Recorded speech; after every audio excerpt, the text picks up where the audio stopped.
Hear ye, hear ye, hear ye. All persons having anything to do before the Honorable Beverly Cannoni, the Justice of the Superior Court, holding in dedum within and for the County of Norfolk. Draw near, give your attendance, and you shall be heard. God save the Commonwealth of Massachusetts. This court is in session. Please be seated. All right. Good morning, counsel. Good morning, Ms. Reed. And good morning, jurors. Good morning. So happy Friday. I do have to ask you those same 3 questions. Were you all able to follow the instructions and refrain from discussing this case with anyone since we left yesterday, day before? Everyone said yes or nodded affirmatively. Were you also able to follow the instructions and refrain from doing any independent research or investigation into the case? Everyone said yes or nodded affirmatively. Did anyone happen to see, hear, or read anything about this case since we left the other day? No? Everyone said no or should. Okay, I understand we have a witness this morning. We do, Your Honor. Okay. Yes. We would ask Dr. Dan Wolf. Okay.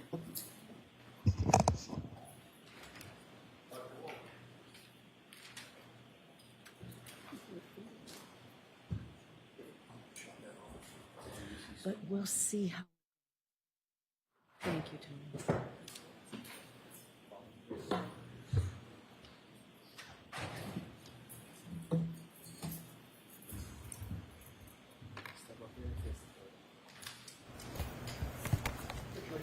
You solemnly swear the evidence of the court and jury in the case down here to the truth, the whole truth, and nothing but the truth, so help me God. Yes. Good morning. Good morning. So, sir, we're going to try and keep the keep the air conditioning on this morning, so I'm going to ask you to speak really loudly into that microphone. And, Mr. Jackson, you do so as well, please, okay? Of course, Your Honor. Dr. Wolf, could you please state your entire name and spell your last name for the jurors, please? Daniel Michael Wolf, last name spelled W-O-L-F-E. May I inquire, Your Honor? Yes. Dr. Wolf, what do you do for a living, sir? I am the director of accident reconstruction at a company known as ARCA, A-R-C-C-A. And I'm going to start right off the bat. Get really comfortable with that microphone. It's adjustable. Pull it right close to the area of your chin. It's really loud in here. Okay. Dr. Wolf, you said you work for ARCA, A-R-C-C-A. What is ARCA? ARCA is a forensic engineering consulting firm. We have a variety of disciplines: accident reconstruction, which is the group I'm a part of, biomechanics, failure analysis, and crashworthiness. And you said that your title again, one more time? The director of the accident reconstruction team. And what sort of contracts does ARCA normally engage in routinely? So in addition to our forensic consulting work, we have, going back in time, we've dealt with doing contracts with the Department of Defense, where we designed energy-absorbing seats for MRAP vehicles, mine-resistant armored protective vehicles, where these vehicles were going over explosive devices, and the energy from those explosions was going through the vehicle into the occupant. So ARCA designed energy-absorbing seats to help mitigate the injuries in that type of in those types of incidents. We also do work for the National Hockey League. I myself am part of that work. It has to do with scanning and analyzing player pads, but we certainly do impact testing and help set guidelines for player safety. With regard to those MRAP vehicles, was that a contract for the Department of Defense for the United States government? Yes, sir. For the military? Correct. Is ARCA both nationally and internationally recognized as a leader in accident reconstruction? Yes. Sustained. Does ARCA have a reputation, or let me ask it this way, does ARCA entertain or engage both domestic and international contracts and clientele? Yes. As the director of accident reconstruction, do you specialize in anything other than just accident reconstruction, anything having to do with human factors? Yes, so my other specialties in addition to accident reconstruction are lighting and human factors. What is, give us a 25-word overview of human factors. What is that? So to give you a good example of that is, and again, this is a case that I commonly see, but let's say you're driving down the road at night. It's an unlit roadway. You're relying on your vehicle headlights to see the roadway ahead, right? And you've got a pedestrian that is entering the roadway. And you want to have an understanding based upon the lighting conditions, how much sky illumination there is, their clothing, right? When would a driver recognize that individual on the roadway? So that's where it starts from the vision aspect of human factors. Then we get into driver response, right? So the driver is presented with a hazard. So how do drivers typically respond to that? What are their actions, and how long does that take to avoid and initiate a reaction? That's human factors. Can you do the same thing and give us an explanation for accident reconstruction just in the broadest sense? What is that discipline? I think a very simple definition of accident reconstruction is the application of physics and engineering science to collision events. What role do you take as the director of accident reconstruction for ARCA as contracts come in or engagements come in? Well, my scope in cases can vary greatly. As I just mentioned, I could have a case where I'm assessing the conspicuity of a pedestrian and a driver's response time. It could be a 50-car pileup on a highway, and I'm trying to figure out a sequence of events. It could be a rear-end collision where a seat back has failed in the vehicle and the occupant has sustained injuries, and we want to have an understanding of the crush, the damage, the forces. So, again, it can vary case to case. Do you engage in reconstruction or attempt to engage in reconstruction of all sorts of passenger vehicles and commercial vehicles? Yes. What about motorcycles? Yes. Bicycles? Yes. Involving pedestrians and sometimes involving no pedestrians? Yes, I see all types of collisions. How many cases, if you have a number in mind, have you been a part of in terms of engaging in accident reconstruction broadly? That's something that I don't track, but I've been with the company now for over 8 years. So at this point, if I had to estimate, it's well over 1,000 at this point. What education, training, and background do you have that allows you to perform the duties that you've described for these jurors in terms of accident reconstruction and human factors analyses? In terms of, are you looking at additional training? No, let's start with your education. I want Absolutely, education, training, and background, but we can do them in order. Okay, yeah, so we'll go back to 2012. I received a Bachelor of Science in Engineering from James Madison University, along with a minor in mathematics. Some of my courses included physics, statics, dynamics, thermodynamics, fluid mechanics, your engineering sciences. Subsequent to that, I then went on to pursue my PhD in electrical and computer engineering with a concentration in electromagnetics and photonics. Some of my coursework while doing my PhD included optoelectronics, semiconductor physics, basically how to guide light on semiconductor devices. Did you write a dissertation to get your PhD? Yes. What was the subject matter broadly of the dissertation that you drafted? So my dissertation focused on a technology called smart glass. So you may have seen this technology where if you've seen a pane of glass that is transparent, somebody flips a switch and it goes opaque. That's a type of smart glass technology. So my PhD involved developing a new type of novel, what we coined optofluidic smart glass. So we are using geometric structures that we've optically designed to create a very reflective surface or medium, if you will. And then through the introduction of various fluids, we can then modulate the amount of visible light and electromagnetic energy that is passing through or being reflected. So not just visible light, but also energy that you can't see.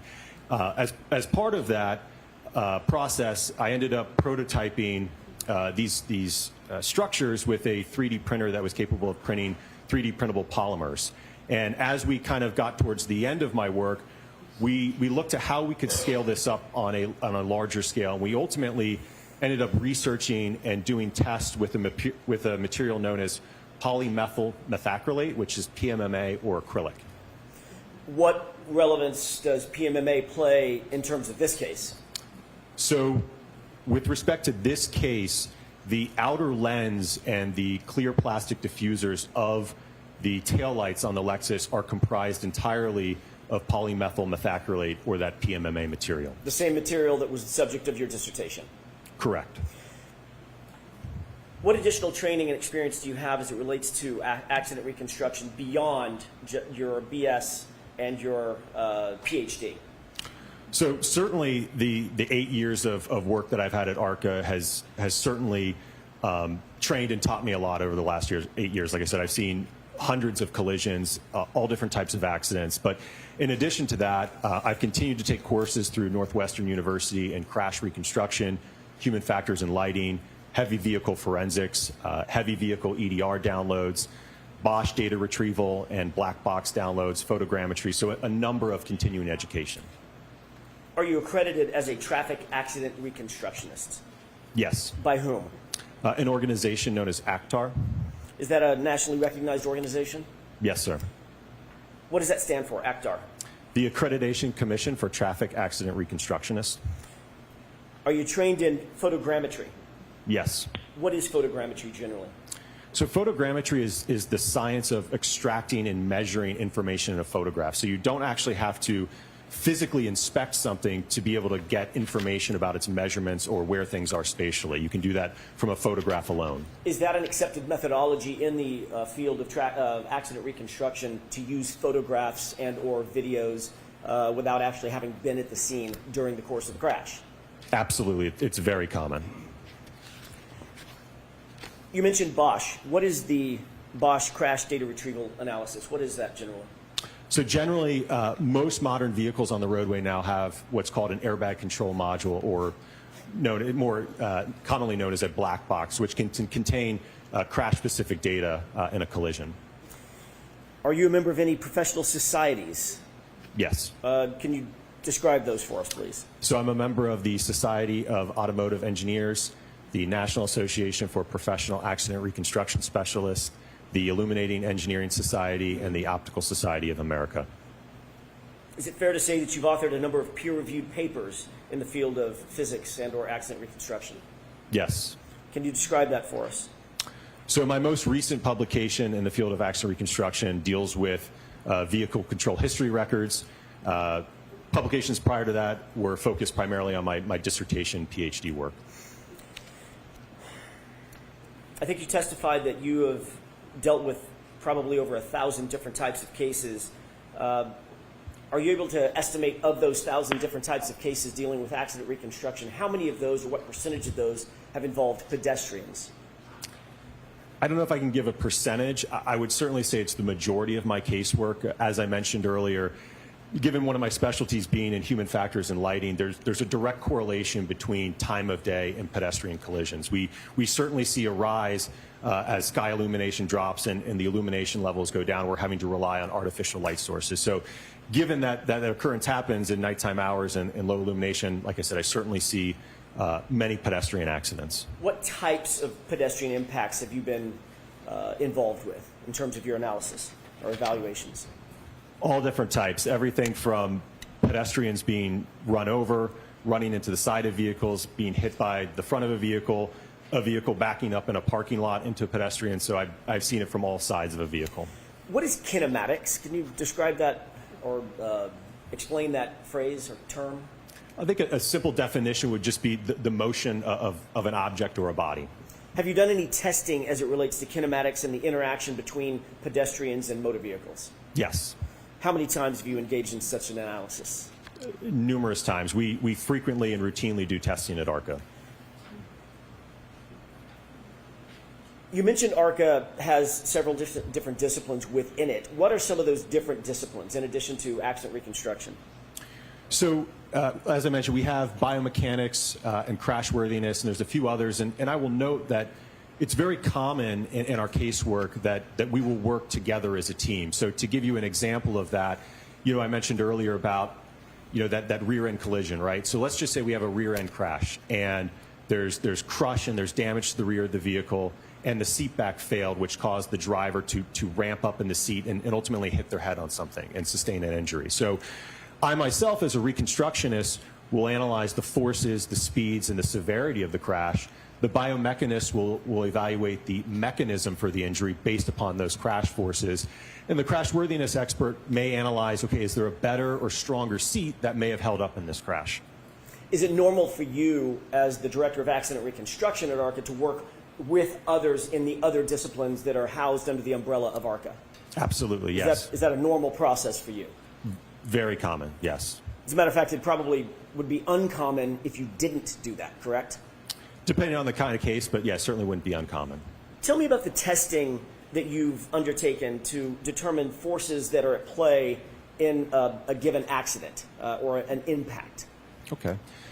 So to give you a simple example of it is, let's just say we have a sideswipe type collision where two vehicles sideswipe each other and a front bumper gets torn off or deflected essentially, and there's some deformation to it, right? We can do testing at ARCA to determine how much force does it take to bend that material so that we get the deformation that we have. That would be a good example.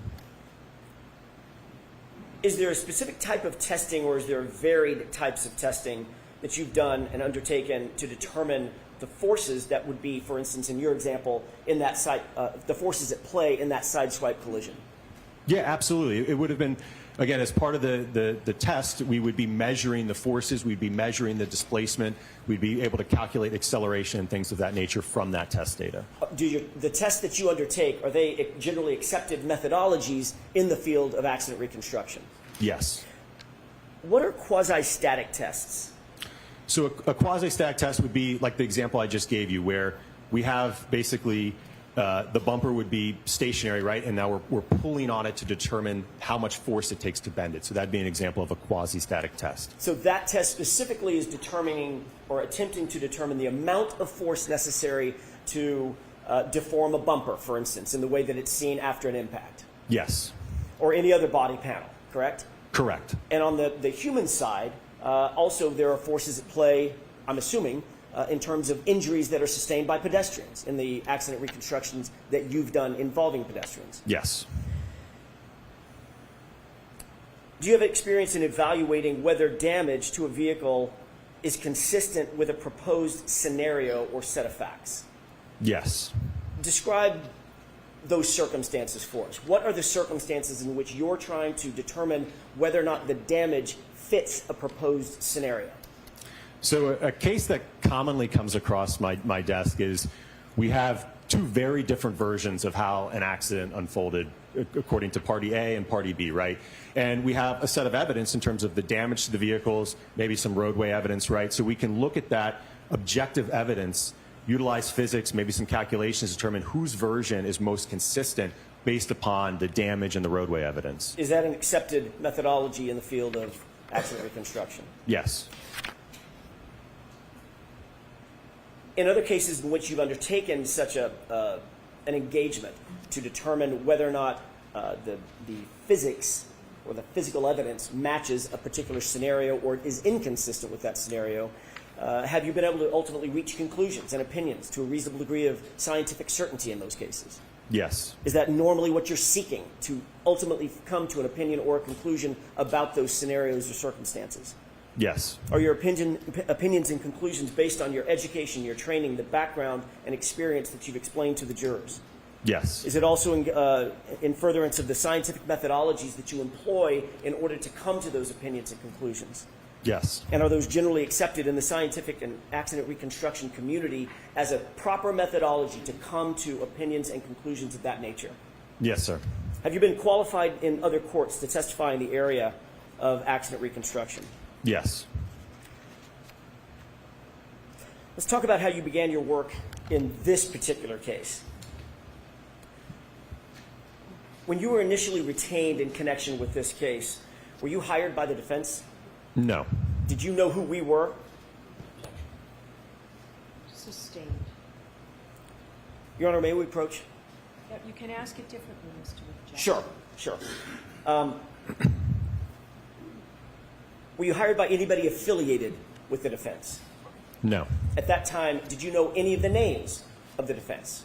No. At the time that you were hired to or engaged in this case, did you even know the name Karen Reed? Sustained.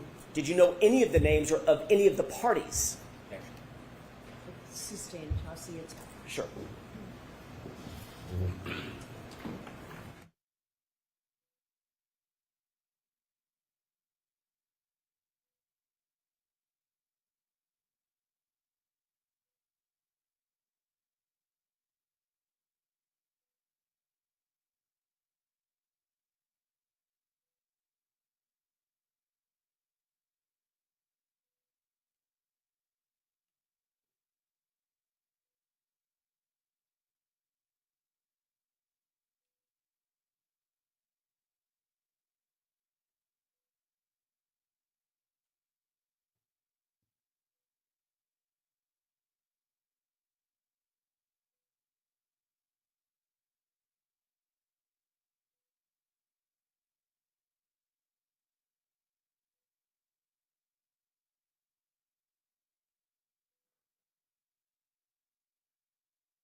When you were initially hired to look at the facts and circumstances of this case, did you do so independently? In other words, were you given a series of facts and a series of data and asked, just look at these facts and look at these data and make a few determinations about accident reconstruction in this case? Yes. What were you asked to do specifically? It was to look at that evidence that we were provided and determine whether or not the damage to the vehicle was consistent with the injuries to Mr. John O'Keefe.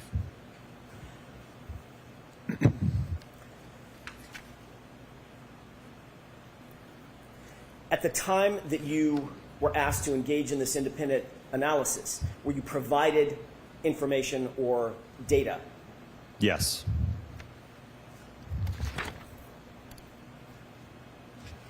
Who at ARCA was assigned to the team that would ultimately engage in this particular analysis?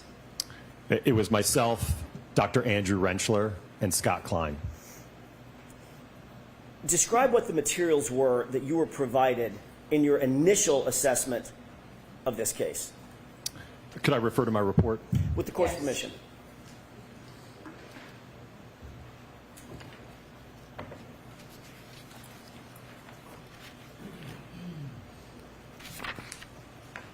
Would you like me to just go in order from the materials reviewed? That would be fine. The Norfolk SPDU homicide death report, the Commonwealth of Massachusetts Department of State Police crime scene report, OCME dispatch removal report, photographs of the incident location, videos of the incident location, photographs of the 2021 Lexus LX 570, photographs of recovered evidence, crash data retrieval report from the 2021 Lexus LX 570, report of autopsy photographs, and there was a few other items there, but those were generated internally. There were about 14 things that were listed in terms of categories of information that you were provided, or ARCA was provided, is that right? A little less than that, because some of those, like I said, were internally generated, but yes. Why were you provided that data? What's the reason why it's important for you to get certain data as you begin your analysis? Well, we wanted to have an understanding of, or ultimately the entity that retained us wanted to have an understanding of what, I guess, the evidence that we would need to reconstruct this. Did you get enough information to engage in a fulsome analysis, an accident reconstruction, in terms of the initial request by the entity that hired you? Yes. In terms of our scope, yes, we had sufficient information. Were you able to review photographs of not only the Lexus involved, but John O'Keefe's body? Yes. Did you use those photographs in furtherance of your analysis? Yes. Did you use the reports detailing scenarios or possible scenarios in furtherance of your analysis? From what I recall, I don't believe any of the reports indicated any type of theory or understanding of how the accident occurred. Were you asked to determine whether or not certain scenarios could be possible? I don't recall them giving us any scenarios to evaluate. They essentially left it in our hands. Here's the evidence. What do you think happened? That was an open question, correct? Correct. All right. Did you engage in an analysis that basically allowed you to think of any scenario? I think that's fair, yes. In your initial analysis, did you note damage to the vehicle?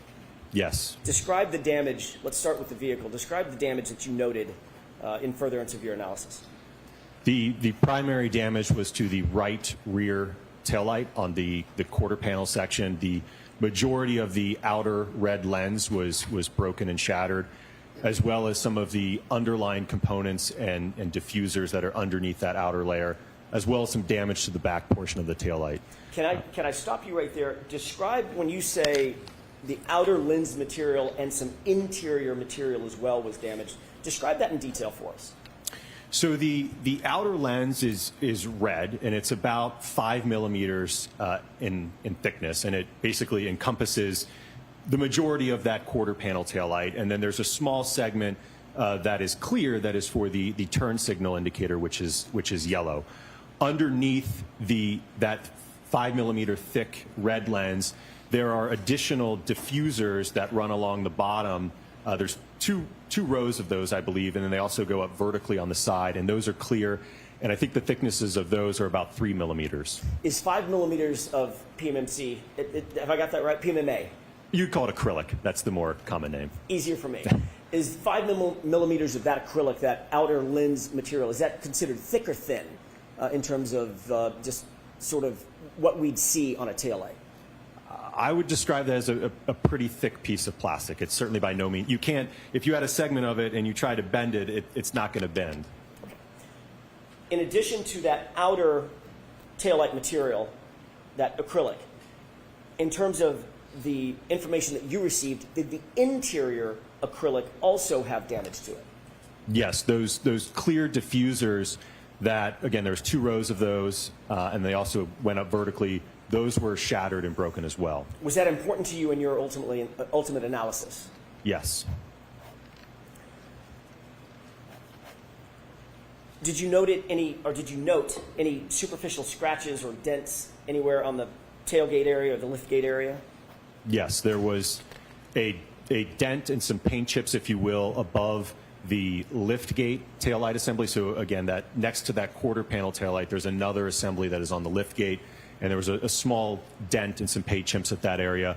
There was also on the wraparound section of the bumper cover, as it's going from the rear to the right side, there were some superficial scrapes in that area. Did you note any other damage or deformation to the Lexus? Deformation in the the liftgate, the bumper, anything like that? No. Is it common in a vehicle-pedestrian collision that there is some sort of bumper deformation that's associated with a vehicle-pedestrian incident? That can certainly occur if a pedestrian is in an normal upright position. You can certainly get displacement of the bumper. Did you see any displacement or panel deformation on the Lexus? No. Is it more common that there's panel displacement or deformation if the collision is above, say, 10 or 15 miles an hour? Yes. During your review of all the investigative materials, did you note any items of evidence that were recovered or claimed to have been recovered on the bumper itself? I recall there were 2 or 3 apparent glass fragments. What's the significance of that? Let me ask it differently. Is there any glass in the taillight assembly?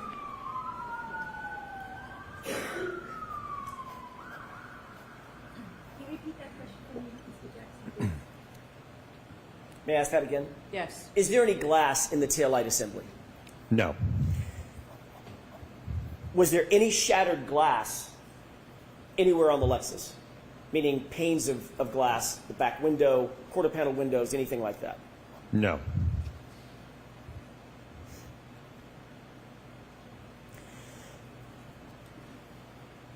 Did you have any understanding at that time of what the Commonwealth's theory of the case was when you began your initial analysis? Sustained. Did you have any indication of what the Massachusetts State Police theory of the case was based on the investigative reports that you had received? Sustained. Did you perform an accident reconstruction analysis to determine whether or not the damage to the Lexus, that taillight housing material, was consistent with an interaction with a pedestrian? Yes. Specifically, did you perform an accident reconstruction to determine whether the damage to the Lexus was consistent with an interaction with John O'Keefe based on the injuries that you were aware of? Yes. Did you evaluate whether the investigative theories regarding, let me ask it a different way. Did you consider the possibility of Mr. O'Keefe's head striking the taillight? Yes. Did you consider the possibility of Mr. O'Keefe's arm striking the taillight? Yes. Did you entertain the possibility that Mr. O'Keefe's center of mass, his body, struck the taillight? Yes.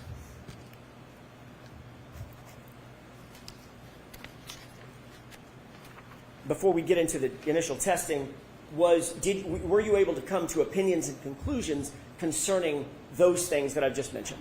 Yes. Did you also entertain the possibility that a drinking glass could have damaged the taillight? Yes. Were these some of the things that you were sort of was left open to you to decide yourself? Yes. Did you later provide all of those opinions and conclusions in a report to the entity that hired you? Yes. Is your understanding that those reports were then later supplied to both sides here in this case? That was my understanding, yes.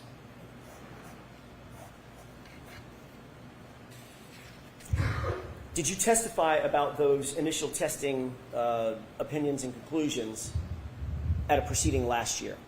Yes. Let's talk for a second about that initial testing that you conducted in connection with this case. When approximately did you begin your testing? And I'm going to phrase it as your initial testing, the testing that you testified to about last year. When did you start that initial testing? From what I recall, it would have been late 2023 into early 2024. I want to talk about the drinking glass first. Did you become aware that there was a drinking glass that was found at the scene? Yes. And what was the testing that you sought to determine as it relates to the drinking glass and the taillight?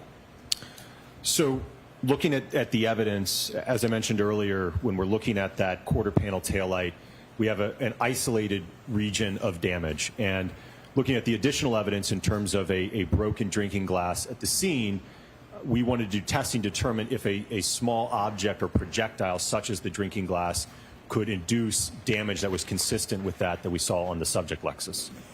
Were you able to reach an opinion and or conclusion as it relates to whether or not there is a possibility that the drinking glass or a drinking glass could cause the type of damage that you saw on the Lexus? Yes. Given everything else in your investigation, are you concluding that the glass was responsible for the taillight damage? No. However, you did seek to determine whether it was possible, correct? Okay. Sustained. I'll ask it a different way, Your Honor. What testing did you do, did you undertake in furtherance of answering that specific question? Could the glass damage the taillight? Right. So we designed a pressurized cannon that was capable of firing the drinking glass into the taillight at various speeds. We aimed for speeds of 30 and 40 miles an hour. Our achieved speeds were at 31 and 37 miles per hour. And we found that in the 37 mile an hour impact, and again, this is to emulate or simulate an individual throwing a drinking glass. The purpose of the cannon, if you will, was to be able to hone in on a speed precisely and obviously aim for that target. So it would just serve as a means of getting that projectile to the taillight in a means that we could measure it. And what we observed in the 37 mile an hour test is that we got damage that was generally consistent with that of the subject taillight, and that there was a large portion of the outer lens that was shattered and fractured, as well as the underlying clear plastic diffusers and chrome piece. Tell me a little bit about the methodology that you undertook, the scientific methodology in building that pneumatic cannon and aiming that glass directly at the taillight. Absolutely. So, as I mentioned, it was a customized cannon, if you will. It had a barrel that was capable of fitting a rocks or an old-fashioned drinking glass in it, and that's a glass that has a thinner sidewall, if you will. I think the glass was about 3 inches in height or so, maybe 3.5 inches, with the bottom portion being solid glass or just a thick piece of glass. So we were able to design a kind of a holder for it, if you will. Almost, you could really think of it as stuffing an actual cannon with a cannonball. So we literally would put the drinking glass in the cannon. There was a pressurized vessel behind that, that we would open up a valve rapidly, and when it was set to a certain pressure, that would determine the exit velocity that it would leave the barrel at. And we were able to aim that device into the taillight at those specified speeds to be able to determine what would the damage pattern be when we fired that glass. Were you able, in this scientific experiment, to control for aim and trajectory?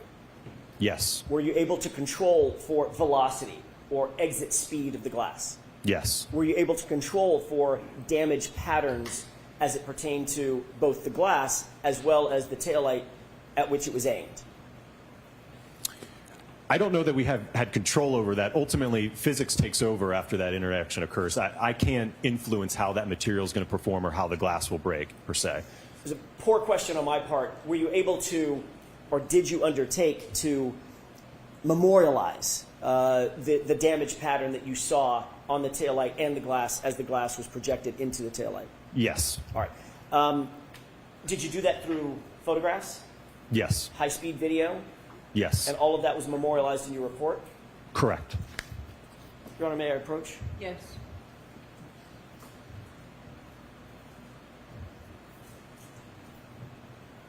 I'm handing you two photographs, or two 8.5 by 11 documents that contain two photographs each. Can you take a look at those two documents and tell me if you recognize those? Yes. Does one represent, you mentioned that one of the tests that you performed was at 37 miles an hour, correct? Correct. Did you mention the speed at which, or the velocity at which the other test was done? If I didn't, it was 31 miles per hour. All right, so 31 and 37. Do you see those two documents in front of you? Yes. Does one of them represent the 31 mile an hour test and the photographs associated with that? And an extracted frame from the high speed, yes. Okay, and does the other one represent the other test, the 37 mile an hour test? Yes. If we could take those one at a time. May I approach one more time? Okay.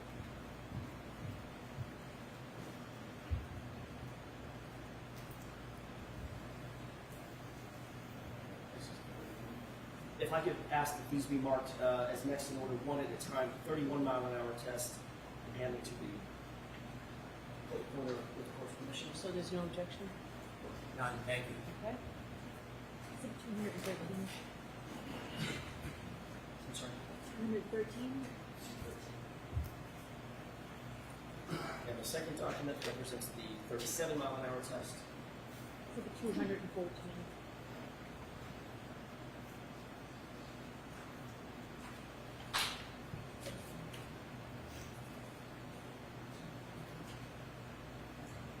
Court's permission, I'd like to exhibit 213. I'm sorry, present exhibit 213. Okay.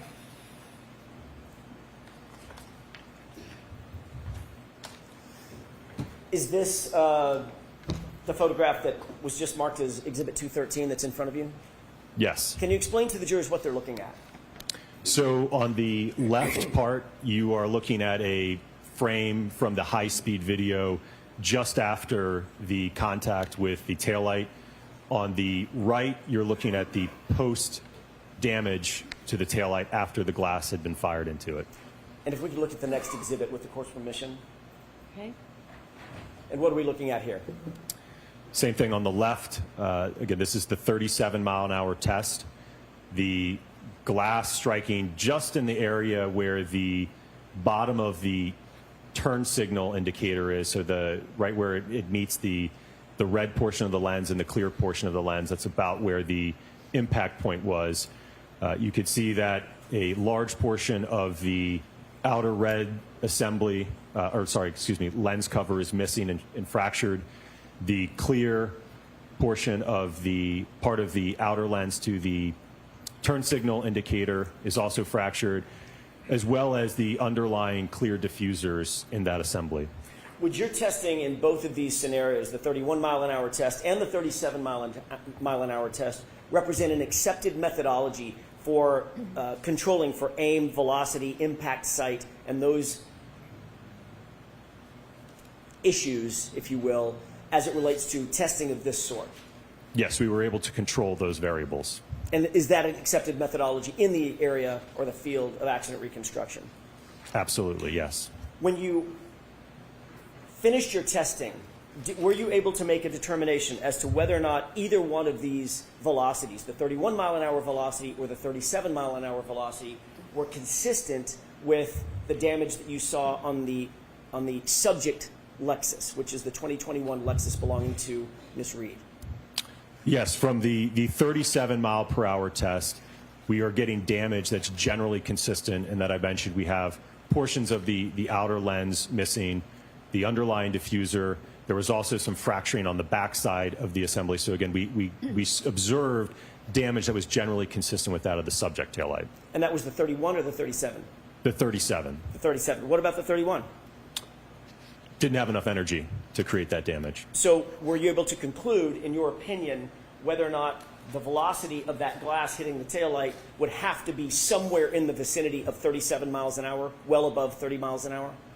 Well above, and it certainly could have been above 40 miles per hour per se. I mean, we may have actually blown out more of the outer lens had the speed increased. Did you have any information in the data or documents that you reviewed associated with this case, for instance, that John O'Keefe had a pneumatic cannon with him out there? No. Okay. So obviously, well, let me ask a different way. Based on this series of tests, were you concluding that the damage on the taillight conclusively was the product of a glass being hurled into the taillight? Objection. Sustained.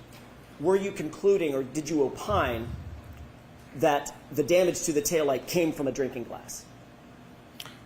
No, I gave an opinion that the damage was generally consistent with that in the test compared to the subject taillight. But only in the circumstance where the glass is being hurled at 37 miles an hour, correct? Sustained. Can I ask it differently? Under what circumstance did you determine that it was consistent with a drinking glass? If that drinking glass, again, the purpose of the test was to do a test to evaluate or simulating somebody throwing a drinking glass at the taillight. So that's what that test was to demonstrate. Understood. Let's turn to another test that you undertook regarding the head injuries that you became aware of. Did you become aware of, in the data that you received, that Mr. O'Keefe had suffered head injuries to the back of his skull? Yes. What sort of testing did you do to determine whether or not and under what circumstances that head injury may be connected or associated with the damage to the taillight? We performed a drop test with a hybrid 3, so that's an instrumented anthropomorphic test device to be able to measure the accelerations on a head form and observe the damage to an impact to the taillight. What is an ATD, anthropomorphic test device?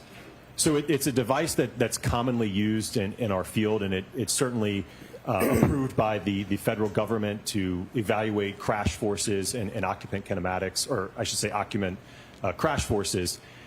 So it's a device that reconstructionists and biomechanists typically use or commonly use to be able to evaluate, like I said, whether it's forces in a motor vehicle, or let's say you have something being dropped on somebody's head or an impact to somebody's body part, right? We can use that instrumented dummy to evaluate and measure the acceleration and the forces. Another word or another phrase often used in association with ATD devices are crash test dummies, correct? Correct, yes. Why was it important to do a drop test? So we wanted to have an understanding based upon the fact that Mr.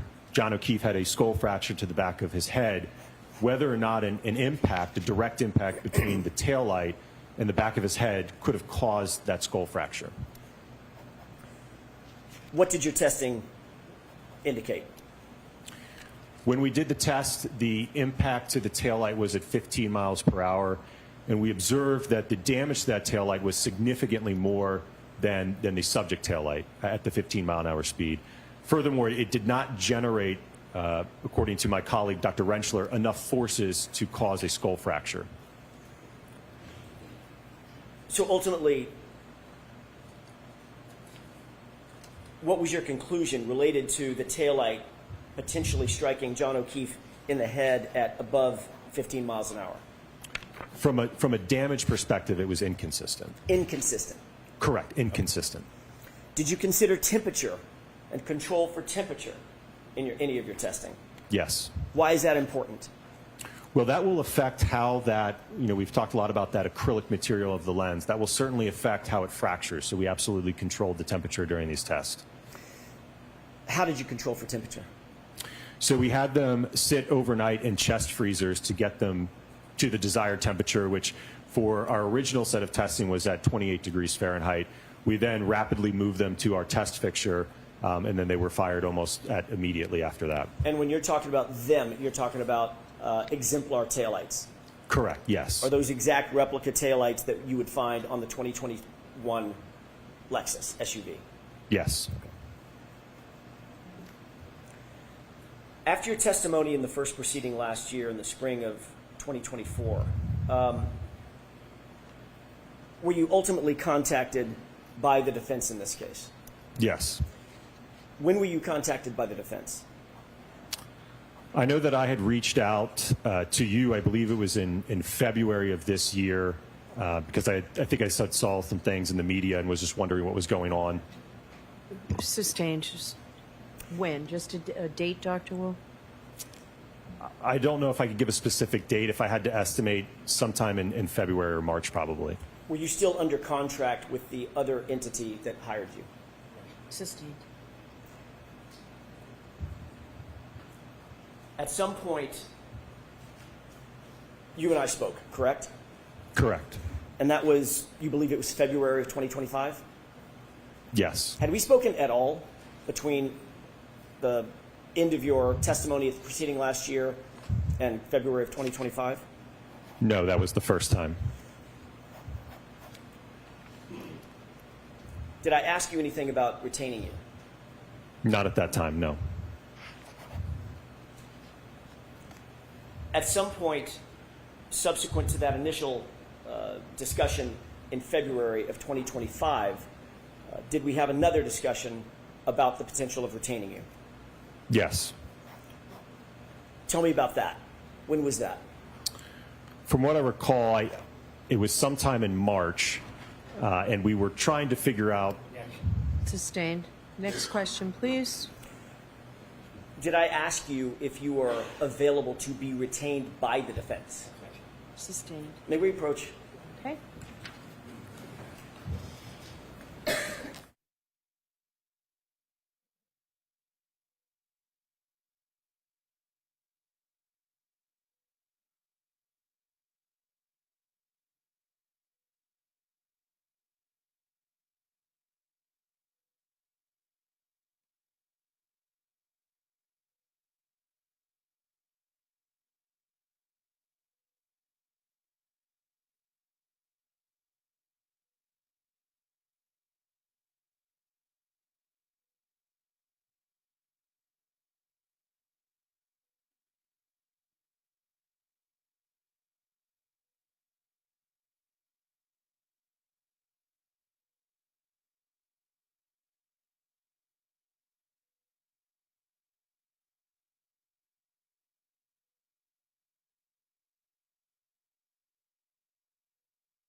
May I inquire? Yes. Thank you. Okay, Dr. Wolf. So ultimately in March of 2025, were you hired by the defense?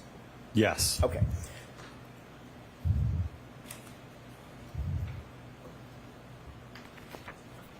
Were you asked to do anything or to review anything from the Commonwealth and any of their experts in relation to testing that was undertaken by them regarding the Lexus and Mr. O'Keefe?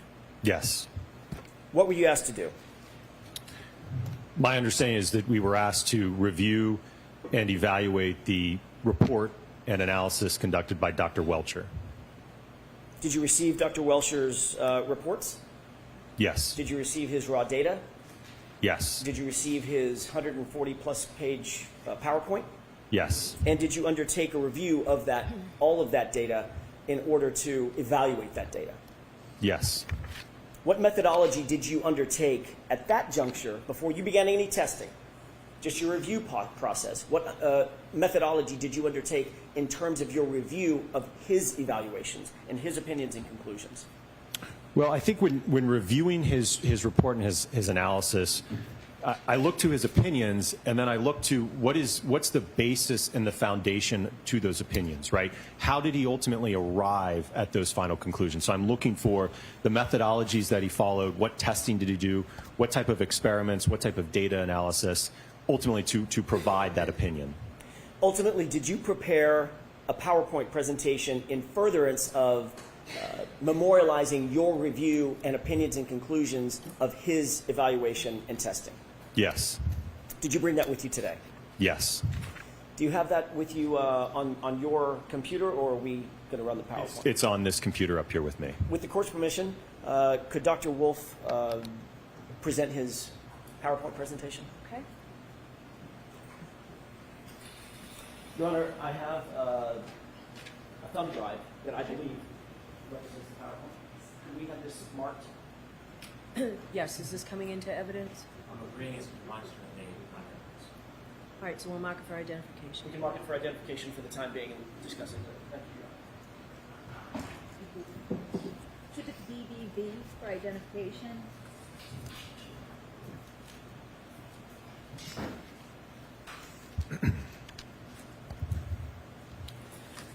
May I proceed, Your Honor? Yes. Dr. Wolf, do you see what's displayed or presented up on the TV screen? Yes. All right. Do you have with you, by the way, just a matter of housekeeping, something called a spotlight? Yes. Something that can do whatever spotlight did that? Yep.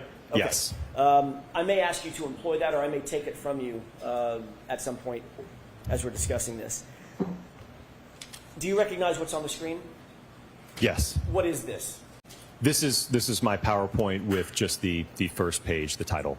If we could move to the next slide, please. Describe what we're looking at in this slide.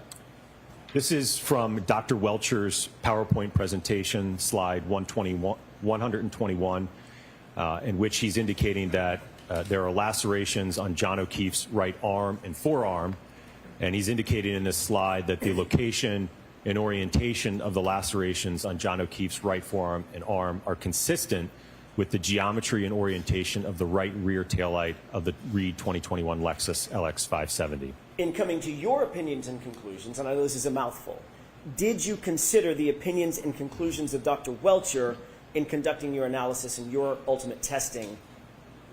Yes. Did you rely on Dr. Welcher's report and his PowerPoint in reaching your conclusions and opinions ultimately in this case?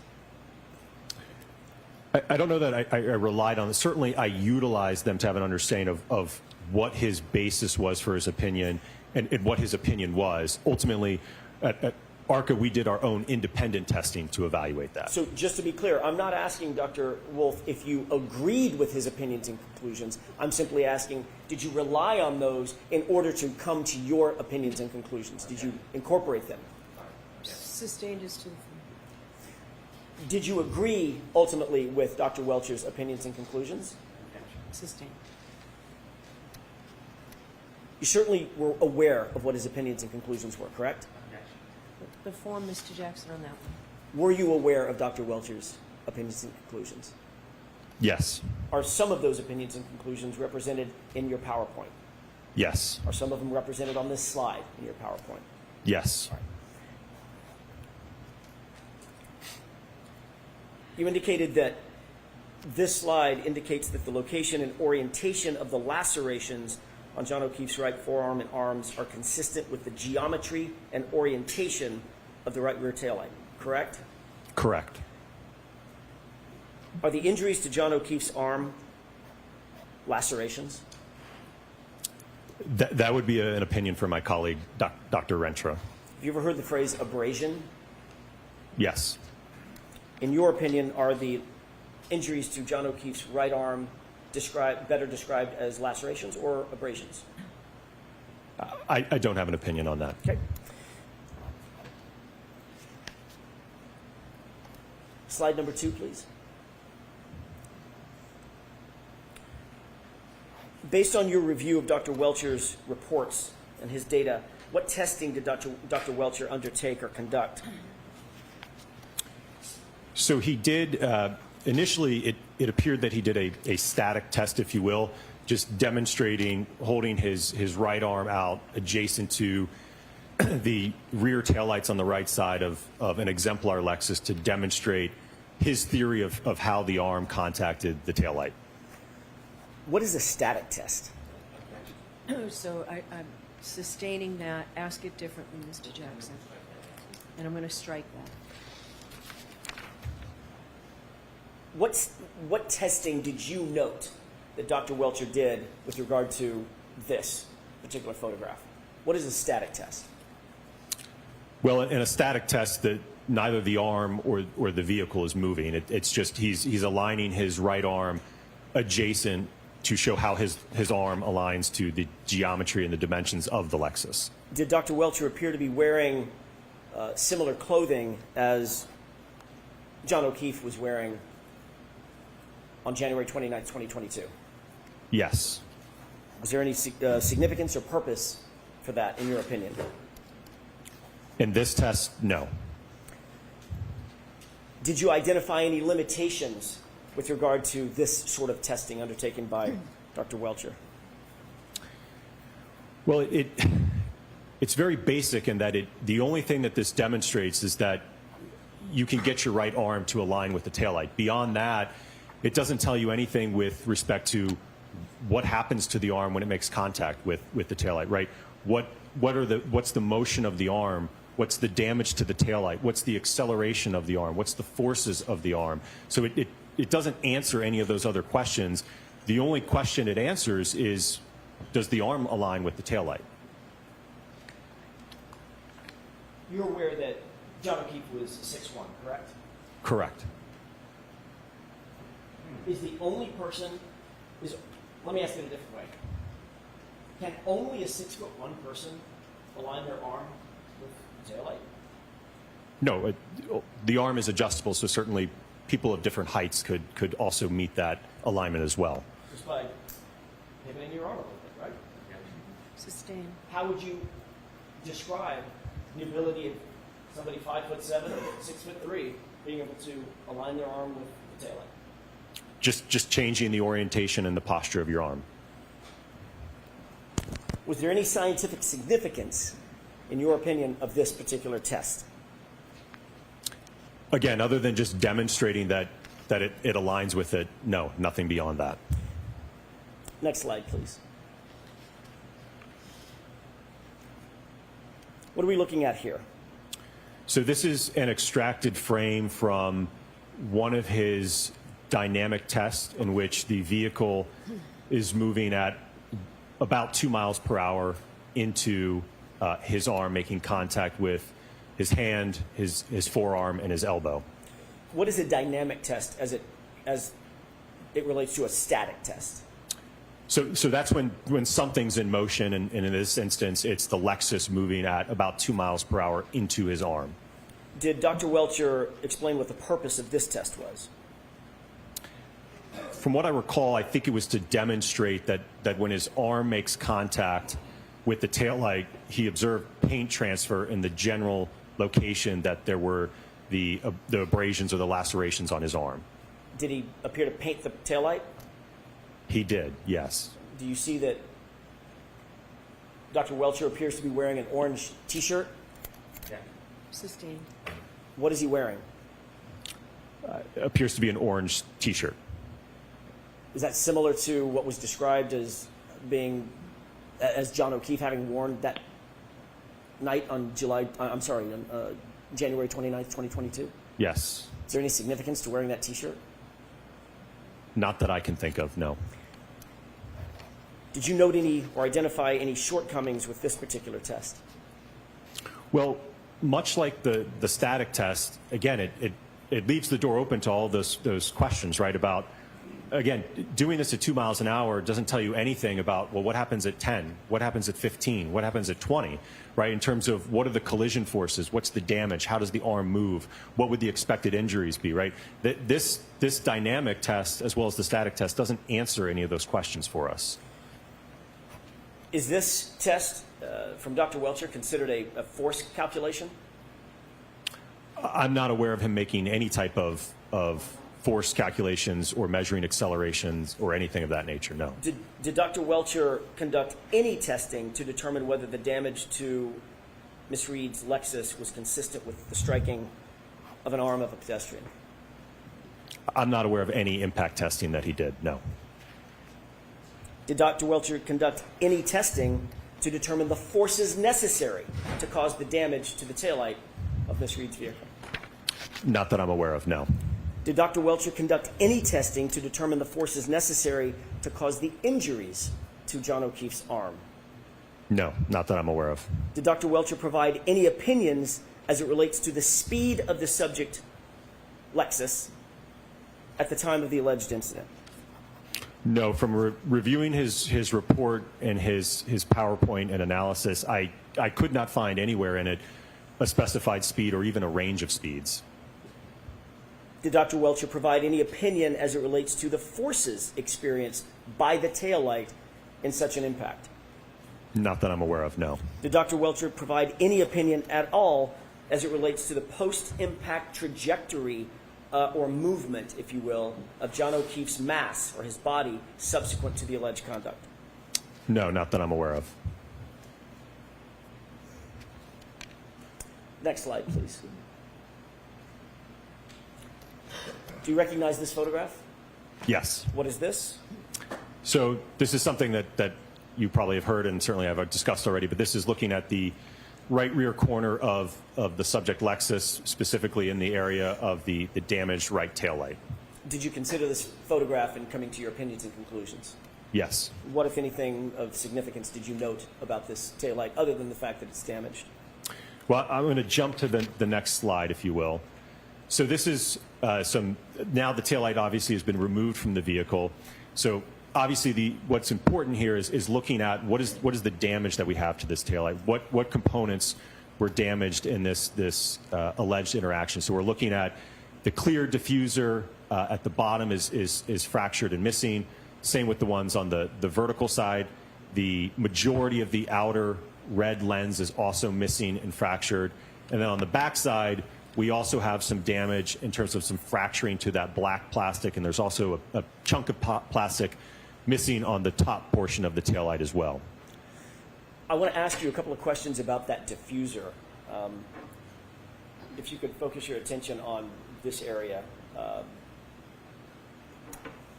Describe for the jurors what they're looking at in terms of the diffuser. What is the diffuser? Right, let me see if this. So the diffusers, right where my mouse is, there's a clear diffuser that runs along the bottom, and then there's another diffuser that runs along here, and then it also goes up vertically. Same here on the bottom one, that also goes up vertically. So this piece was missing and fractured on the bottom, along with the vertical portion. The chrome piece here you can see is also fractured and damaged, and then the kind of the second tier, if you will, that clear diffuser was also fractured and broken on the upper section as well. Was that of significance to you in your review of the damage to the taillight? Yes. Why? Well, because that tells me that we have to have enough force and energy to break, we talked about earlier that 5 millimeter thick red outer lens. We have to have enough force to be able to get beyond that, to now start penetrating into the interior components of the taillight to get to, again, those clear diffusers and certainly cause damage to get induced out the back end of the taillight as well. May I have just a moment? Yes.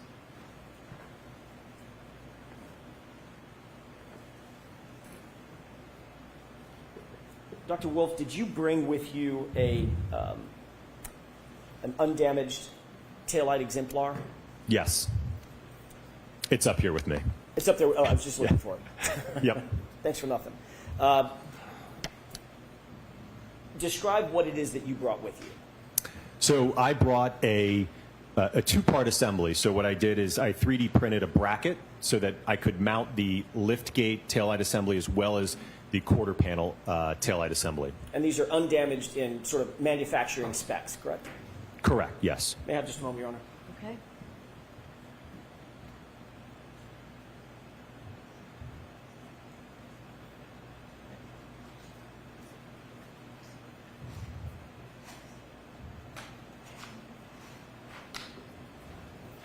You have it with you up there at the witness stand? Yes. Could you retrieve that with the court's permission? Okay.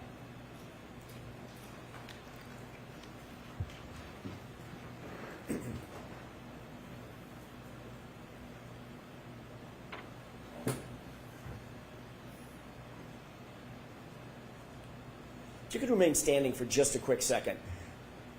Do you recognize what that is? Yes. Is that what you just described? Correct, yes. Describe it one more time for the court and the jury. What is it that we're looking at right here? So this is an exemplar set of taillights from a 2021 Lexus LX 570. On my left side here, this is the lift gate taillight assembly, and it's attached to the quarter panel taillight assembly. And I will know it's not normally like that. Obviously, you can't have a connector, else you wouldn't be able to open the lift gate. But I've printed a bracket back here so that these can remain as one unit. Your Honor, with the court's permission, I'd like to have that marked as next in order. Is that coming into evidence? Yes, if possible. Is that okay? Okay. Okay. So how? May I approach? Yes. This might be clunky. Thank you. If you just have the tag, perhaps put somewhere on the maybe the liftgate side. And is Dr. Wolf going to use it for his testimony now? Yes. Okay. Very So briefly. give it back over there, please, Chrissy. Just give it to him. Thank you. Zip 250. Thank you. If I may, Doctor. Yes.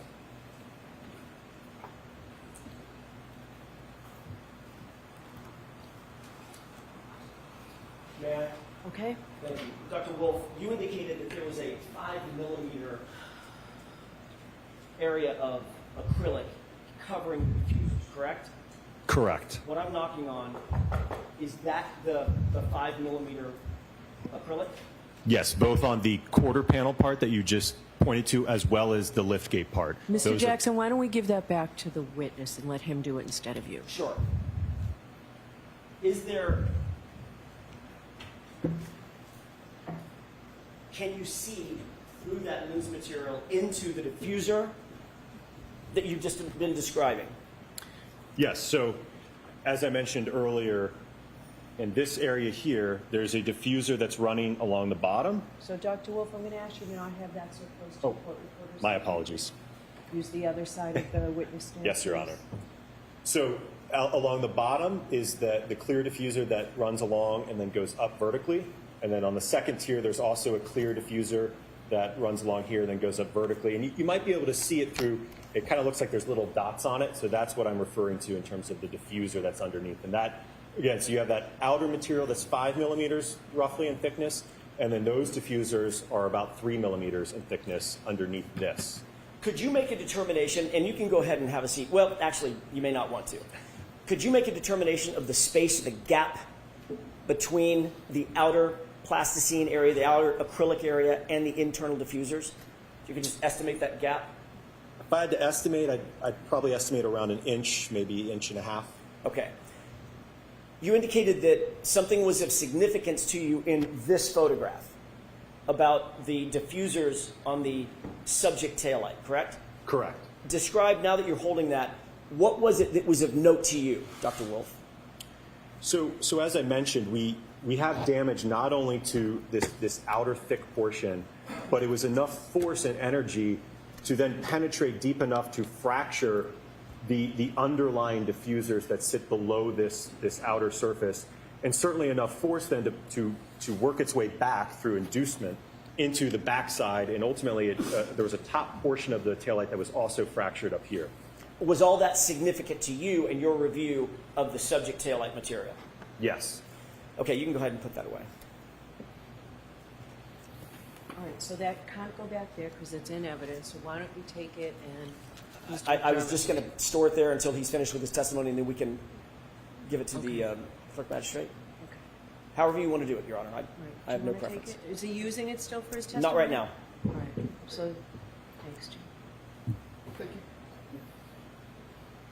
Thank you, Your Honor. Okay? May I continue? Yes. Can we go to the next slide?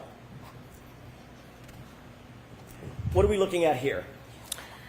This is a collection of photographs that depict various fragments from the right rear tail lamp assembly of the Lexus. And I will note that, and I'll try to spotlight it, there are a few fragments in this photograph that are glass fragments, which, as I discussed earlier, there's no glass in the taillight, so these did not originate from the assembly. But altogether, from what I recall, there's about 50 fragments, I believe, that were counted or so, maybe a little less than that from the right taillight. If we could go to the next slide, please. What are we looking at here? So these are photographs depicting the sweatshirt or hoodie that Mr. John O'Keefe was wearing on the night of the alleged incident. And what was the role that this played in your analysis, ultimately? Well, so one of the things that I noted, and I can go to the next slide, is there were a series of small punctures or holes in the sleeve, on the right sleeve of the sweatshirt in varying sizes. I think some as small as just a few millimeters. Again, I think there was maybe 10 or 12, I think I recall, on the right sleeve of that sweatshirt. If we could go back to the larger photo, the previous slide, do you see the right sleeve denoted on the photograph to the right? Yes. Does it, your review of these photographs, what was the significance of the triangular sort of arrows or markers? I believe those were to annotate or draw attention to those holes. Okay, the defects in the right sleeve? Correct. Can you count those for us, please? On the photograph on the right, I believe I see a total of 9. And what about the photograph on the left, just the right sleeve area? 9 as well. If we can go to the next slide. What are the arrows pointing to in these photographs? So this is basically the previous shot, but what appears to be close-ups of some of those evidence markers. You indicated some of the sizes. What were some of the smaller sizes of those defects or holes? From what I recall, like I said, I think it was around 3 to 5 millimeters, maybe some of the smaller ones. How big is 3 millimeters in inches? It'd be probably around like an eighth of an inch or so. Can we go to the next slide, please? What are you describing when you say the word fundamental, or do you write the word fundamentals? So I want to discuss some very basic concepts that I hope will kind of resonate as we go through the PowerPoint so that you have an understanding of the underlying physics and what I'm talking about. Can you go ahead and describe the role of an accident reconstructionist and the fundamentals that an accident reconstructionist undertakes when performing the kind of testing that you performed?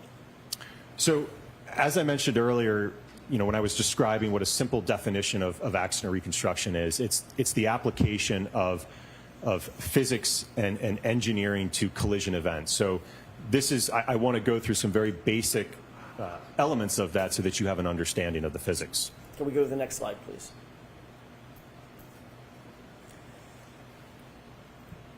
What are we looking at here? So this might be something you all remember back from high school physics, but even though it's been around since the late 1600s, we still use these laws today. So what we're looking at here is what I've done is just describe Newton's laws very simply. So, and again, you might be familiar with these. So, for instance, if we're talking about Newton's first law, an object at rest tends to stay at rest and at a constant speed unless it's acted on by an outside force, right? So if my arm is just here, right, it's just going to stay there until I give it a push or a pull, right? When I do that, that's going to induce an acceleration, right? So that's when we get into Newton's law, where if I apply a force to a mass, I'm going to cause it to change its speed. It's going to accelerate. And then Newton's third law, basically the law of reaction, indicates that when I push on my arm, there's also an equal and opposite force going back to my hand that I'm pushing with. What role did these three very fundamental laws of physics play in your reconstruction or your ultimate opinions and conclusions following your accident reconstruction in this case? So when we're talking about the concept of acceleration, what you will see in the dynamic test that we did and conducted, we measured the acceleration of an arm when it's impacted by a taillight. If we know the mass of the arm and we've measured the acceleration, we can use Newton's second law, which is force is equal to mass times the acceleration, to calculate what that force is applied on the arm, which ultimately you will hear from my colleague, Dr. Rentschler, to talk about that. Is that broadly considered a force analysis? Yes. What role did force analysis, your force analysis, play in the accident reconstruction that you did or you undertook in this case? Well, there's certainly going to be a correlation between the impact speed and the damage that we see. The higher the impact speed, the greater the force.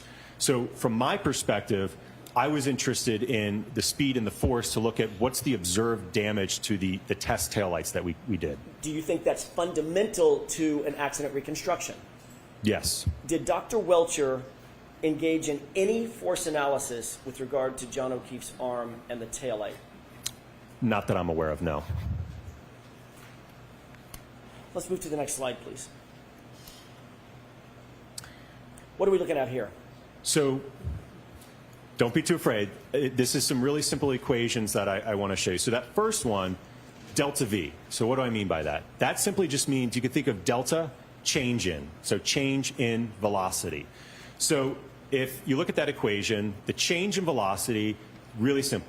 If I've got an object that's, let's say it's initially, for what V naught is, initially at 0 miles per hour, I hit it, and it's now moving 10 miles per hour. That means it underwent a change in speed of 10 miles an hour and is moving at that velocity. Acceleration is essentially how quickly did that velocity change occur, right? Did it go from 10 miles an hour in a split second, or did it go to 10 miles an hour over a few seconds? So depending on the timing of how quickly that change in velocity occurred will determine what the acceleration is.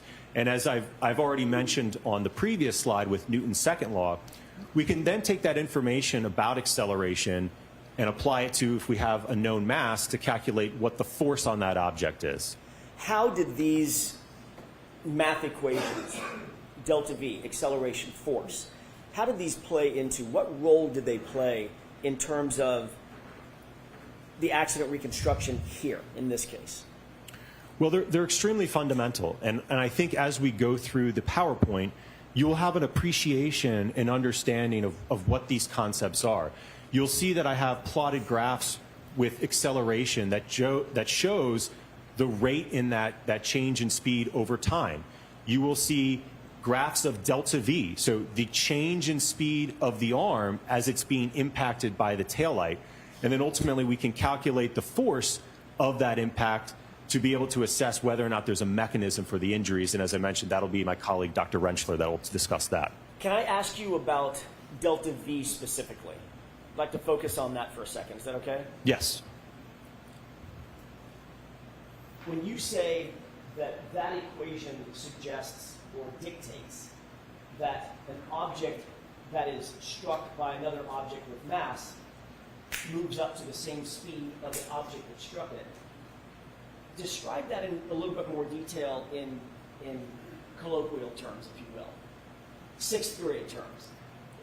I'm sorry, can you rephrase the question? Probably not, because I don't understand it as well as you. If an object, does delta V describe the circumstance in which you have an object that may be at rest and it's struck by another object moving? Is that calculating the speed at which the object that is struck moves to the same speed as the object that's struck? Objection. So that's sustained. Just ask him a simple question, let him answer. Easier said than done, Your Honor. Sure. Can you describe in more conversational terms what delta V is describing in terms of mathematics? Right. So let's just give an example specific to this case. If the majority of the arm is struck by a 6,000-pound vehicle moving, let's say, at 20 miles an hour, that arm will experience a change in speed. It'll go from 0 up to about 20 miles per hour due to that impact. So that would be the change in speed. If my arm is at rest, stationary, is impacted by a 6,000-pound vehicle, it's going to change its speed up to roughly what that impact speed is. And what about acceleration? What are you describing, or what is math or physics describing in that equation in terms of the time it takes for that arm to now move from 0 to 20? Right, so that's how quickly that change in speed is occurring. So to give you maybe an example you're more familiar with, let's say you're driving down the road, you come up, you see a red light at the intersection, right? You're going to get on the brakes lightly, and your vehicle is going to change in speed, right? It's going to slowly decelerate. Let's say you're driving and a deer jumps out in front of you, you got to slam on the brakes, right? You're going to change your speed much quicker. So that's an example of two different rates of acceleration. One where you're mildly braking, right? You're going to coast down slowly, versus a sudden, emergency in front of you like a deer. You're going to slam on the brakes, and your speed change is going to be it's going to happen much quicker with that acceleration rate. Are there circumstances in which the acceleration can be from 0 to, say, 20 miles an hour in milliseconds? Yes, when we're talking about impact durations, especially of this nature, yes, they're not going to be, we're not talking about the impact occurring over a second, 2 seconds. That's extremely long. Even a duration of a couple hundred milliseconds in the context of this is considered long. And then, of course, the force calculation is associated with the delta V and the acceleration calculations. Is that right? Correct, yes. In what way? What are we looking at in terms of that a little bit more complex calculation? Absolutely. So if you look at the bottom equation there, where I have force is equal to mass, and then that top component is the change in speed, right? That delta V, V1 minus V naught, divided by the change in time, T1 minus T naught. So if you substitute in that equation, right, that's delta V over delta T, which is acceleration. So there's a relationship between all of these equations. And do all of these equations, or did all of these equations assist you in coming to determinations and opinions and conclusions concerning this case? Yes. Are these normally accepted methodologies in determining delta V, acceleration, force, all the force dynamics or impact dynamics in an accident reconstruction? Absolutely. They are the core of physics. Can we go to the next slide, please? What are we looking at here? Scientific method. What does that mean? So the scientific method is a process that scientists typically use to be able to reach conclusions. And so you could think about it in this case, we make an observation, right? We have injuries to the arm. We've got a damaged taillight. So let's try to do some research to figure out, okay, has anyone done testing with that, right? Has anyone hit an arm with the taillight, see what happens, see what the forces are, right? And then we start to make a hypothesis, right? So what happens, it's kind of an if-then statement. If the arm contacts the taillight, does the taillight break? Does it not break, right? What's the hypothesis there? And at least my understanding of reviewing Dr. Welcher's work, it appeared to be that his hypothesis... Sustained. Next question. Sure. did you review, well, let me ask a different question. Going back to the calculations previously, the delta V, the acceleration, the force calculations that you described to the jury, did you see anywhere in any of Dr. Welcher's reports or his data that he undertook those core calculations? No. With regard to the scientific method, did you see whether or not Dr. Welcher followed this scientific method as you're explaining it to the jury? Sustained. What did you note, or what opinions or conclusions did you come to about the scientific method, if any, that Dr. Welcher did or did not undertake? Sustained. Did you review Dr. Welcher's entire database? In other words, all the reports, all the raw data, and his PowerPoint? Yes. Did he undertake the scientific method as you know it? Right, so that's sustained. Continue to describe the scientific method as you know it and you employ it. Certainly. So, again, from reviewing Dr. Welcher's report, he indicated. That's sustained. I'm going to see you at sidebar.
Dr. Wolf, may I inquire, Your Honor? Yes. Dr. Wolf, where are we on the chart?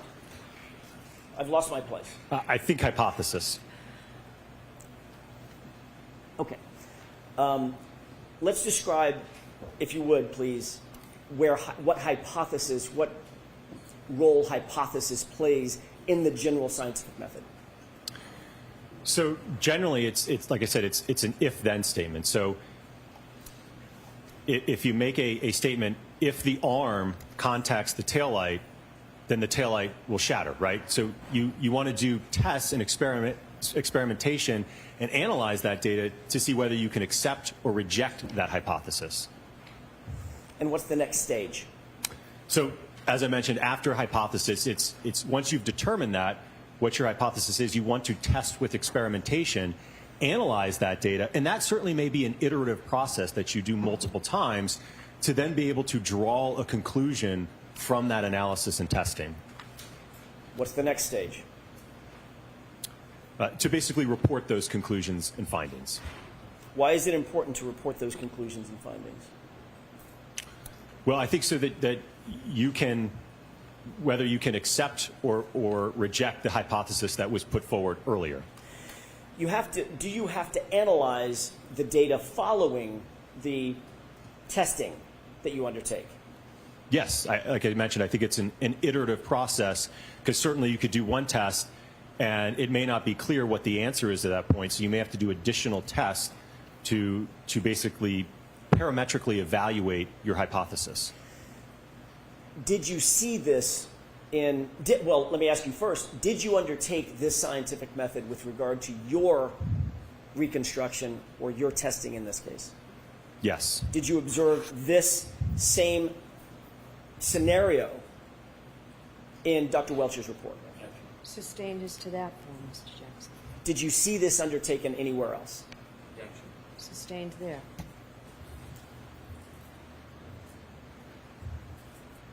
Did you look for testing in Dr. Welcher's evaluation, all of his data? Yes. Did you find any, No. other than the static blue paint test?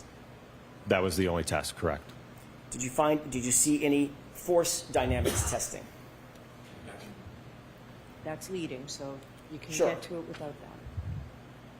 What about any other testing? Anything else that we've talked about? Do you see anything else done in Dr. Welcher's As it report? pertains to an analysis to the taillight and the damage and the forces, no. Let's move on to the next slide. Did you actually undertake testing in furtherance of the scientific method? Yes. Let's move on to the next slide and you can describe what we're talking about. What are we looking at here? So you're looking at a test matrix of the various tests that we conducted at ARCA. I could go through them one by one if you want. Let me ask you foundationally, was your testing directed toward determining whether or not the scenario proposed in Dr. Welcher's report was consistent or inconsistent with what you would find ultimately? The objection sustained. Was your testing specifically designed to determine whether the damage to Ms. Reed's vehicle, her Lexus, was consistent with the scenario that was proposed by Dr. Welcher? That's sustained too. Ask it differently, Mr. Jackson. What was your testing? What were you engaged in terms of your testing? What were you trying to find out? Well, I think it was to, again, we talked about earlier about that hypothesis, right? My understanding, Dr. Welcher indicated that the arm contacted the taillight, but there was no analysis or testing to determine what's the expected outcome of that. What's the damage to the taillight? So you answered the first question. I'm striking that second part. Ask another question. Was there anything else? I think simply put, it's to find out what happens when you impact an arm with a Lexus taillight at various speeds. What happens? What was your understanding of Dr. Welcher's hypothesis? That's sustained.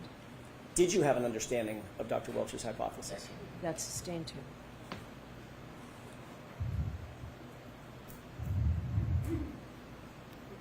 Ultimately, what were you trying to find out through your testing? As I mentioned, I think it was to determine when you impact a taillight at 10 miles an hour, 15 miles an hour, 25 miles an hour, what happens to the taillight? What's the expected damage? What happens to a sweatshirt when it makes contact with that? What happens to the fragments? How does the arm move? What's the acceleration of the arm? What's the change in speed of the arm? And certainly, as I mentioned, my colleague Dr. Rentschler will discuss what are the expected injuries in that type of impact. Did you see any of those questions answered in Dr. Welcher's report? Ask it differently. What did you see in terms of Dr. Welcher's report as it relates to those types of questions? That's sustained. Ultimately, did you undertake a methodology to perform the testing to answer the questions that you've just explained needed to be answered for this jury? Yes. Describe that, please. So we started out, we kind of worked at this incrementally, right? We didn't start right off the bat with utilizing an exemplar Lexus going right into an ATD or a test dummy, right? We wanted to start in the laboratory to have an understanding what happens at a range of speeds, in this instance, in our first two tests, between 10 and 17 miles per hour, right? What happens, what kind of damage do we observe, right? At 10 miles an hour, do we even brake the light? At 17, what kind of damage do we get? What kind of accelerations do we get? And then we moved up to full-scale vehicle impact testing. Is that methodology that you just described generally accepted in the field of accident reconstruction, in the broader field of engineering? Absolutely. Everything from utilizing an instrumented test dummy to using an exemplar vehicle to all the data acquisition systems that we had in the laboratory as well as the vehicle. All of that is generally accepted techniques in the field of accident reconstruction to evaluate what we did in this case. And are those techniques also supported by peer-reviewed articles in scientific literature related to accident reconstruction? Yes.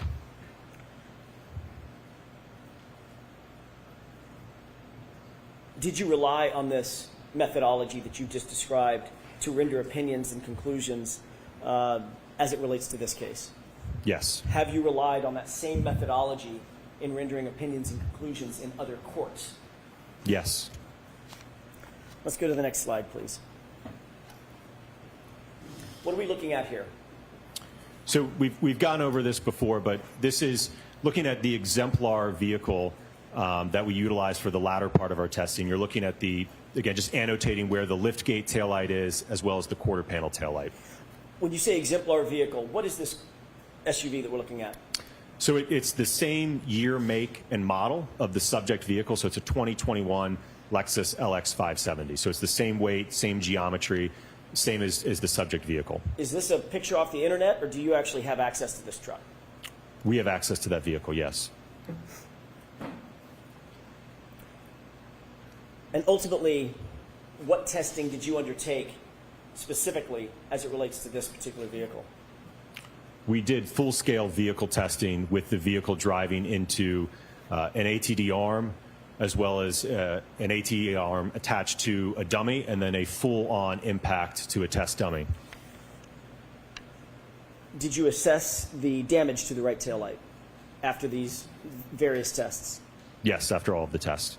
Did you assess the acceleration and quantify the forces that were involved? Yes.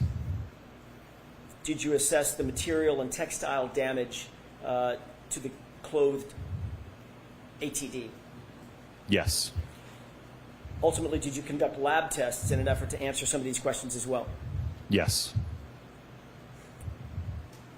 And you've already mentioned this, but you utilized in your testing the exemplar vehicle to the fullest extent that you felt necessary? Absolutely, Were yes. you hampered or hindered in any way in terms of damaging the vehicle or utilizing the vehicle in any way that you wished? No. Let's go to the next slide, please.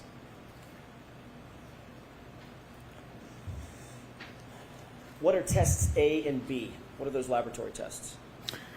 So these were the initial two tests that we did to get an idea of starting to test this hypothesis. As I mentioned, we weren't sure at 10 miles an hour what would happen to the taillight. We wanted to see what would happen at 17 miles an hour with the arm. So again, it was to evaluate from a starting point what happens in this interaction based upon how Dr. Welcher had his arm oriented in his PowerPoint and analysis. Next slide, please. What is this? So you're looking at a photograph of our lab setup. You can see on the left side of that is our Hybrid 3 anthropomorphic test device. To the right is a linear impactor, and this is something we already have in-house that we built years ago for our testing that we do for the National Hockey League when we're looking at, what's the accelerations on an impact to a goalie wearing a helmet, right? We'd use this same device for that type of testing to measure head acceleration. So we applied this same linear impactor to be able to project, if you will, or accelerate the taillight at a known speed into the ATD arm. What are some of the instrumentation that you use in addition to the mechanical impactor, what's some of the instrumentation you use to track the data? Certainly. So you can see, I'll get my, see down here. So at the top here, there's a blue camera here. There's another blue camera here. So these are our high-speed cameras. And you'll see there's a bunch of lights around those high speeds. That's just because the frame rate's so high. And again, it's only sampling a very, very short amount of time. So you have to have a lot of light when you do these high-speed tests. So we have the high-speed cameras running. We have an accelerometer mounted to the ATD arm here on the other side. So that's some of the instrumentation. There's also a couple other cameras that we're documenting this overall. Can we move to the next slide, please? What are we looking at in these photographs? So this is looking at, and not to be confused, this wasn't the arm position when the impact occurred. This is just showing you the setup. So on the left is just kind of an overall shot, and then on the right is, right here is a uniaxial accelerometer. So that's going to measure, we talked about that term earlier, right? The acceleration. So that's going to measure how quickly is this arm changing its speed, right? What's the acceleration of the arm as it's impacted? Does that accelerometer put into motion some of the mathematical formulations that you talked about earlier? Yes. Let's move to the next slide, please. Tell me about these photographs. So the importance of this is, more specifically looking at the right photograph here, might be a little bit hard to see, but we wanted to get the same exact sweatshirt or hoodie for the testing to evaluate if the taillight breaks, is there a mechanism for the fragments to penetrate and cause holes in the sweatshirt as were observed in Mr. John O'Keefe's sweatshirt? Next slide. Were you successful in finding the exact replica sweatshirt? Yes, and I will note, as I mentioned, I know it probably is hard to see, but the material blend on the sleeves are the exact same. They are 60% cotton and 40% polyester. Was it important in your mind to maintain consistency with the data that you had received concerning John O'Keefe's clothing? Certainly. I think we wanted to try to control as many variables as we could. Let's move to the next slide, please. Test A. Describe Test A for us, please.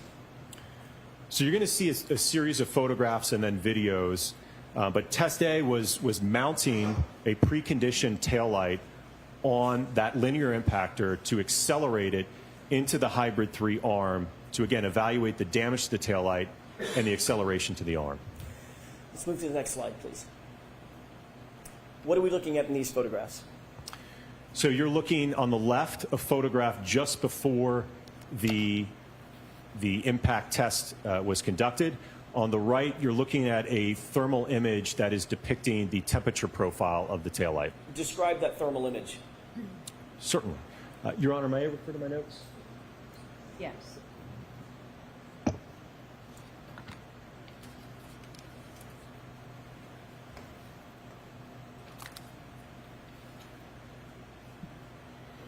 So what I did is I analyzed the profile of the temperature down in this area. And when we look at that segment, that lower portion here, where contact was made, the average temperature in that area was about 34 degrees with a minimum of about 33 degrees. How did you get that exemplar taillight down to around freezing? So all of the taillights that we tested were preconditioned overnight in a freezer. Why was that important? Well, it's my understanding that at the time that this allegedly occurred, the ambient temperature was 31 degrees Fahrenheit.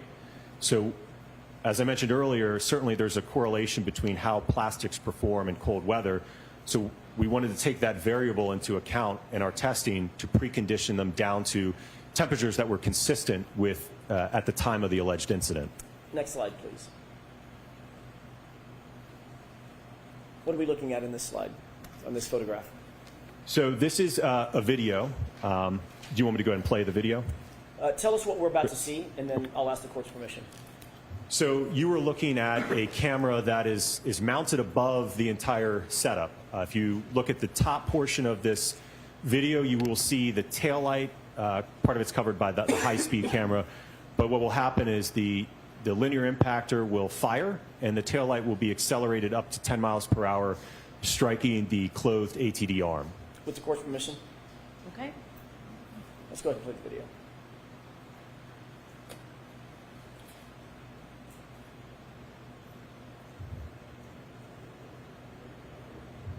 Next slide, please. What is this? So this is also a video, but with the high-speed camera. So it's the high-speed camera that's looking top-down at the arm. So you will see, when the video plays, you will see the taillight enter from the left and contact the arm. And I will note that this is essentially slow mode, so it's not happening in real time. So you'll see the taillight slowly moving, but it's actually in reality moving at 10 miles per hour. Understood. Go ahead and play that.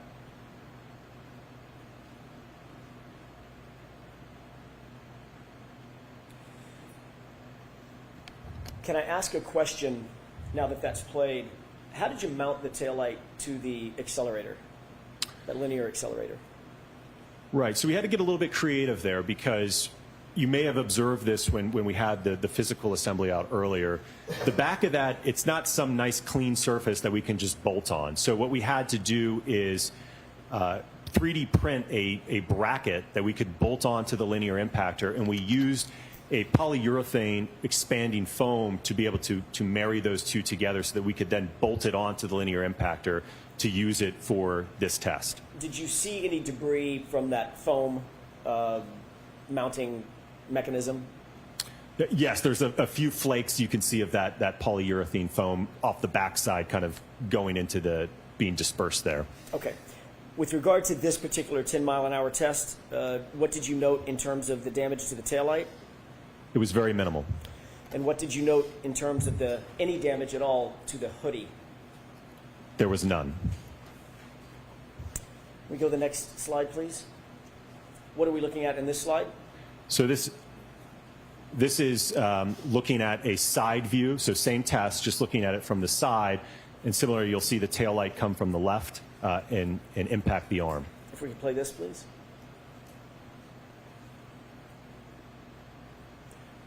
What did you note in terms of deflection of the arm, the test arm? Well, the arm essentially, and we'll see this in the data later, it reaches a common velocity with the tail light. Based upon the portion of the arm that was contacted, again, consistent with how Dr. Welcher has it oriented, it will become accelerated up to 10 miles an hour roughly. Over approximately what period of time is that arm accelerated up to 10 miles an hour along with the tail light? We'll see it on the data plots. I think it's about 10 milliseconds or so. How long, do you know how long an eye blink on average takes? Off the top of my head, no, I don't. Probably pretty quick. Somewhere around 250 milliseconds? Does that sound right? Sustained.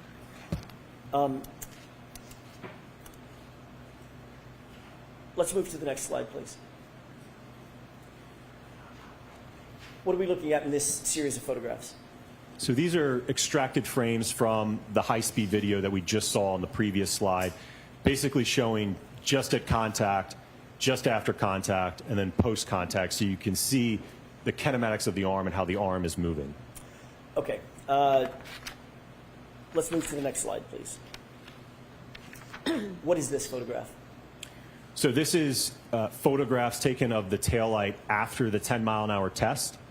I will note that there was a couple small fragments of the clear portion of the assembly, the outer lens that was missing from that turn signal area towards the left here. There was a couple fragments missing, and then there was some small fracturing here in that area. How would you describe the damage to the taillight in the 10-mile-an-hour test? If I may go to the next slide, I think it might. Sure. So this was the totality of that damage at 10 miles per hour. So I would describe it as minimal and superficial. Okay. Next slide, please. What is this? So this is the photograph that I just shown you compared to that of the subject taillight, so that you can have a side-by-side comparison of the test taillight compared to that of the subject. Were you able to reach any opinions and conclusions about whether the damage to the subject taillight is consistent with striking an arm at 10 miles an hour? It's inconsistent, in my opinion. Next slide, please.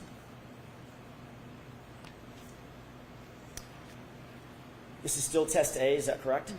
Correct. Were you able to reach any opinions or conclusions as to whether or not the damage to Mr. O'Keefe's clothing is consistent with being struck by the taillight at 10 miles per hour? What I observed from the test is that there was no mechanism to create any of the holes that we observed on the subject sweatshirt. Do you hold that opinion to a reasonable degree of scientific certainty, Yes. as well as the former opinion that you just gave us? Yes. Next slide, please. What are we looking at in this graph? So this is a graph that shows the roughly, on the next graph, you're going to see a 24 millisecond window. So what I want to show you on this graph is what does that look like over a full second so you can have an appreciation of just how quickly this is occurring. As you mentioned earlier, I think your comment about a blink of an eye, this is even shorter than that.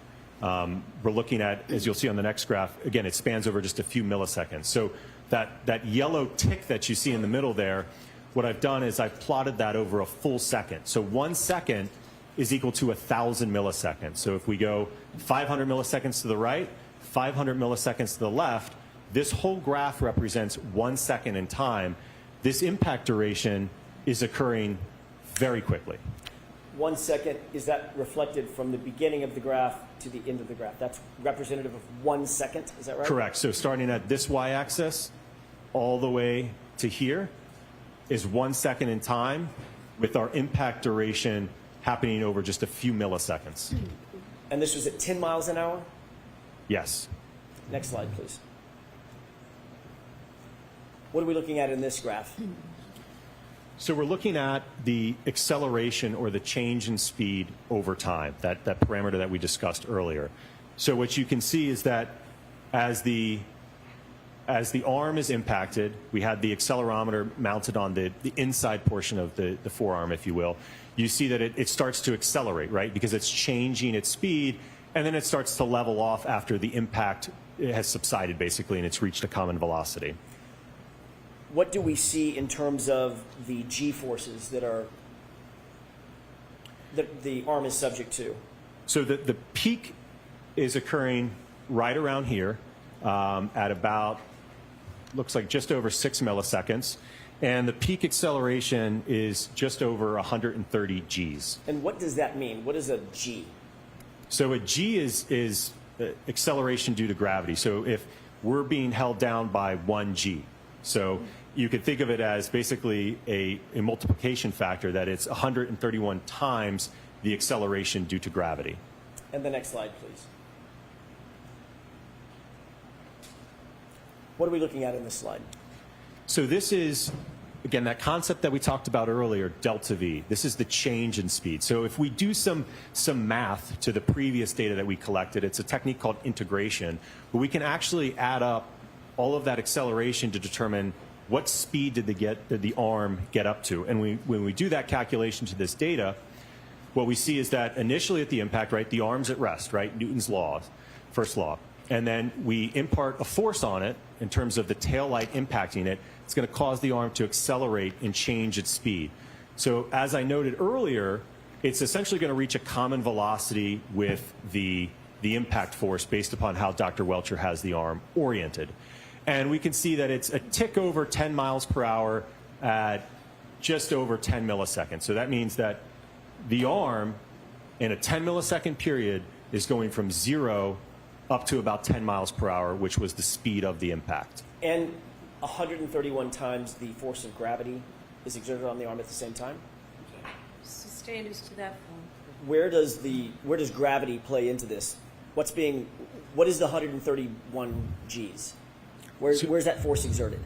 So that is the acceleration that the arm experienced as a result of that impact. So that's how quickly it was changing in speed. Understood.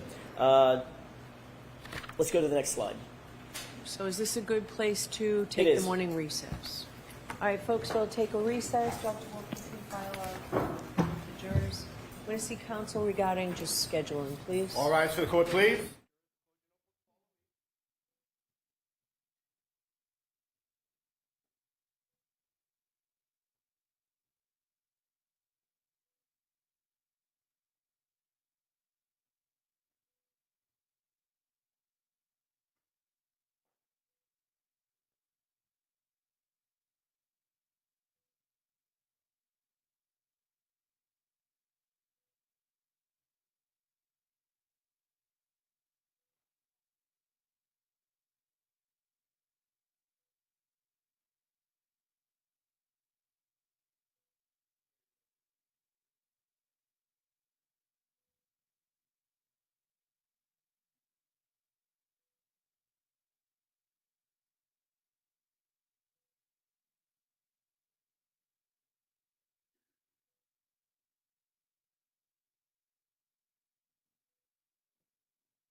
20 minutes. Court, all rise.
Court is back in session. You may be seated.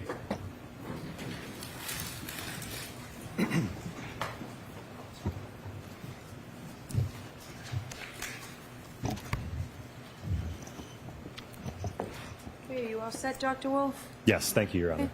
All right, Mr. Jackson. Thank you, Your Honor. Dr. Wolf, before we get into laboratory test B, I failed to ask you, were you compensated or was ARCA paid following the proceeding last year for any of the time? Yes, last year. Yes. Last year? Correct, yes. Do you know how much that was? From what I recall, I think it was around $20,000. Was ARCA paid by the defense your initial testing, the initial analysis which we talked about earlier this morning? Was ARCA paid by the defense for any of that? No, not the report, testing, none of that. Okay. What were you paid for last year related to the first proceeding? My time to appear at the proceeding. Travel? Correct, travel, testimony. testimony. Yes, sir. So the form, Mr. Jackson. Sure. What about now? Have you been paid any additional sums by the defense specifically for your undertaking that you're testifying about today? Yes. About how much have you been paid? I think when I spoke to accounting, I think they indicated it was around $50,000. Okay. Let's talk about laboratory test B, as in Bravo. If I may have just a moment, Your Honor. Sure. What was different about lab test B as opposed to lab test A? So the tests were essentially identical aside from the speed increase going from 10 up to 17. Okay. Let's take a look at the next slide. Just so I'm clear, Doctor, I want to make sure I'm on the same slide as you. Is this slide 35 pursuant to your notes? This is slide 36. 36, got it. Okay. We could be a little bit more brief, I think, because is this similar to the 10-mile-an-hour test, just with increased velocity? Correct. Okay. What about the purple hued taillight on the right? What is that? So again, that is a thermal image depicting the temperature profile of the right taillight that was tested. And I'm sorry, go ahead. I was just going to note that the average temperature profile of the taillight here in this test was approximately 30 degrees Fahrenheit.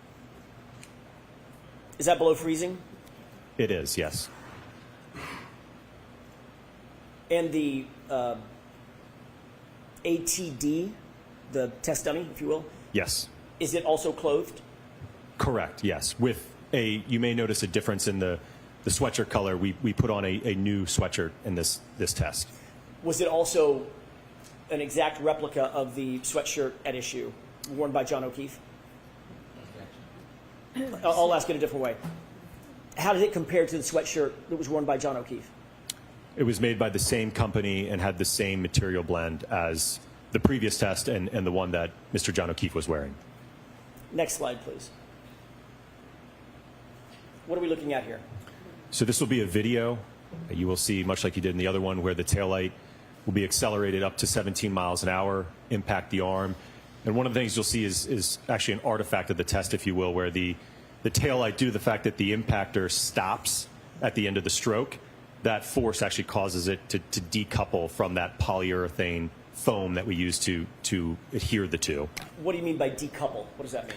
So, as I mentioned, it once the linear impactor reaches the end of its stroke, it stops instantaneously, and the force of that stop just caused where we adhered the two together, just caused it to detach, basically break away. So, in essence, it doesn't matter because we only care about that. Remember, we're talking about that short duration of time, that 10 milliseconds. So once it breaks, it's already reached a common velocity to the taillight.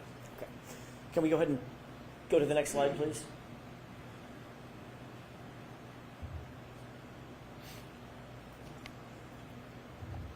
What do you note about this impact? So one of the things you'll see is kind of that dust cloud that you see. Again, that's all the particulates from the expanding foam that we use. So that's kind of what you see in the background there, kind of going over kind of the arm and the taillight there. Do you note more damage or less damage to the taillight at 17 miles an hour versus the 10 mile an hour test? There is more damage, yes. Let's go to the next slide, please. What are we looking at here? So you're looking at a top-down view from the high-speed camera. You'll see the taillight enter from the left, impacting the arm at about 17 miles per hour. Okay, go ahead and play it. Can you describe the decoupling? Is that shown here? Absolutely. So as you can see, where the two are basically married together, right? It's kind of actually coming back together now. So that bond that we had, right? This is the most effective way that we could mount it to the impactor. It just became detached due to the force of that impactor stopping at the end of the stroke. Understood. Next slide, please. What are we looking at here? So in this slide, you're looking at another high-speed video. This is just a side view. Again, you're going to see the taillight enter the frame from the left, impacting the arm at 17 miles per hour. Is this in slow motion as well? This is in slow motion, correct, not real time. Okay.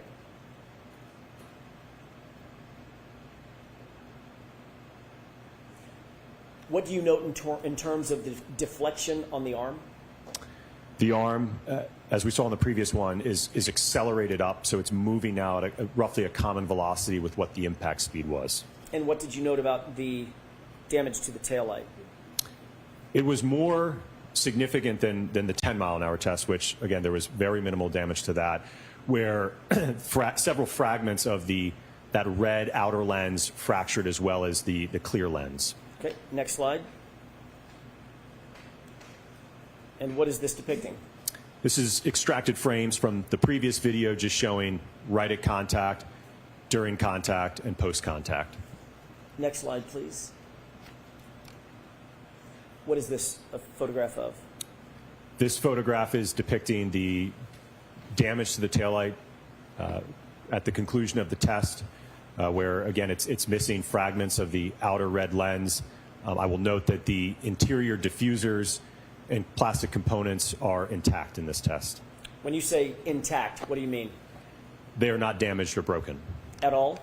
Correct, at all. Next slide, please. What is that a picture of? Another photograph showing the taillight post-test. Again, no damage to the underlying diffusers in terms of being cracked, shattered, or broken. And what did you note in terms of the damage to the outer acrylic, the red piece? It broke into a few fragments, and I think on the next slide I depict those in a photograph. Let's take a look at that. What is that? So this is a photograph depicting the collection of the fragments post-test. I will note there's one clear piece, one red piece, another clear piece, and then there is one more red piece in this bag. So the outer lens broke into approximately 4 pieces in the 17 mile per hour test. And I'll point out one other thing just because you can see it in the photograph. This is that 3D printed bracket that we used to bolt it onto the linear impactor with the foam on the other side that mounted it to the taillight. Thank you for that. Next slide, please. What is this a picture of, or pictures of? This is a side-by-side comparison showing a depiction of the 17 mile an hour test impact to the test taillight, comparing it to that of the subject taillight. Were you able to reach any conclusions or opinions as to whether or not the damage to the subject taillight on the right is consistent with striking an arm at 17 miles per hour? It's inconsistent from a damage perspective. What's the basis of that opinion? The test that I've just showed you all. Was that testing that we've just talked about conducted in accordance with the scientific literature and generally accepted methodologies that you've earlier described? Yes. Is the damage to the right rear taillight consistent with striking John O'Keefe's arm at 17 miles per hour? No. Do you hold that opinion to a reasonable degree of scientific certainty? Yes. Slide 45, please. What is this? You're looking at photographs post-test of the sweatshirt that the ATD was wearing at the time of the impact. Is this the 17 mile an hour impact? Correct, yes. Did you note any defects in the fabric of the right arm? There were no punctures, holes, or fraying of the material during this impact test. Based on this testing that you conducted in this case, is the damage that you saw of the shirt that John O'Keefe was wearing consistent or inconsistent with the shirt that's on the ATD? It was inconsistent compared to the sweatshirt that Mr. John O'Keefe was wearing. Based on that, do you have an opinion or a conclusion as to whether or not the damage on Mr. O'Keefe's clothing was consistent with being struck by the right rear taillight at 17 miles per hour? It is inconsistent. Next slide, please. What is this graph depicting? So going back to these terms that we've talked about, this is the acceleration trace of the 17-mile-an-hour impact test. And you can see that we reach a peak acceleration at around 5 milliseconds, and that's at about almost 270 Gs. You said 270 Gs? Correct. Or 217? 270. Thank you. 70. Did that have any significance on your analysis? Yes. What was that? Well, we can use that to estimate. Obviously, we can integrate that to get the speed, but we can also estimate the force applied to the taillight with that information. Can we go to the next slide, please? What is the delta V as it relates to the 17-mile-an-hour lab test? So you can see, again, the arm initially at rest is accelerated up, increasing in speed, and then reaches just about 16 miles per hour, so reaching nearly a common velocity with the taillight at about 8 milliseconds in time. Next slide, please.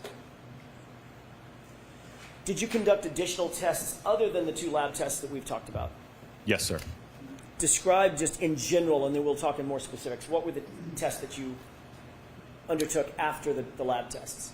So we conducted 2 tests with a suspended ATD arm that was impacted by an exemplar 2021 Lexus LX570. We then conducted a test where the arm was then attached to a test dummy, and then our final test was a full-on impact to a test dummy. Can we go to slide 48, please? What are we looking at in this slide? This is the exemplar 2021 Lexus LX570 that was utilized during this test program. Was this the same vehicle that was utilized in all the tests, C, D, E, and F? Correct, yes. If we could go to slide 49, the next slide. What's depicted in this photograph? Well, so there's a number of things here, so I'll try to point them all out. So obviously, we talked about just now the Lexus here, the exemplar vehicle. We have a forklift that was hoisted up that ultimately was suspending the arm. I think I have an additional photograph that shows it close up. But the arm was suspended from the forklift at the correct height to interact with the taillight. We have our high-speed cameras set up under this umbrella. There's another one over here. Another thing you'll note is we brought out the chest freezer when we were installing these in the Lexus to, again, keep them at that steady state temperature for as long as possible.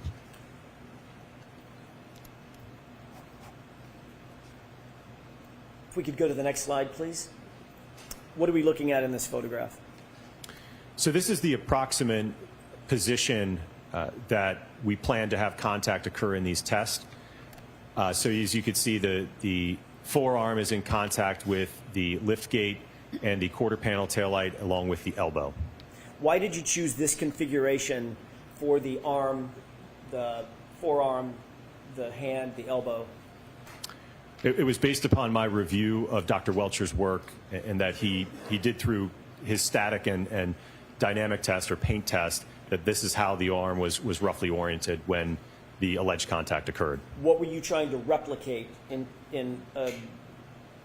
positioning the arm this direction, this way, as it relates to the SUV? Well, I think as I stated earlier, it was to understand, okay, let's get beyond just simple geometry, aligning things. What happens to the arm, right? What are the accelerations? What's the damage, right?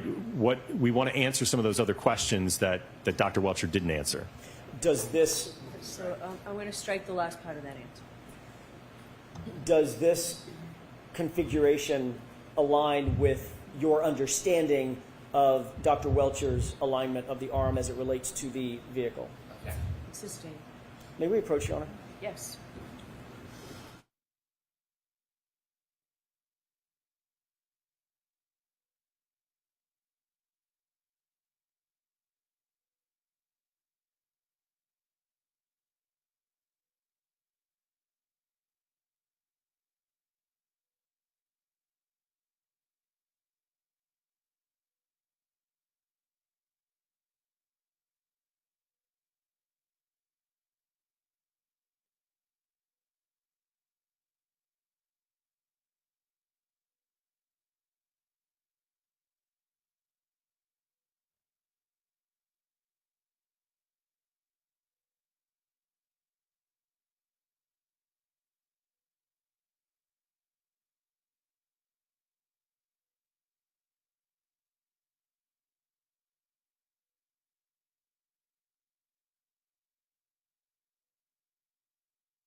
Thank you, Your Honor. May I inquire? Yes.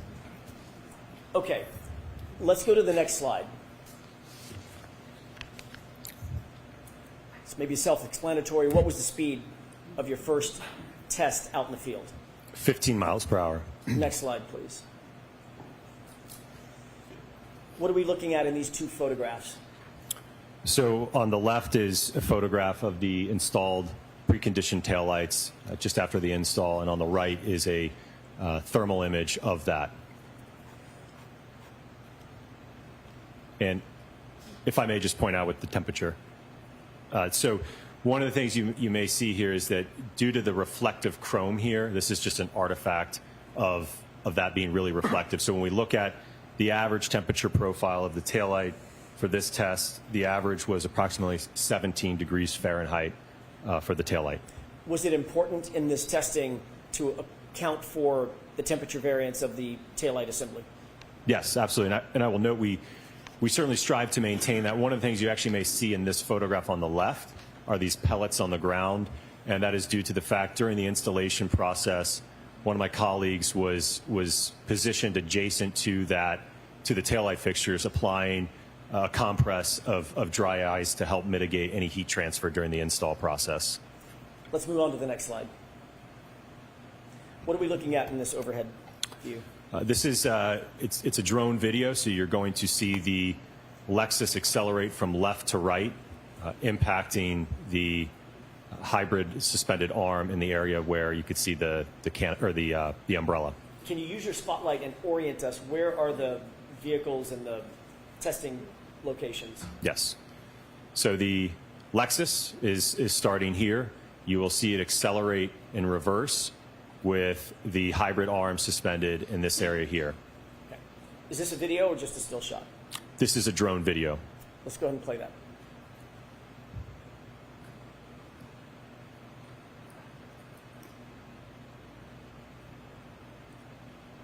Dr. Wolf, is that in real time or slowed down, sped up? This is in real time. Okay. Next video, please. What is this? This is a camera that was mounted on top of the forklift that was suspending the arm. Is this a still shot or is it a video? It's a video. What is the orientation of that arm as it relates to the vehicle that we'll see? So it will make contact with the taillight, although I will note in this test, ultimately the contact ended up being more of a clip or a side swipe in this test. Go ahead.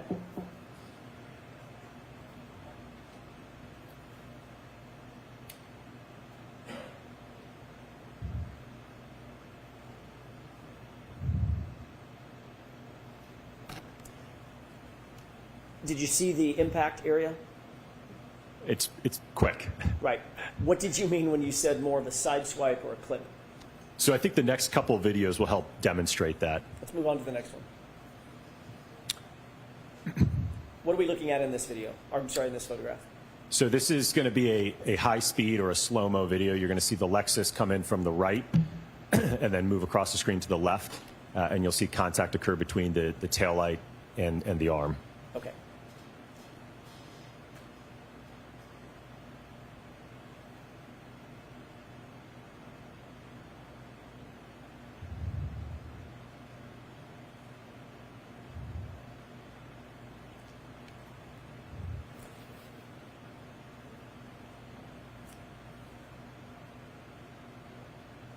Can you explain for the jurors using this video what you meant by more of a side swipe or a clip?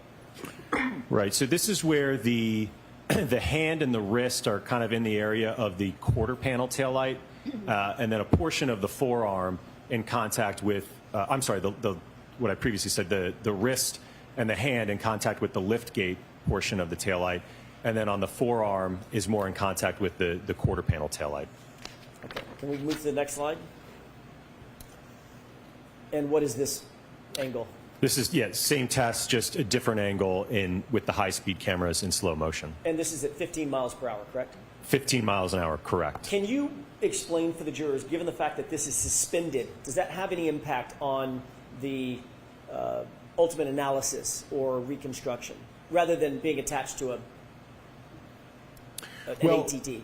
Effectively, mass is mass. So whether we have an arm that is suspended or attached, again, it's the arm is on a joint, right? So the arm can accelerate freely of the rest of the body, right? So if anything, even if it is attached to the body, there may actually be some additional force associated with that, just because there could be more mass attached to it. Understood. Okay, let's go ahead and play this video.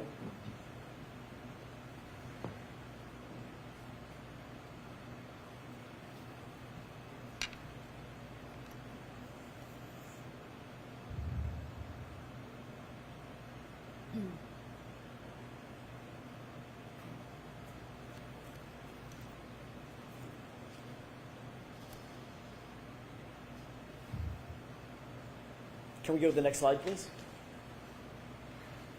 What are we looking at in these three photographs? So you're looking at, on the left, starting from left to right, just at contact, and then just after contact, and then post-contact. So as I mentioned, you can see that in this first one at contact, again, we don't have, the hand isn't and the arm aren't positioned as far out on the previous tests, and the hand is in the area and the wrist of the lift gate taillight, with part of the forearm in contact with the quarter panel taillight. And as you saw in the video, essentially the arm just kind of moves out of the way of the vehicle as it comes by. Understood. Next slide, please. What are we looking at here? This is a photograph of the test vehicle subsequent to the test, depicting the, I'll say, lack of damage to the taillights. Describe what you did see in terms of damage or lack of damage on the taillight. There was no damage or fracturing to the taillights. Describe the orientation of the arm in this particular test that you said was more of a side swipe. What was the orientation of the arm to the taillight in terms of how much of the arm touched the taillight? It's probably a clunky question, but I think you understand it. I don't know if I could break it down into, I think just qualitatively speaking, like I said, it appears to be the hand and the wrist and kind of the lower portion of the forearm, maybe to the mid forearm or so. So nothing on the upper arm? Correct. Making contact? Correct. Nothing on the upper arm, yes. Okay. If we can move past this slide and onto the next slide. What is this depicting? So this is depicting the test taillights of the 15 mile per hour impact into the hybrid arm compared to that of the subject taillight. Was there any notable damage at all on the on the exemplar taillight following test C at 15 miles an hour? The only thing there may have been was some very slight abrasions maybe to the plastic, but there certainly was no breaking or fracturing of the lens assembly. Were you able to reach any opinions or conclusions as to whether the damage to the subject taillight is consistent with striking an arm at 15 miles per hour?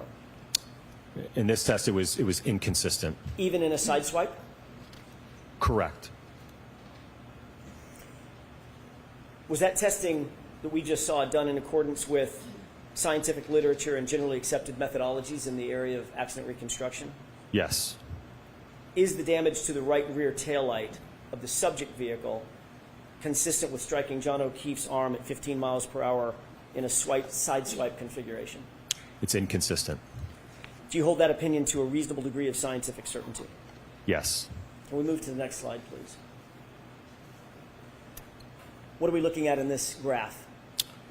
So you're looking at the hand acceleration over time. So you can see that because, as you saw in the previous video and slides, the hand initially made contact with the taillight. So that gets accelerated up first. So we're getting peak accelerations in this test for the hand of about 254 Gs. And yes, over a period of about a little over 6 seconds or 6 milliseconds or so. What was the arm or the appendage outfitted with to determine the data on this graph?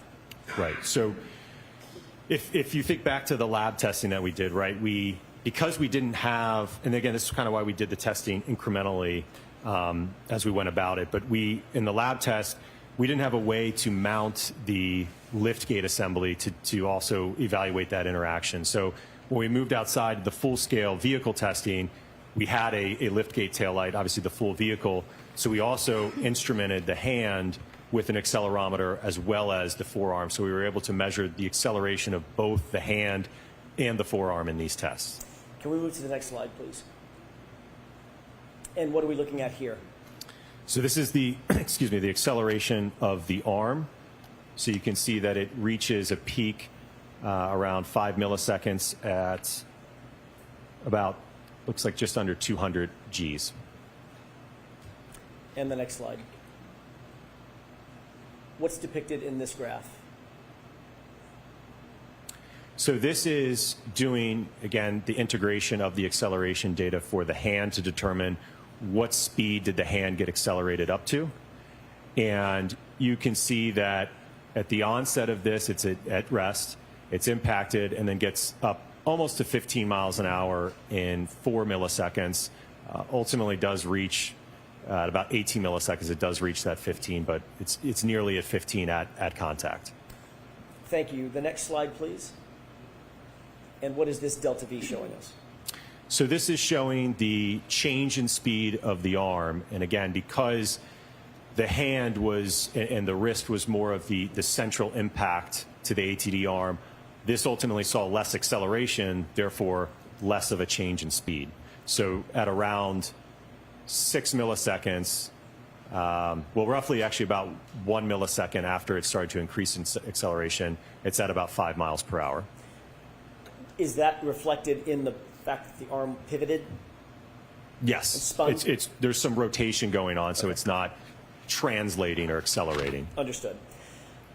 Can we move to the next slide, please? Test D. What was the speed that you undertook in test D as in delta? So this is a 29 mile per hour impact into the suspended hybrid arm. We move to the next slide. What are we looking at in this series of photographs? So on the left is my colleague, again, compressing the taillight while we install the upper tail, the liftgate taillight to, again, try to maintain that steady state temperature. Over here on the right is the thermal image of the taillight after the install. So the average temperature of this taillight during the test was approximately 17 degrees Fahrenheit. Next slide, please.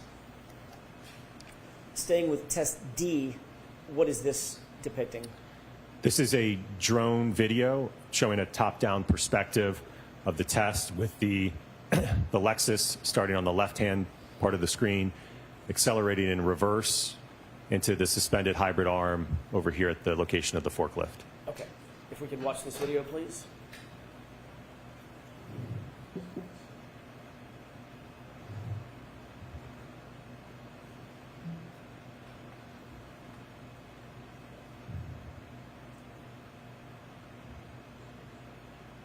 Do your next slides show, there you go, the suspended arm.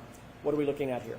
So this is a video camera that was positioned on top of the forklift looking down at the arm, so you'll see the vehicle move from bottom to top as this video plays. By the way, Dr. Wolf, what are the purple and white lines that we see have predominated? I'm sorry, I was talking over that. Sorry, I That's didn't. okay. What are the purple and white lines that we see? So those are guidelines to help.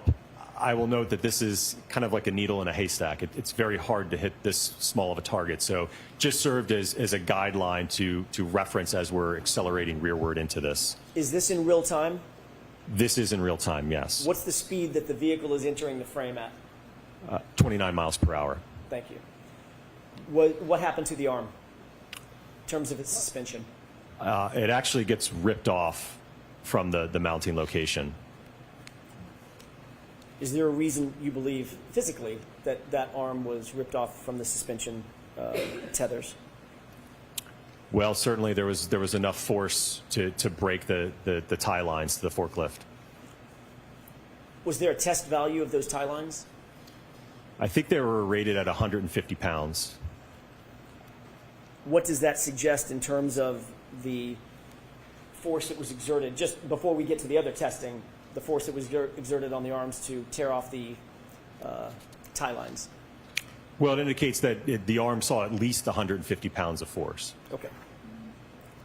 Next slide, please. What are we looking at in this video? So this is going to be a slow motion video. You'll see the Lexus accelerate in reverse, making contact with the arm. And again, this is the 29 mile per hour impact test. Okay.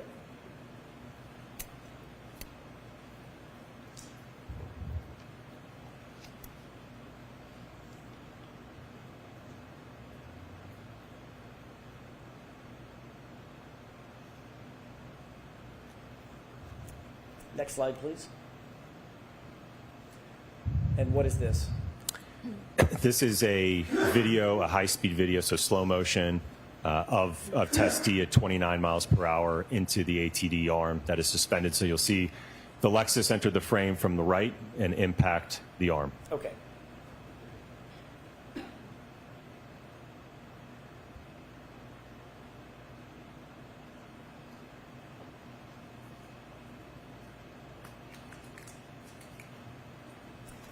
Was this strike more reflective of what you were attempting to replicate?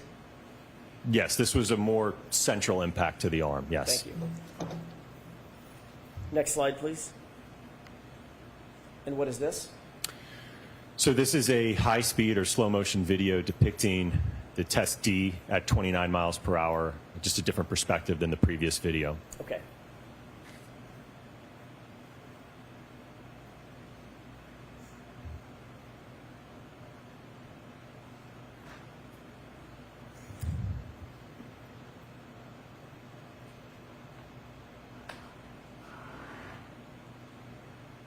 Next slide.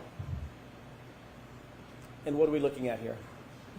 So this is extracted frames from the high-speed video. So starting out left to right, this is roughly at first contact with the majority of the hand, well, the hand, the majority of the forearm in contact with the liftgate taillight, with a portion of the elbow in contact with the quarter panel taillight. Can I stop you right there on that far left frame? Does that fairly replicate what you were attempting to approximate in terms of the orientation of the arm versus the taillight? Yes, more of a central impact compared to that first test at 15, yes. Is that more or less consistent with what you saw in Dr. Welcher's test where he had his arm in that still shot associated with the geometry of the car? Sustained. Is this consistent with what you were trying to replicate after your review of Dr. Welcher's report? Yes. Sustained. Can I ask you differently? What were you trying to replicate, or why were you trying to replicate this at the 29-mile-an-hour test in this particular orientation? We were trying to see, based upon Dr. Welcher's orientation, what happens to the arm in terms of the acceleration and the damage to the taillight at that configuration at contact. Okay, next slide, please. What are we looking at? So this is a photograph depicting the damage to the liftgate taillight as well as the quarter panel taillight. And what do you note in terms of that damage? So on the liftgate taillight, a significant portion of that thick 5mm red outer lens is fractured and broken off. The underlying diffusers are still in place. There was a small crack in, I believe it was the upper diffuser here. The quarter panel taillight had the clear section damaged with the outer lens missing, along with some fragments from the outer portion of the red part of the lens. Next slide, please. What are we looking at in this slide? So this is another photograph depicting the quarter panel taillight. As I indicated, there is portions of the red lens cover missing. The interior diffusers remained largely intact in this test. Next slide. What is this side-by-side depicting? This is showing the results of the 29-mile-per-hour impact test to the test vehicle compared to that of the subject taillight. Given that orientation of test D, were you able to reach any opinions or conclusions as to whether or not the damage to the subject taillight is consistent with striking an arm at 29 miles per hour? It was inconsistent. What's the basis for that opinion, Dr. Wolf? The results of this test. And was that testing conducted in accordance with the scientific literature and generally accepted methodologies in the field of accident reconstruction? Yes. Is the damage to the right rear taillight consistent with striking John O'Keefe's arm at 29 miles per hour? When I say the right rear taillight, I mean of the subject vehicle. Sustained as to that. With regard to your opinion concerning whether the subject taillight is consistent with striking an arm at 29 miles per hour, do you hold that opinion to a reasonable degree of scientific certainty? Yes. Next slide, please. What is depicted in this graph? So this is looking at the acceleration of the hand in the 29-mile-per-hour impact test with peak accelerations close to 800 Gs at 2 milliseconds.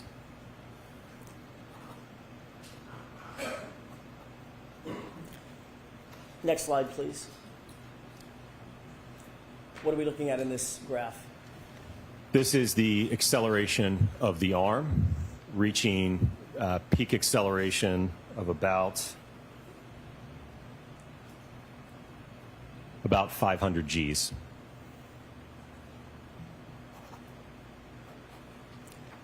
You indicated 800 Gs in the last graph. What's the difference? What's the difference in the delta between the 500 and the 800?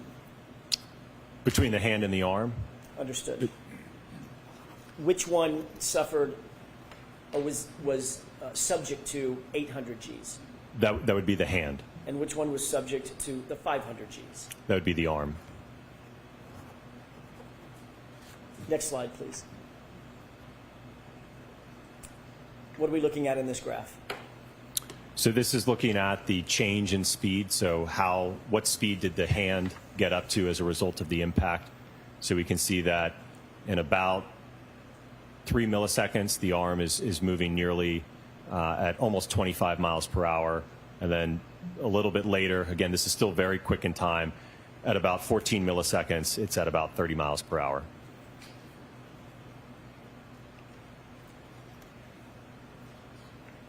Next slide, please. What's depicted in this graph? So this is looking at the change in speed of the arm as a result of the contact.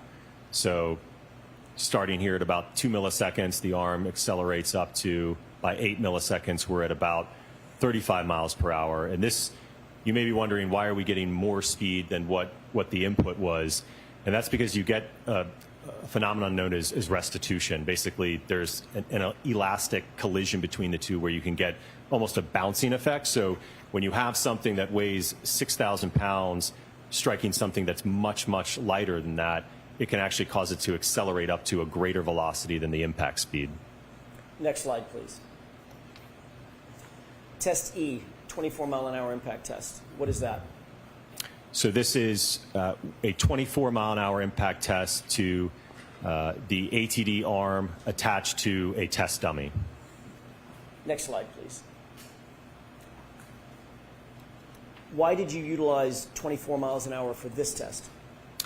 So it's my understanding that this is the upper end. There is a triggering event of, I believe it's 1162.2, and I think at the end of that data, the speed is approximately 24 miles per hour. So we did a test at the end point, if you will, in that data set.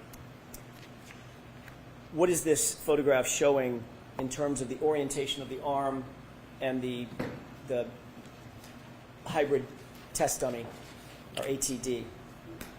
So the orientation is to depict, again, the orientation that Dr. Welcher indicated in his static and dynamic test to show what happens when again, that ATD arm that we had is attached to a test dummy and is struck at 24 miles per hour.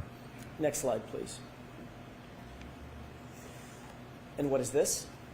So this is a thermal image of the taillights just after the install with the average temperature at about just over 33 degrees Fahrenheit. Next slide. And what are we looking at? So you're looking at a top-down drone video with the Lexus here on the left that will accelerate in reverse up to 24 miles an hour, striking the ATD arm. Let's watch that, please.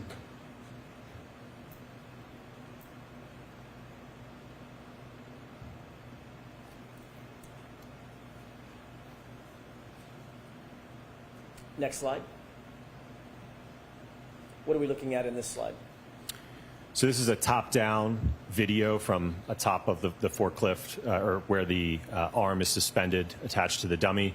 So you're going to see the vehicle enter from the bottom into going to the top of the screen.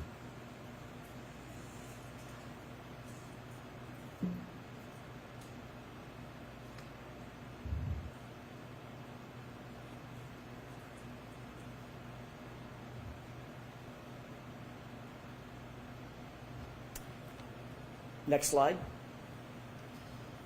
What is this view?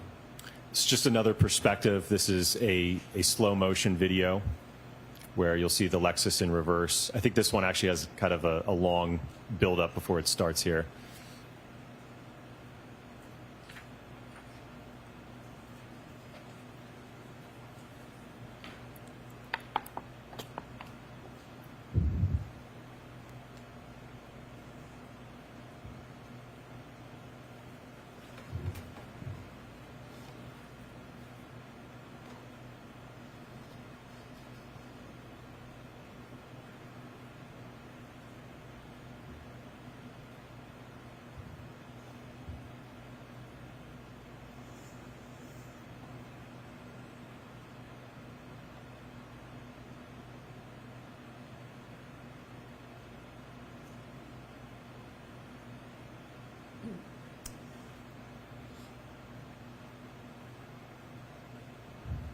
And could we go to the next slide, please? And what is this? So this is a perspective from the high-speed camera, so a slow-motion video with the Lexus reversing into the ATD arm at 24 miles per hour. Before you play this, Dr. Wolf, I failed to ask this. It may be obvious. After each of the tests, C, D, E, F, were you replacing the taillight with new exemplar taillights that had been temperature accounted for? Yes, every test had a new set of quarter panel taillights, as well as liftgate taillights. And even in the test where the taillight in the 50-mile-an-hour test where the taillight was not damaged, we still put on new taillights. We did not repurpose or reuse any of the taillights. Okay, thank you. If you could play this for us, please.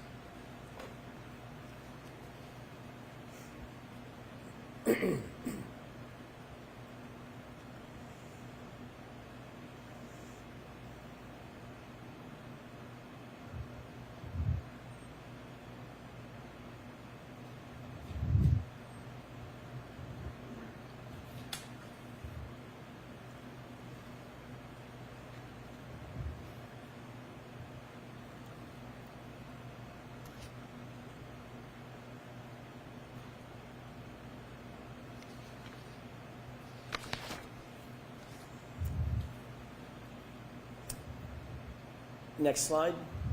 In this configuration, was the ATD outfitted with the hoodie that you've earlier described? Yes. At the time you outfitted the ATD with the hoodie in this configuration before this test E, did you confirm that the sleeve, the right sleeve, was damaged or undamaged? After this test? No, before. Before, it was undamaged before the test. Okay. What are we looking at in this slide?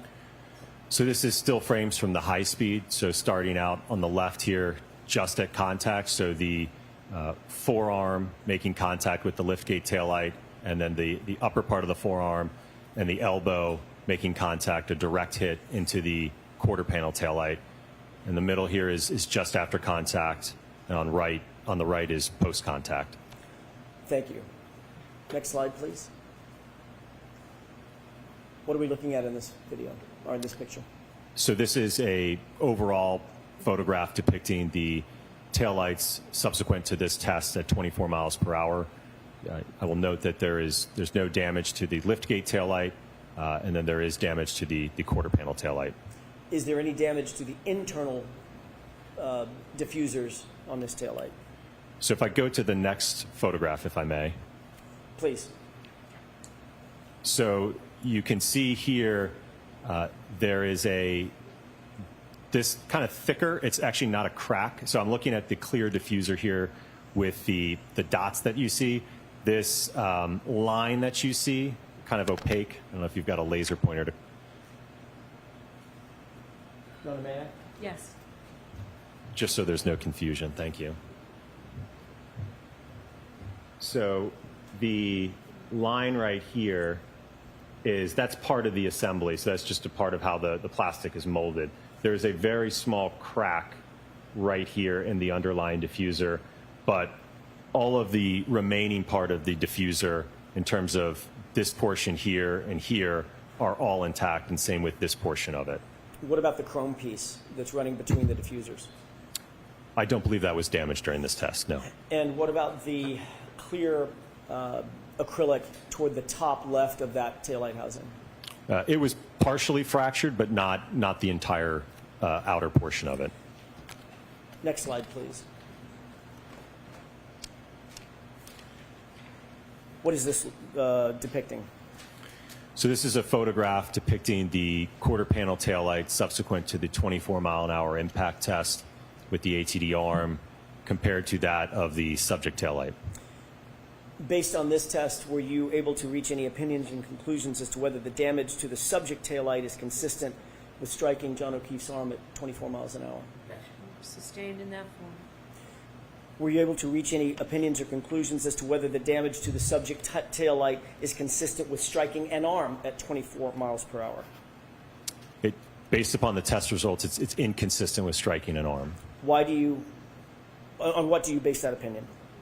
I base it upon the test results that I've shown in terms of the video and the data acquisition. Can you describe that in a little bit more detail? So during this test, we had the instrumented hybrid arm outstretched from the test dummy with the accelerometer on the hand and the forearm.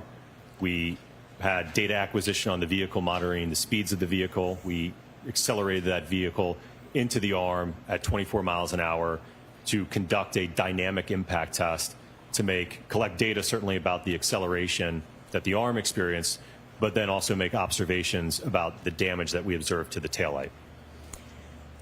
Do you hold that opinion that we've just discussed to a reasonable degree of scientific certainty? Yes. And were your tests conducted in accordance with methodologies that are generally accepted in the field of accident reconstruction in this particular test cycle? Yes. Next slide, please. What are we looking at in this series of photos? So these are photographs depicting, excuse me, the test clothing. Again, prior to the test, there were no holes or damage to the sweatshirt. That was the same post-test. We did not make any observations with respect to any fraying, holes, punctures to the material of the sleeve. Was there any damage whatsoever observed on the right sleeve of that ATD? No. Next slide, please. What are we looking at in terms of this graph? So what you're looking at in this graph is the acceleration of the hand reaching a peak acceleration just after 10 milliseconds of approximately 435 Gs. Next slide. What are we looking at here? This is the acceleration of the arm during this 24-mile-an-hour impact test, reaching peak Gs of about 300 at 4 milliseconds. And the next slide. What is this delta V graph showing us? So this is showing the change in speed of the hand as a result of the impact, ultimately getting up to approximately 24 miles an hour, which again is the impact velocity of the Lexus. And how fast did it get up to 24 miles an hour? In probably about 10 milliseconds or less. Next slide, please. And what is this delta V showing us? This is showing the change in speed of the arm going to about just over, looks like about 22 miles per hour at about 10 milliseconds. So total window of time of about 8 milliseconds that it took to get up to that 22 mile an hour speed or so. Understood. And next slide, please. Did you undertake, by the way, another question. On that, when the ATD was oriented in test E, as an echo, where it was standing with its right arm out, and the impact was on the right arm, what happened to the mass of the body of the ATD? It rotated. Was it projected at all off to the side? No. Was it projected rearward? No. Was that rotation expected based on your experience? Yes. What is the 29 mile an hour impact test in test F? So this was a test that we conducted with a what's known as a rescue Randy or a test dummy that was a full-on impact to the right rear corner of the Lexus. Let's take a look at the next slide, please. With regard to test E, if I could please ask you about that.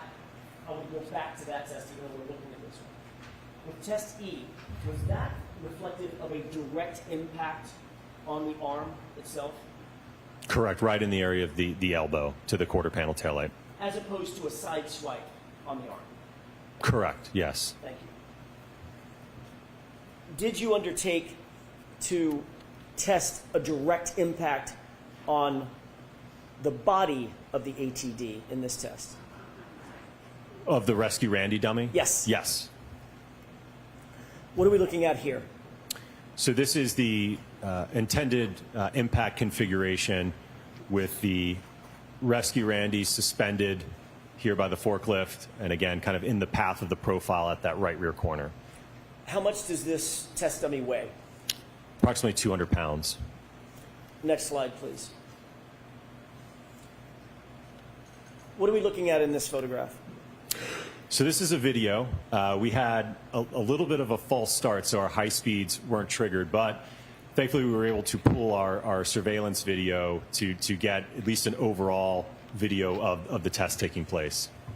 Do you have, or did, well, let me ask you that did you intend to have high-speed video just like you've had in every other test? Yes.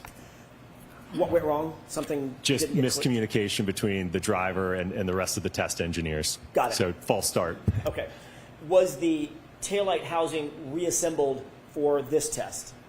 Yes, it had a preconditioned new set of taillights on it. And other than the taillight being damaged several times that we've seen, was there any other damage to the rear of that exemplar vehicle? I'm sorry, can you repeat the question? Sure. Other than the taillight damage that you rotated through in your testing, C through F, was there any other inherent damage to the the lift gate that existed when the exemplar vehicle was received by you? When it was received, no. It was Okay. in good condition. No defects or damage were noted. Okay.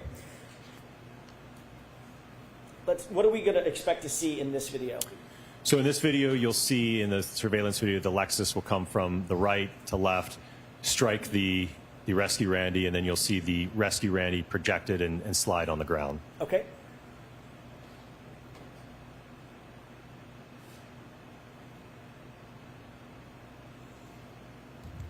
Can you play that one more time, please?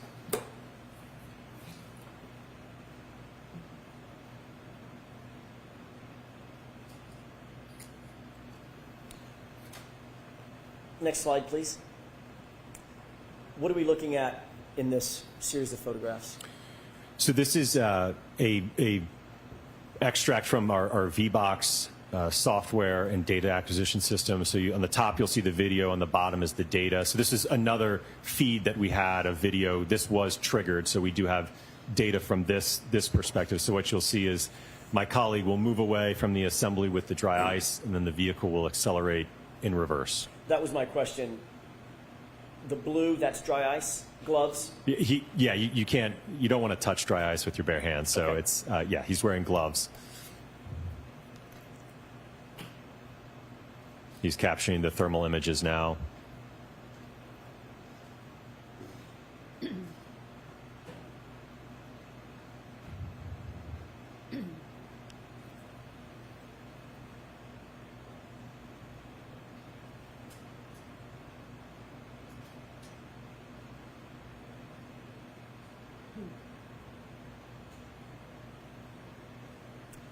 Next slide, please.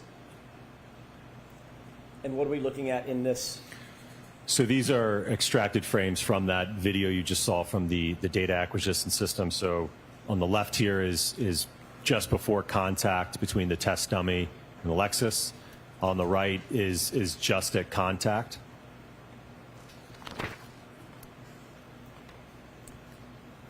Next slide, please. And what are we seeing in these series of photos? So this is obviously during the collision sequence. The body now has loaded into the lift gate and the back window. What you're seeing here is the back window shattering. And this is just a few split second later in time where, again, the body is continuing to move with the vehicle as it's contacted. Next slide. And what is this? This depicts the post-impact damage to the rear of the Lexus. As I noted, the rear window is completely shattered. There's deformation and crush to the liftgate section of the vehicle. The bumper step was popped out, and then there was some minor fracturing in the bumper cover at the lower level.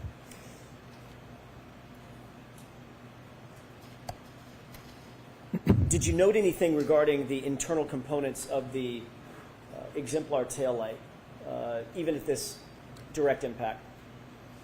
So the taillight, as you can see, it blew out the outer lens cover. I believe the part of the clear diffusers were actually still in place. I think the lower one might have been fractured here, but I think the upper one was still in place.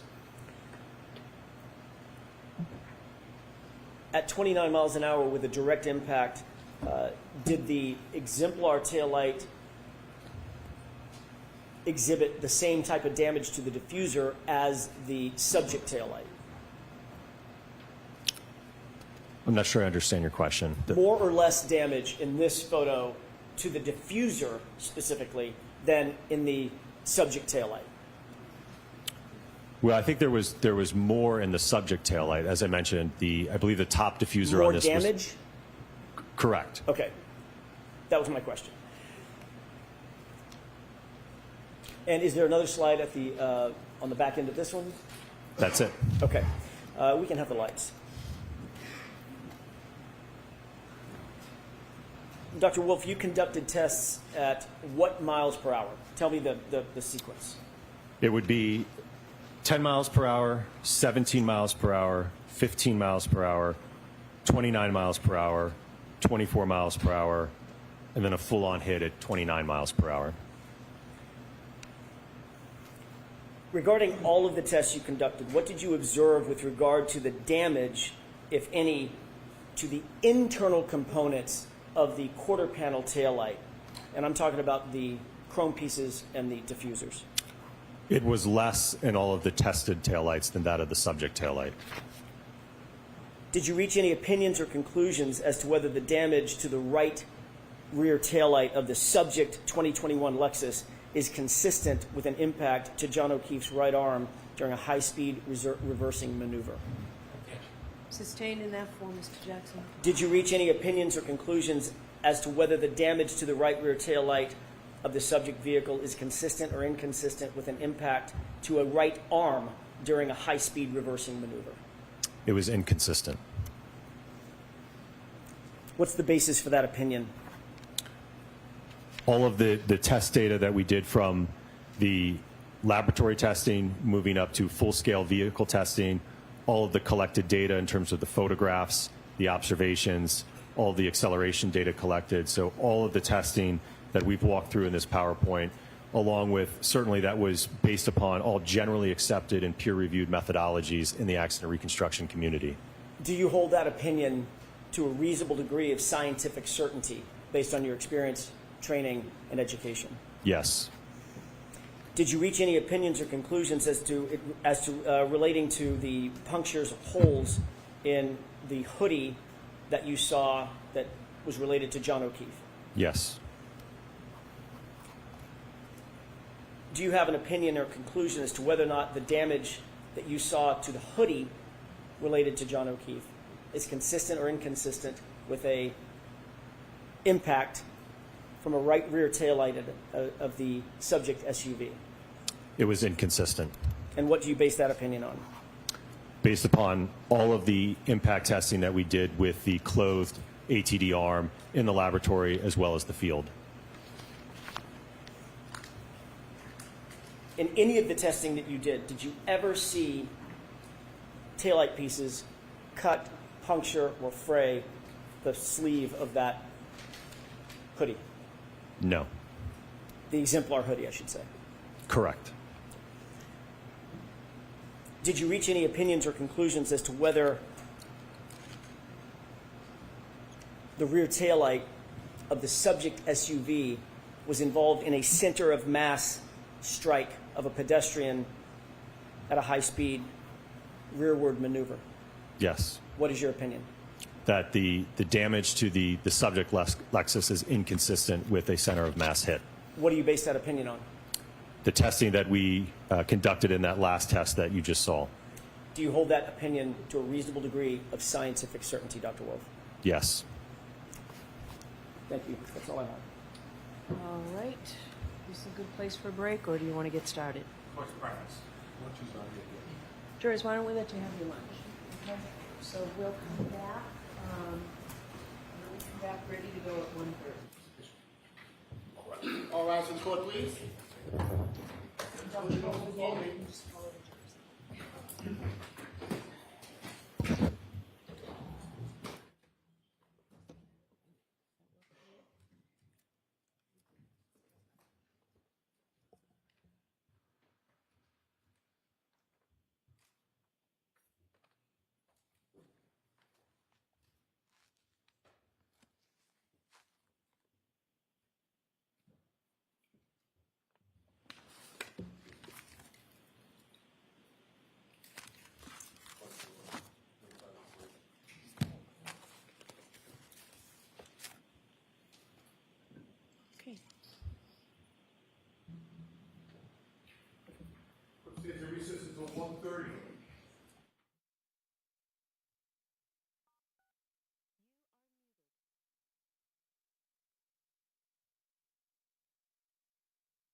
You are unmuted.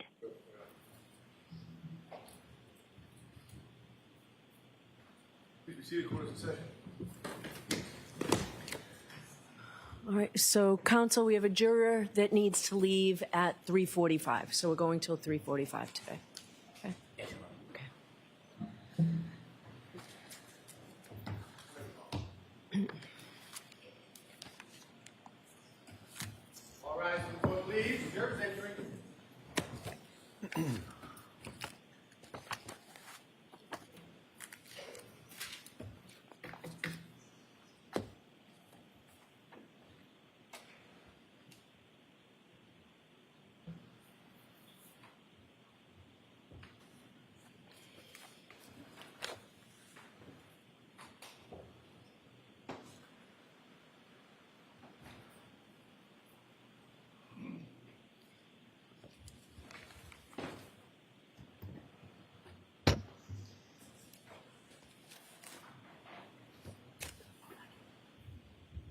Court is back in session. You may be seated. So jurors, we are going to stop today at 3:45. All right, Mr. Brennan. Thank you, Your Honor. Group. It's going to be All right, so, okay, great. Thank you.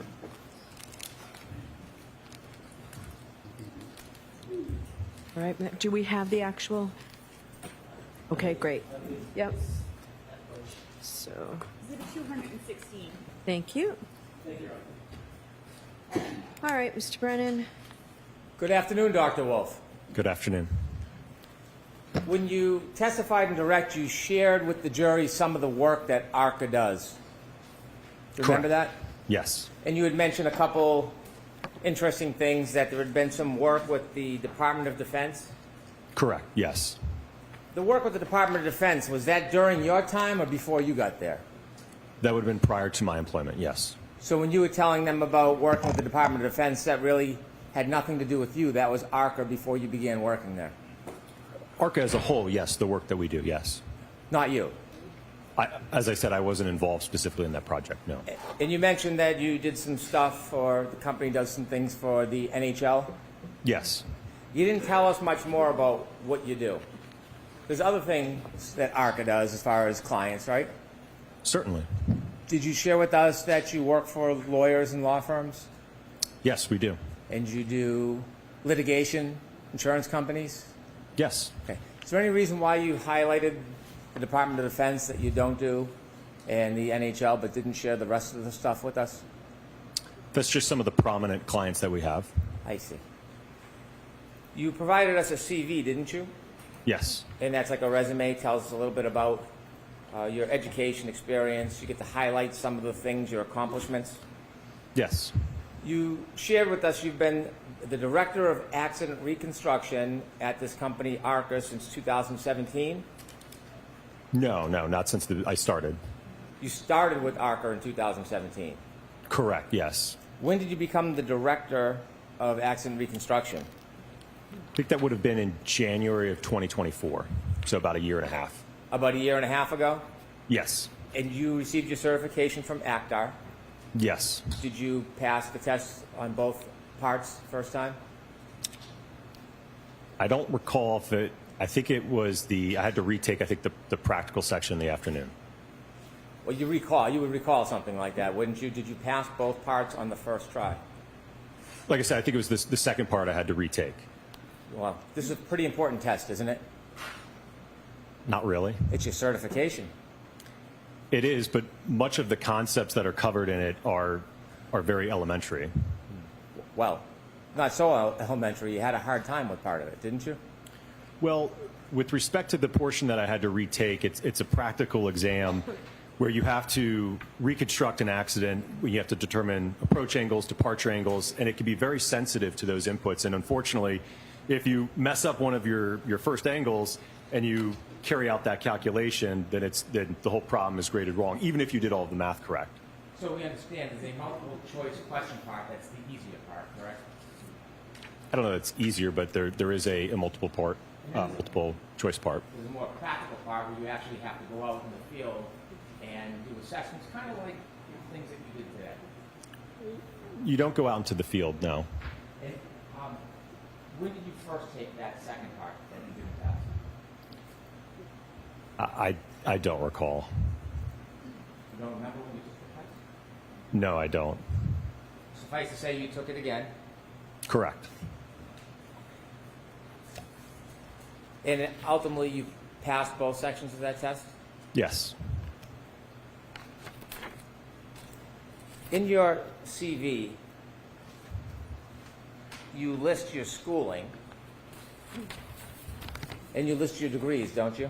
Yes.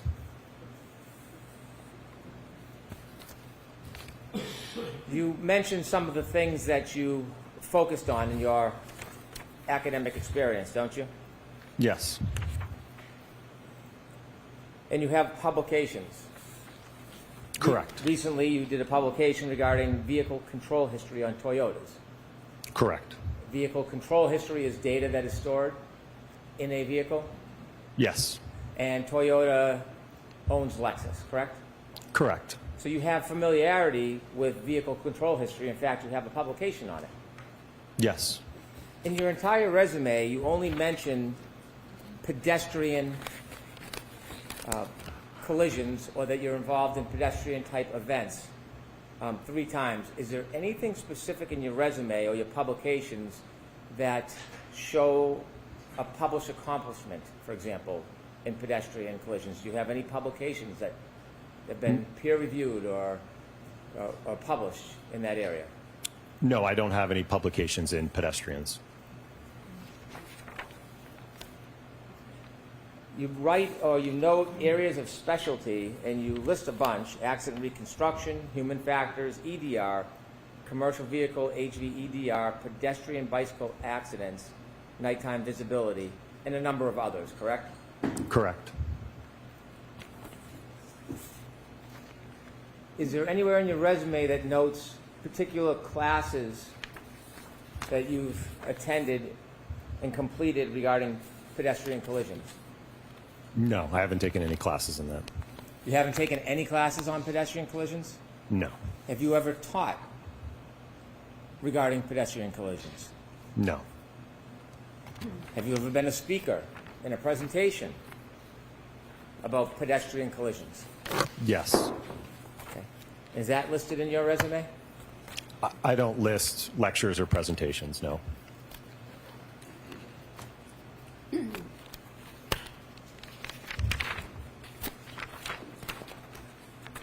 You were asked questions about your involvement in this case.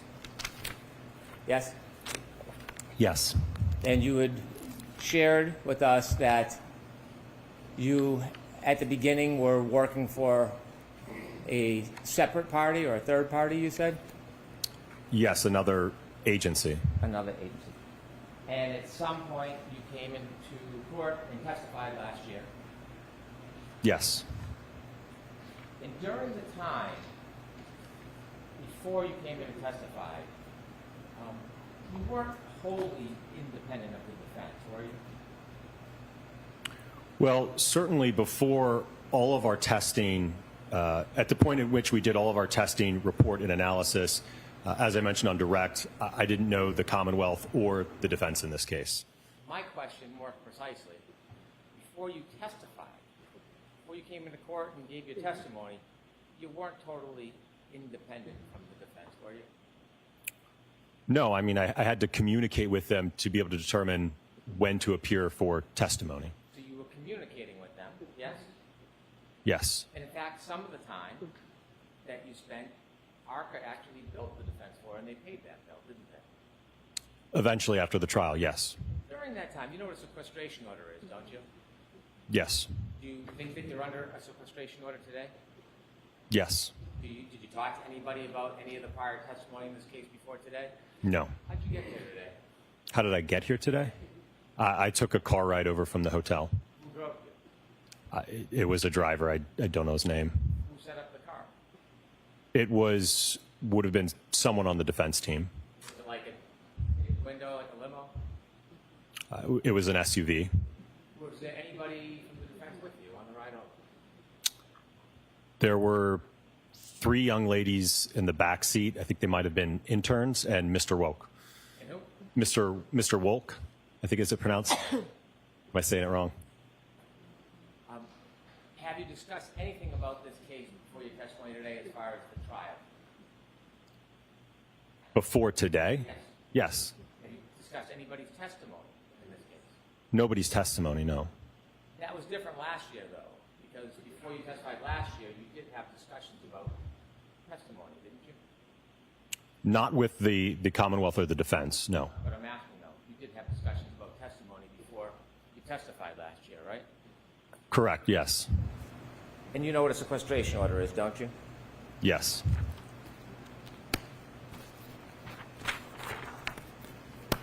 After you testified last year, the court ordered you to provide all of your text messages, all your communications with the defense, didn't they? Yes, earlier this year. And when you were ordered to provide all of the actual verbatim communications with the defense, did you provide those communications? Yes, all of the records that I had at the time I provided. Well, not the records. You know what I'm getting at. Did you provide the communications? I provided everything I had in my possession, sir. A text message isn't just a time and date. It's actually substance when you text somebody, isn't there? Correct. And when you texted, how many texts do you think you had with the defense? From what I recall, I think it was around 50 texts that I sent. It wasn't 100, I think it was 50. Well, I think it was around 100 total in terms of back and forth, but it was, I think, 50 that I sent. And during those texts, communications, conversations, correct? About logistics, yes. Did you provide the content of those text messages when you were ordered to by the court? Well, those text messages spanned from, I guess it would have been April or so of 2024 through May to June of 2024. Ultimately, I think I received the court's order in May of this year, April of this year. So it was a year after the fact, and I had already deleted the text at that point. How many of those text messages did you delete? I just swiped the conversation, so it would have been the whole conversation. Not how you did it. How many of those 100 or so text messages did you delete, sir? It would have been the whole text chain. I didn't individually delete them. It just, when you swipe, it just deletes the text chain. After you deleted them, did you go into the recently deleted and then delete them so they were unavailable? I don't recall doing that. Well, you were asked to search your records for the text messages. Did you do a thorough search to see if you still had them or whether you had destroyed them all? I checked my phone, and I also checked with my phone carrier. So do you know if they were still under the recently deleted part of your phone, or did you go and take that extra step and totally destroy them? From what I recall, I did not find any of the text messages, no.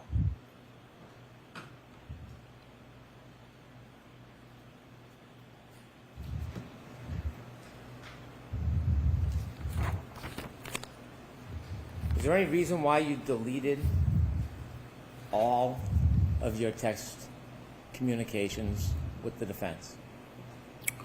Well, it's something that I routinely do. I work with attorneys and clients all the time, whether it's appearing for trial or inspections, and I don't have a habit of keeping a text chain that talks about logistics and things. It's just I routinely delete them after that communication is over with, and certainly after the prior proceeding, once it had concluded, there was no reason for me to preserve those. And so, at some point, you switched from text messages to another form of communication, didn't you? Yes, earlier this year.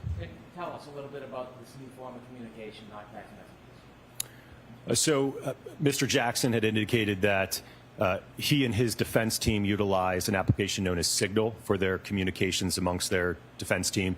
Ultimately asked if I would also use that application to communicate, which I agreed to. Is Signal an encrypted app? It's a secure encrypted app, yes. It doesn't leave any records, right?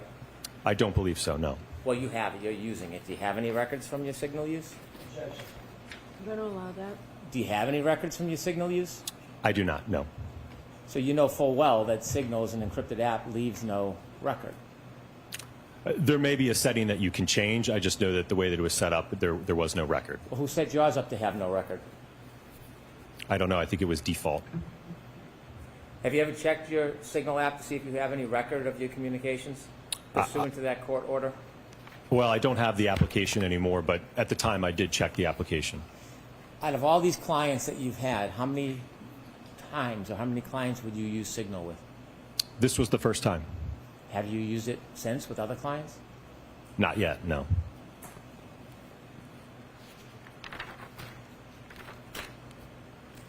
Before you testified last time, at the last proceeding, or should I say when you testified at the last proceeding, kind of like today, you attempted to portray yourself as totally independent, didn't you? Sustained enough. When you testified at the prior proceeding, did you attempt to portray yourself as totally independent? Yes.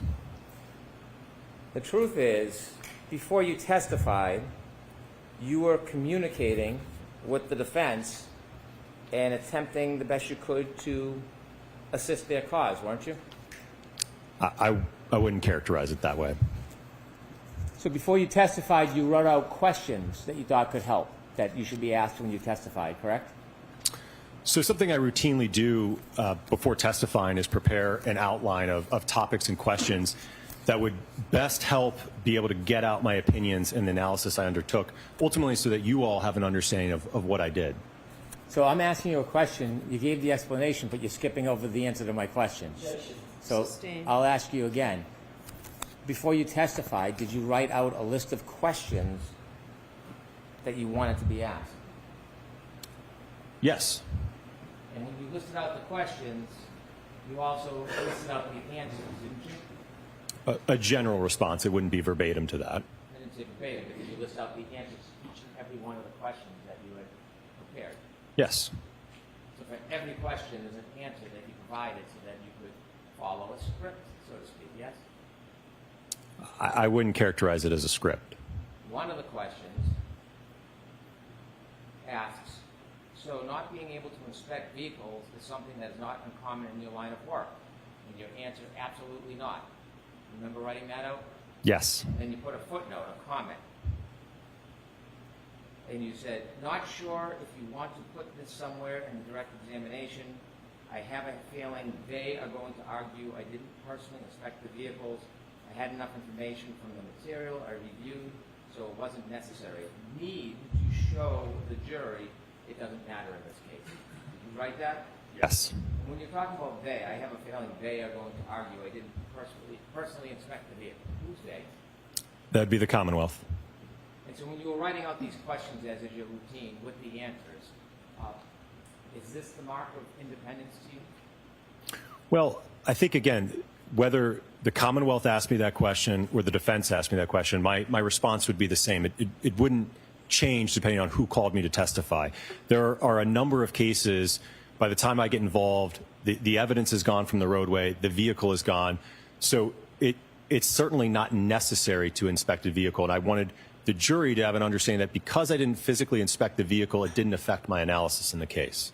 So you think that showed independence? Yes. Then you also had another question. Would it be fair to say that because you do a lot of nighttime visibility work, your cases frequently involve pedestrians? Remember that? Yes. And you said, yes, unfortunately, there is a direct correlation between time of day and pedestrian fatalities. Is that true? Correct, yes. And do they happen more often in the day or at night? More often at night, yes. Statistically speaking, by the way, this case involves nighttime, doesn't it? Correct.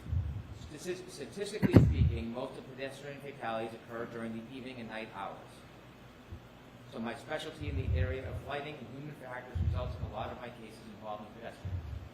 Did you write that? Yes. In fact, when you testified, you shared that with the jury, didn't you? Correct. I've testified to that twice last year as well as this year. And in the notes that you wrote, when you shared it last year and this year, was it an important point to the jury? I think so, because it helped gave them an understanding, I think, of my background and lighting and human factors. And as I mentioned earlier today, there's a direct correlation between time of day and pedestrian impacts, right? So my specialty in lighting and human factors results in me seeing many, many different types of pedestrian impacts. So if it's important, why did you include a note? If you don't want me to say this, that's fine. Why did you include a note to the defense that if they didn't want you to say something that you thought was important, you would leave it out? Well, I think because I didn't want to confuse the jury about a statistic, that just because we have inclement weather and dark lighting conditions, it doesn't automatically equal a pedestrian impact, right? We have to look at the evidence and the damage to the vehicle and the injuries to determine whether or not a collision occurred, not the visibility. So you weren't trying to mislead the jury, you were trying to help them because they wouldn't understand something that you were trying to explain? Is that the way you're phrasing this? I think at the end of the day it was to help them understand my background, how it relates to seeing a lot of pedestrian impacts. Something was important that helps the jury get to the truth. Why would you offer to leave it out? Well, I didn't leave it out. No, but you offered to. You would have if requested. Why did you Well- invite, excuse me, why did you invite somebody else to interject in your independence and guide you to leave something out? Why would you even provide that invitation to them? Again, it's because I didn't want them to get hung up on a statistic that just because we have more pedestrian impacts at night and in bad weather, that this alleged incident happened at night under bad weather, to give it more weight, to weight the evidence more because of that statistic. You done? Yes. If you make a mistake in court under oath, would you take the affirmative step on your own and correct that mistake? I'll allow it. I would do my best to do that, yes. Well, when you say do your best, would you do that if you became aware of it? I'm going to allow it. Yes. Before you testified in a proceeding last year, there was a hearing that you testified in front of Her Honor and other people that were here, correct? Correct. I wasn't here. No. You were. Yes. And you testified about your experience, didn't you? Correct, When you were yes. sharing your experience with the court, it was important for the court to have an accurate understanding of what your experience was because it was being evaluated in that hearing, wasn't it? Correct. When you testified to the court, you testified that you had been qualified as an expert to testify over 20 times, didn't you? I don't have the transcript. I believe I said approximately 20 times. The reality is you hadn't. You'd only testified and been qualified 11 times at that point. Correct. I misunderstood the question. I thought it also encompassed deposition, so I added those two and approximated at 20. And at some point when you realized you had made a mistake in your testimony to the court, you had a chance to come back when you testified last year and fix it and clarify the record, didn't you? Correct, which is why I provided a comment with the specific breakdown for clarification. And when you came back and testified under oath the second time, on the record, under oath, did you clarify and fix the mistaken testimony that you had provided just days earlier? I don't recall being asked a question. No. No, it wasn't whether you're being asked. The question is, did you take the affirmative step to fix the misstatements under oath that you made? Objection. I'm going to allow it. Move your vote. Sure.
first testimony, you appreciated that you made a statement under oath that was wrong, didn't you?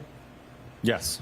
In fact, you made a note, I realized in my testimony I said about 20 times, when you asked me how many times I'd been qualified, I misinterpreted your question, which was my fault, but in looking at my D&T list, it's 11 trials, 7 depositions, 18 testimonies total.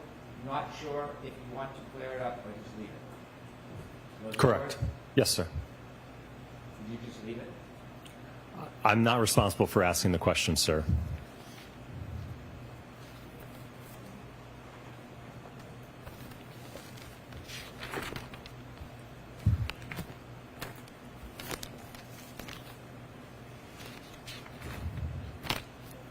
Do you ever heard the terms confirmation bias? Yes. Do you know what confirmation bias is generally? Generally, yes.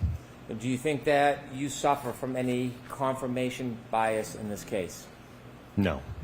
Do you have any close family that supports one side over the other? Not the facts of the data, but one side over the other. Close family? Yes. Not that I'm aware of, no.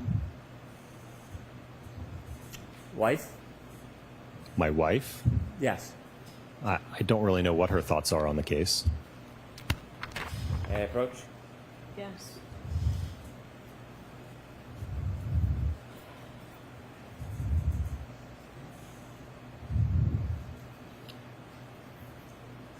Take a look at that document. Have you seen that before? No, I have not. Never seen that. No. Take it back.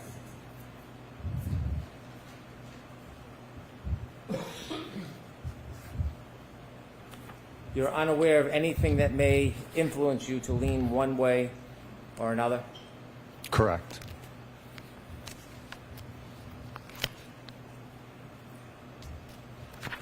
When you first took a look at some of the facts in this case, you had some information. Since then, you've received a lot more, haven't you?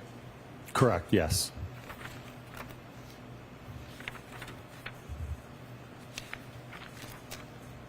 Part of your testimony today to this jury was to provide opinions that you do not think that the holes in Mr. O'Keefe's clothes are consistent with some type of collision.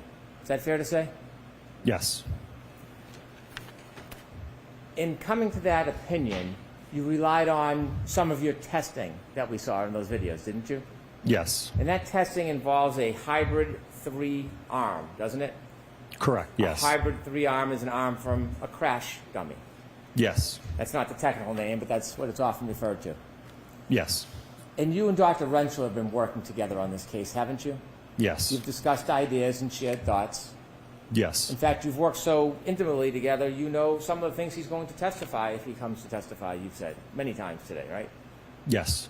And so some of the data that you've shared and some of the opinions overlap with each other, wouldn't you say? Certainly, he's going to rely on a lot of that test data, yes. When you were forming your opinion about holes in clothes and potential abrasions to somebody's skin, all of those tests, all of those that you did, were using a crash test dummy arm, weren't they? Yes. In your report, you cite, or Dr. Renshaw cites, 3 different sources regarding testing clothing and skin, correct? I'm not sure. Well, haven't you read his report? I've skimmed it, but I don't know what the basis are for his opinions. Did you see footnotes 24, 25, 26, 24 being skin tissue cutability and its relation to lacerations, severity, indices? Did you read that? Let's see if there's a foundation. No, I didn't read that reference. Did you read 25, the book that is cited, Forensic Pathology, 2nd edition? I'm going to have you come to sidebar.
Let me again ask you about this book that is cited in Dr. Rentschler's report. By the way, have you read Dr. Rentschler's report?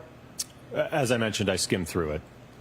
So in all of your preparation with Dr. Rentschler, you merely skimmed through his report? You didn't take time to read and study it? Well, none of my opinions are based on work that he did. He's undertaking a completely separate aspect in the analysis. But that's not the question. The question I asked you was, did you, in working closely with him, take the time to study his report? As I mentioned, I skimmed it. I didn't read through, as you mentioned, all the references or what he cited. I didn't do that. Did you read his report? I did read the report, yes, but I didn't in depth go through each reference and look at what he was citing. So you read his report? Yes. And when you read his report, did you see there were footnotes for a number of different propositions that he made? I know that there were footnotes in the report, yes. Well, on the issue of whether or not crash test dummies should be used during experiments as a basis for an opinion of whether abrasions can happen through cloth or an arm, wouldn't that particularly interest you since you were going to come here and testify about it multiple times in front of this jury? I'm not sure I understand your question. You knew you were going to come in here and suggest to the jury that you thought that these tests were inconsistent with causing any type of holes in clothing similar to Mr. O'Keefe's or abrasions on his arm. You knew that was going to be part of your opinion today, yes? Yes, And yes. as part of forming a valid opinion that people can rely upon, wouldn't you want to do as much study as possible on the background for that opinion before you give it to a jury? I suppose, yes. Well, you suppose. Don't you think if you come in here as an expert, the jury is relying on your background and education? Don't you Yes. think- and they're relying on the fact that you're representing something definitively or with an opinion to a reasonable degree of certainty? You understand that, right? Yes. And don't you think when you do that, that it's important that you have proper study and foundation before you just come into court and give an opinion? Well, I will note that the ATD crash dummy is a generally accepted test device to use for not only assessing occupant forces in motor vehicle crashes, but also to assess impact forces. So that the use of that device is certainly generally accepted.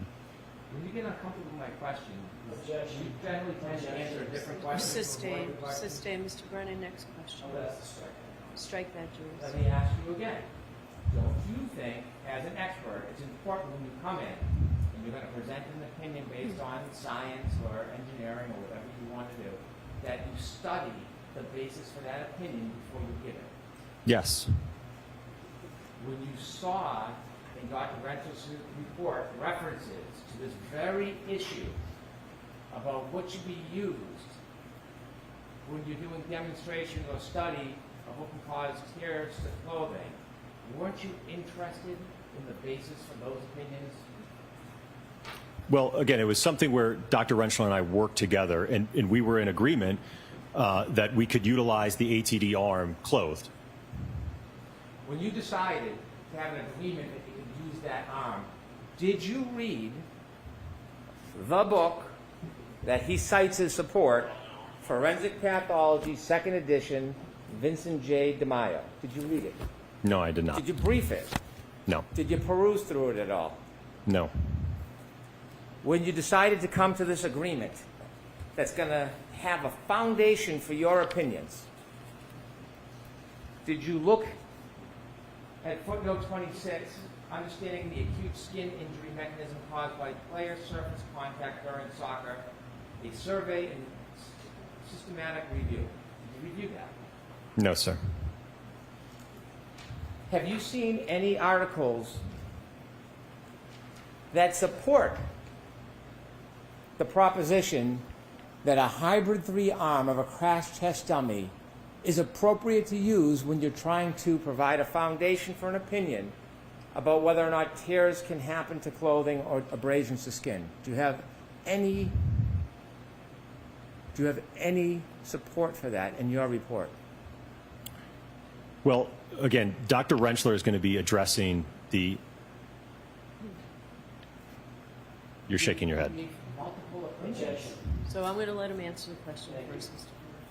So as I mentioned, Dr. Rentschler is assessing the injuries to the arm, okay? He indicated to me that we could utilize the hybrid arm to assess the injuries to the arm. So you have no independent experience or research or knowledge, not Dr. Rentschler, you don't have any independent research or science or knowledge to support your idea, your theory, your opinion to this jury about the tears to the clothes into the skin. I was relaying the observations from the testing that we conducted with the ATD. Ultimately, like I said, Dr. Rentschler, it's my understanding that he will testify to the abrasions or the lacerations to the arm. You've given multiple opinions about this to this jury, didn't you? Correct, yes. I'll ask you one more time. Name, I'll ask it this way. Name, other than someone called Dr. Rentschler, name the papers, the studies, the lower treatise, name the resource material you relied on as the basis for those opinions. That a hybrid 3-arm can be used in these type of demonstrations as a basis for that type of opinion. I certainly, ATD crash test dummies can be used for impact testing, yes. Not impact testing. You're talking about tears to clothes, abrasions to skin, and I'm asking for the third time. Name one journal, one paper, one study that supports your proposition that you're relying on as the basis for your opinion in front of this jury today. Name one. I did not cite any in my report, no. Can you think of one that you didn't cite? Not that I'm aware of, no.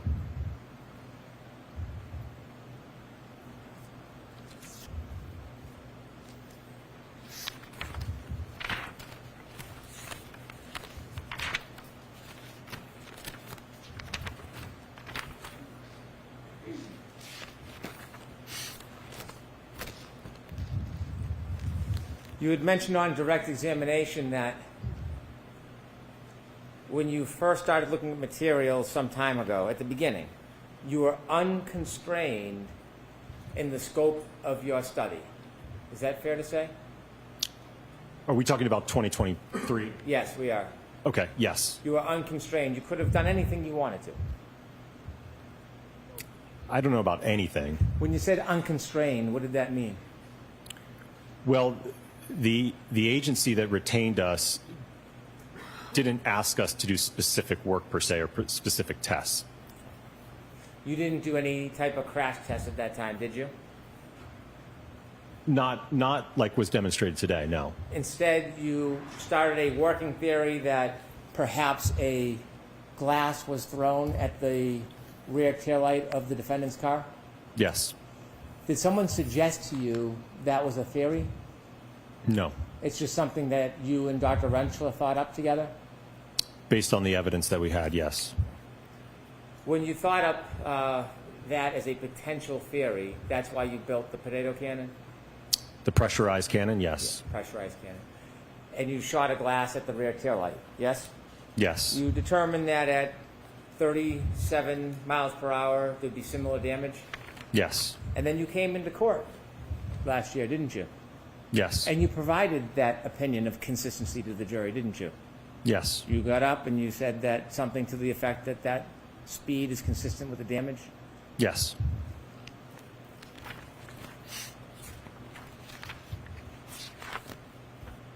Now, when you gave that theory last year to the jury, did you know about other evidence in this case? For example, if a glass was thrown at the back of the car, how would the bottom of the glass bounce off the car and land near Mr. O'Keefe's body? Objection. Ask it differently. Did you consider, when you came in last year and opined, gave your theory about a glass being thrown at the tail light was consistent with damage, did you think about how, if a glass was thrown at the rear tail light, the bottom would have bounced off the vehicle wherever it was and landed near Mr. O'Keefe's body? I'm aware that it was found near his body, yes. And knowing that it was found near his body, of course, you knew his body was about 7 or 8 feet off the road, didn't you? Yes. Knowing the bottom of the glass, the broken glass was found in Mary's body 7 to 8 feet off the road, did you consider if somebody threw a glass and broke that taillight, cross your mind how would the bottom of the glass bounce with him to where his body ended up? No, I did not analyze that part of it. If a glass was thrown and bounced off that car, did you consider how its speaker would be left at the curb? No, I did not evaluate that. If glass was thrown at the car and broke the taillight, did you consider how the debris field would end up on the line? Well, it's my understanding, I think that there were plows that came through that night, so I don't know that where the debris field was eventually found, if that's where it would have been at some point earlier. Did you ever talk to Lieutenant O'Hara or anybody from the state police to see if the plows went all the way to the side of the yards or were just down the middle? Look into that at all? No, I did not. So did you give any careful consideration to if the glass was thrown and hit the back of that taillight, how there would be a debris field on the front lawn of somebody's yard? I don't think that was a part of our scope. It was more or less to determine whether or not, if the taillight was impacted by a projectile like a glass, could you get generally consistent damage to that taillight? That was the objective of the test. So when you came in and testified last time, you weren't considering all of the other evidence that may not support that theory, were you? I think our objective was to determine whether or not the damage was consistent with an interaction with Mr. John O'Keefe, and could there be another mechanism to cause the tail light to break. Is there a reason why you were backing off that opinion on direct examination today? Objection. Sustained. You weren't fully embracing that theory today, were you? Objection. I'm going to allow that. I don't know if I agree with that.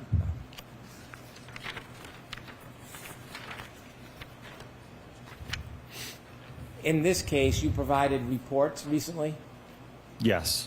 When did you provide your report? Was it April 6th April 6th? or was it May 6th? I think it's May 7th, May if I'm not 7th. mistaken. So you provided a report May 7th, yes? Correct. And do you know when this trial started? Early April? You provided your PowerPoint. When did you provide your PowerPoint? I think it would have been Thursday of this week. Well, it wasn't last night. It was Sorry, probably- maybe Wednesday. probably Wednesday or Thursday. Wednesday. Is that fair? Yes. In looking at pedestrian accidents, it's important to try, if you can, understand the exact positioning of the body, isn't it? If a collision occurred, yes. And if a collision occurred, you can't always identify the exact position of the body, can you? No, oftentimes it can be very difficult, yes. You would want to know if it is a collision between a car and a pedestrian, whether the person was fully impacted or it was a clipping type incident. Wouldn't you want to know that if you could? That would certainly affect the trajectory, yes. And you would want to know, if you could, the body posture, whether the person was standing up straight or crouching, If a collision occurred, yes. whether they were turning or standing straight or they had their arm out. That's helpful information, isn't it? It can be, but when we're talking about how quickly this impact duration is, right? If you recall back to the PowerPoint, right, we're talking about a 10 millisecond window. So however the body is positioned at contact, that's how it's positioned. It's not going to be able to have any significant movement or change in orientation in that 10 millisecond window. The position of the body can change the trajectory of the person who's hit, can it? Sorry, can you repeat the question? The positioning of the body, the way they're positioned, that can change the trajectory if they're hit after they're hit, can it? It can, yes. Whether they're moving towards the vehicle or away from it could affect the trajectory, couldn't it? If they have some relative velocity, yeah. Trying to determine the point of impact when you're looking at a scene, it's important when you do trajectory studies to know where the point of impact is, isn't it? If you're going to utilize studies that look at projection of pedestrians when you're contacted at the center of gravity and you get projected some distance, you can rely on those studies, but you have to have an understanding of where the point of impact is and where the point of rest is. If you don't have the point of impact, if you don't know the point of impact, you don't know the exact body position, that creates variables in your studies, doesn't it? Well, again, talking about those studies, they're not applicable when you are contacting, for instance, just a limb or you don't have a center of gravity hit. Those when you're talking about how far will a pedestrian get projected, if it's like a forward projection or what's known as like a wrap projection where the pedestrian wraps onto the hood and then becomes decoupled, those studies are applicable there. But when you're talking about where there's minimal overlap between the body and the center of gravity, then you can't utilize those studies. So you would not want to know where the point of impact is? In this particular case, no, I don't think it would be helpful. You would not want to know the body position? I don't think that it would be helpful in determining, because again, we have to start with, is it consistent with a collision? So you would not want to know the body position. That's what you're telling us. You don't want to know that. Well, if the evidence indicates that the contact is inconsistent, then that's kind of where the reconstruction stops. You can't go to a point of impact and a point of rest if there was no contact. So you don't want to know the body position. Objection. Can you answer that? I don't understand his question, Your Honor. When you're doing studies, you don't want to know the body position? Objection. Can you answer that, Dr. Wolf? Again, it depends on the type of impact. For the alleged contact in this case, you can't rely on those studies about impact location and point of rest. They're not applicable to I was this. talking about studies as far as data, information. You, as the person doing tests, would you want to know the body positioning? Objection. This is 5 times over. And this time we'll get an answer, and that'll be it. We've got an answer every single time. Can you answer that, Dr. Wolf? I feel like I've answered it the best I can, Your Honor. Okay, next question. You don't like that question? Objection. Sustained. Strike. Strike. Jurors disregard. Okay. When you were doing these video demonstrations, was it important to be as accurate as possible? Yes. Data changes if information changes, right? I'm not sure I understand your That's question. a tough question. You want to be precise as you can in ultimately having a conclusion regarding data, don't you? Yes. Could I have PowerPoint page 12, please?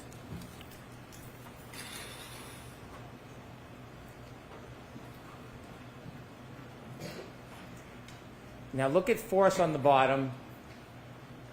The first letter F signifies force, correct? Correct. And the last 2 letters, MA, signifies mass, yes? Correct. That's a very important part of that equation, isn't it? Yes. If you change the mass, it can change the whole analysis, can't it? I'm not sure I understand your question. Let me make it more simple. When you did these tests, you chose an arm from a Hybrid 3 crash dummy, didn't you? Yes. You can take that down, Ms. Gilman. Now, when you made that choice, you knew that John O'Keefe's arm, based on the statistics and his weight of being 216 pounds, you knew that his arm weight would be 11.8 pounds, didn't you? Yes. And you knew that he was 6'1" tall. Yes. When you decided to choose an arm, in this case, you didn't choose the arm closest to his weight, did you? It was representative enough, yes. It was representative enough. It was close enough, yes, sir. Close enough. Wouldn't you want to get an arm most closely related to his actual weight? I don't know that you can have custom-made ATDs. But you probably can't custom make them, but they have one that's 12 pounds. You know that, don't you? Are you referring to the 95th percentile? Yes, I am. Yes. So there's a 12-pound arm. Mr. O'Keefe's is 11.86, according to the statistics. You know that, right? Yes. You looked it up. Yes. You didn't tell us that on direct, though, did you? I don't believe I was asked that. No. Instead of choosing the 12-pound arm, which is 0.12 difference, you chose a much lesser weight, didn't you? It was about 10 pounds, yes. No, it wasn't about 10 pounds. It was less than 10 pounds. Let's be exact. You're a scientist. Let's be as precise as possible when we're talking about data. It was less than 10 pounds, wasn't it? I think according to the spec sheet, I think it's 9.4 pounds total. How about 9.38? You keep coming up a little bit. 9.38 pounds. Sustain in that form. May I approach? Yes. Showing you a photograph. Is that a photograph of your materials in this case? Yes, And in that photograph, it shows the arm that you used in your studies, doesn't it? correct. And it shows that that arm weighs 9.38 pounds, doesn't it?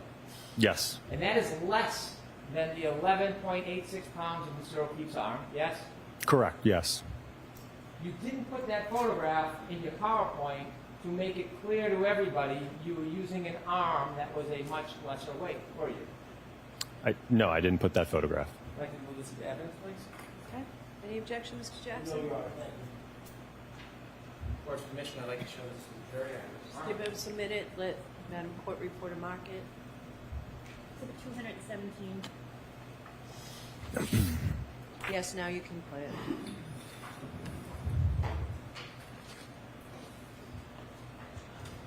This is the arm that you used in all of your videos, right?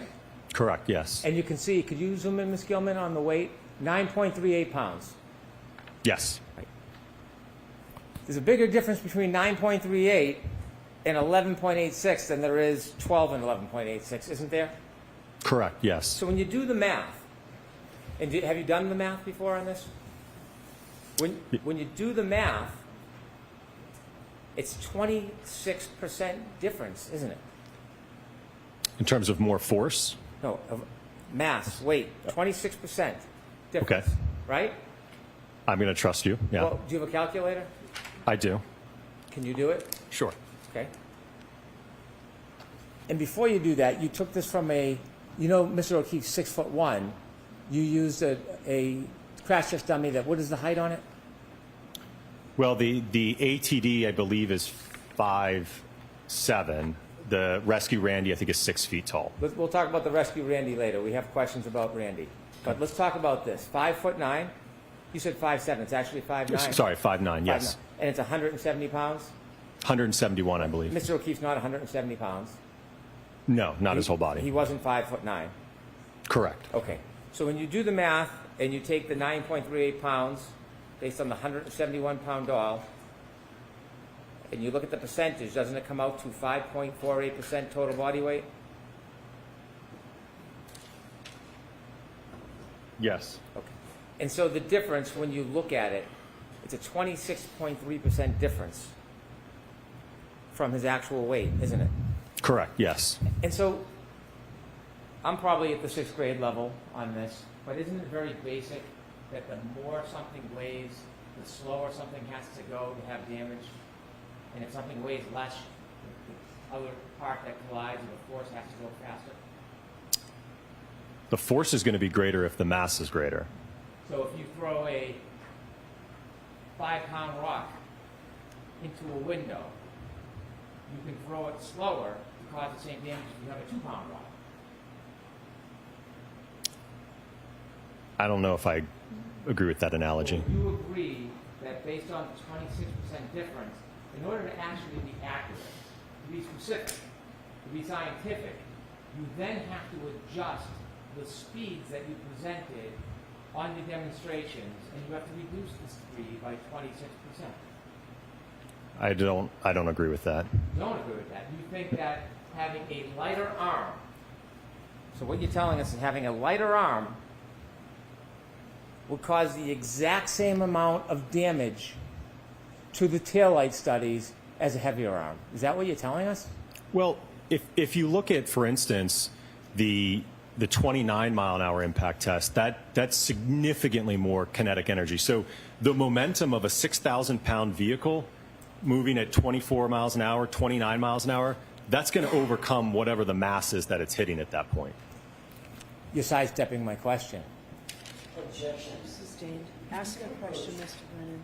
Just ask a question, no more. My comments. question is, are you telling us that having a lighter arm does not impact the damage in these tests as opposed to using the heavier arm? Certainly not in the field test, no. And so you disagree that when you look at the weights of those arms, do you disagree there's a 26.3% difference? Yes. You disagree. No, I'm sorry, what was your question? Do you agree there was a 26.3% difference in the arm weight that you used opposed to John O'Keefe? Yes, the hybrid arm compared to Mr. O'Keefe's arm, yes. And you are denying that there needs to be an adjustment to your calculation because the mass, MA, is different. You're denying that. I think, again, if you're, and this is something Dr. Rentschler, I believe, will No, I want touch to on. talk to you. I don't want to talk to Dr. Rentschler. Well, because when you're addressing the forces for injury and the mechanisms for injury, right, you would account for the difference in the weight. So you're saying that it makes no difference that you use an arm that was 26% lighter. Is that what you're saying to us? No, I don't think it would have made a significant difference, especially if you look at, for instance, if you're looking at the 95th percentile hand and the 50th percentile hand, they both weigh 1.25 pounds. They're the exact same weight. There's about a pound more roughly in the forearm and a pound more distributed in the upper arm. But that's not my question. It's not whether it's significant or not. I'm asking you, are you saying under oath right now that a 26.3% difference had no impact on the calculations in that study? It would have no impact at all. The calculations, yes, but in terms of the damage, no, I don't think that 1 pound difference, when we're talking about something that's 6,000 pounds, striking something that's, quite frankly, whether it's 9.4 or it's 11 something, it's not, you're not going to get a difference in the damage. So why not just have a 3-pound arm up there? Well, I think that's unreasonable, sir. What's that? I think that's unreasonable. What's the difference? It's a 6,000-pound car, according to you. What's the difference between 26% and 40%? Well, I don't even know that I agree with your percentage because, again, you're accounting for the whole part of the arm that goes up to here, which we did not strike that part. It's, how much lighter? 2 pounds and what? How many ounces? Sorry, what was your question? How much lighter is it, the arm that you used? In terms of a percentage? No, in terms of weight. The weight. 9.38. Right. And Mr. O'Keefe, 11.86, right?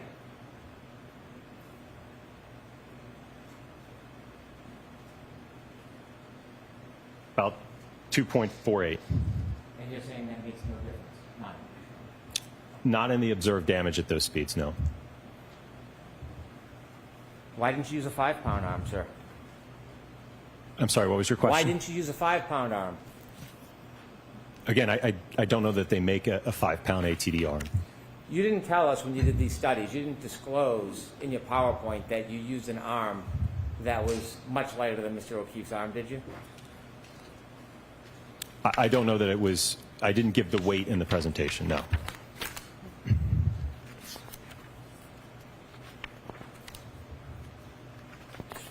Let's take a look at some of your testing. The first one was at 10 miles per hour, test A. You remember that test, right? Yes. Now, 10 miles per hour, if you had taken 26% off, would you agree it would change the actual speed from 10 miles per hour to 7.67 miles per hour? If you did out the math, if you did it specifically, accurately, precisely, would you agree, using the wrong arm, you make the deductions in the calculations, that 10 mile per hour test would actually be 7.67 miles per hour? Would you agree with that? I would allow that. No, because, again, the arm is going to get accelerated up to that speed. So that the speed would still, that mass would still be accelerated up to 10 miles per hour. Same thing in the vehicle testing. It's going to be, given that weight difference, it's going to be accelerated up to that speed. Now, can we see the video of test A, please?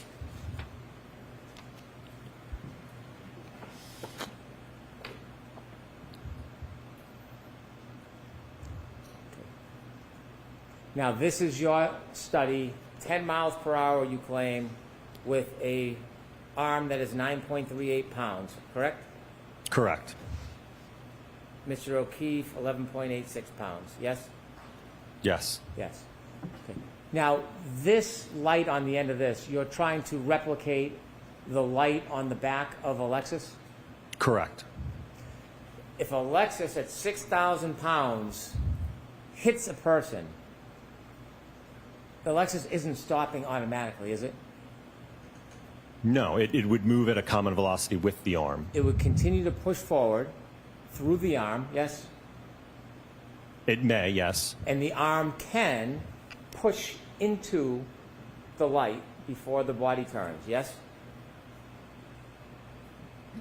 I don't know that I agree with that, no. If the light on the Lexus, not at this speed, but if the light on a Lexus was broken or breaks and it hits the arm, it's not going to bounce off the arm, it's going to push through, isn't it? It's going to move at a common velocity with the arm. And that will move not only the arm, it will move the person's body, won't it? It may, yes. It may push the body, it may throw the body. I don't know about throw.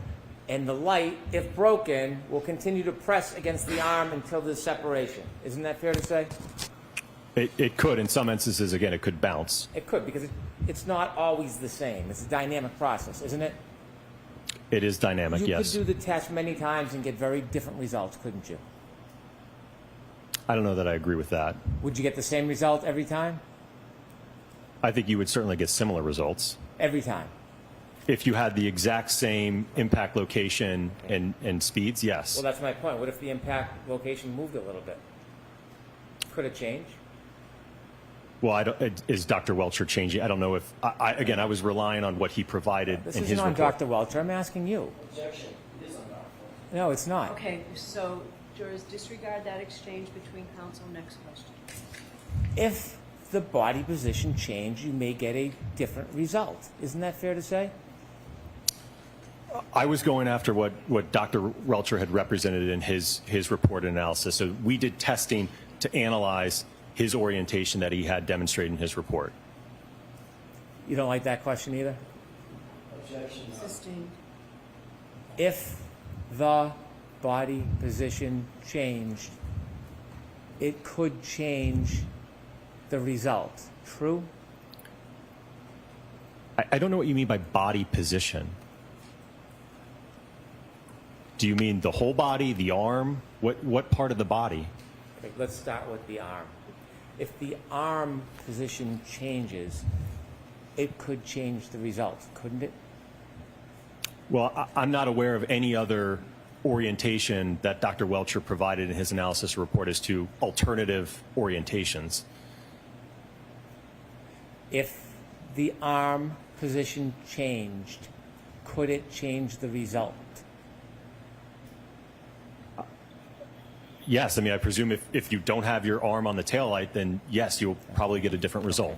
What if it's bent in a different way? Could that change the result? Again, I haven't reviewed anything that indicates that there was a different orientation that Dr. Welcher suggested. You're a scientist, right? You can think. I'm asking you. Just a general question. Over here. If you bend the arm, could it change the result? It could. Thank you. Okay. When a pedestrian is struck, they are not held stationary on a harness, are they? No. In this case, the crash test dummy is on a harness, Yes, he's supported. strapped Yes. by its hips or pelvis. Yes. That's not real life. That's not how a pedestrian is usually when they're hit, right? They're not strapped to a harness, are they? No, and again, the purpose of this test was to evaluate the arm. We're not looking at the whole body here with this test. And when we talk about injuries, part of injuries is not just the impact, it's the drag, in this case, from the car, isn't it? It could be, yes. But when you put the dummy on a harness, restricting or restraining its movement, it is not going to replicate hitting somebody and their movement, including the drag, is it? I don't know that I agree with that, because it will replicate, again, when we're talking about that impact pulse of 10 milliseconds, it will replicate that. And that's ultimately what we're after, is what's happening in that 10 millisecond window in terms of the contact and the damage and the acceleration. I know that's what you're after. What I'm asking you is, when you end it, when the light stops, unlike a Lexus, and the dummy is stationary, unlike a person, it affects the aftermath, the drag and the push after, doesn't it? Yes, the kinematics would be different, likely, if it's not restrained like that. In real life, the pedestrian usually is not restrained, are they? Correct. In real life, a 6,000-pound Lexus, upon contact with an arm, doesn't usually stop on a dime, does it? No. Could I have the photo from test A, please?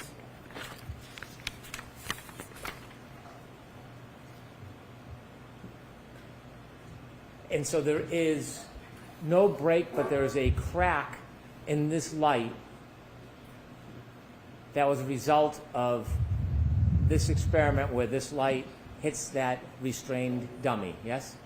Yes. And this is at 10 miles per hour in your world, and 7.67 if you take off the 26% weight. Objection. Sustained as to that form.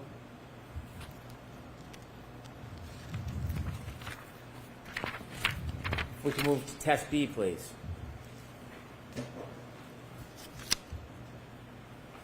Now this test B, a similar test, it has the same limitations, doesn't it? This dummy is restrained at the pelvis. Yes. Could you show the video, please? There's two videos. We can see the first one.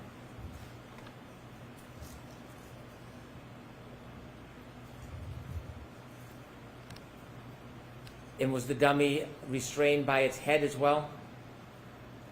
Yes. Was its arm restrained in any way? It was tethered, but it was free to move. This test you have is 17 miles per hour with the arm that's 9.38 pounds. Mr. O'Keefe, 11.86 pound arm. If you consider that 26% difference, wouldn't it be fair to say that this test, rather than replicate 17 miles per hour, would actually replicate 12.6 miles per hour? Objection. No, can you answer that? Not the way it's phrased, no. And so looking at this test, test B, which you say is 17 miles per hour,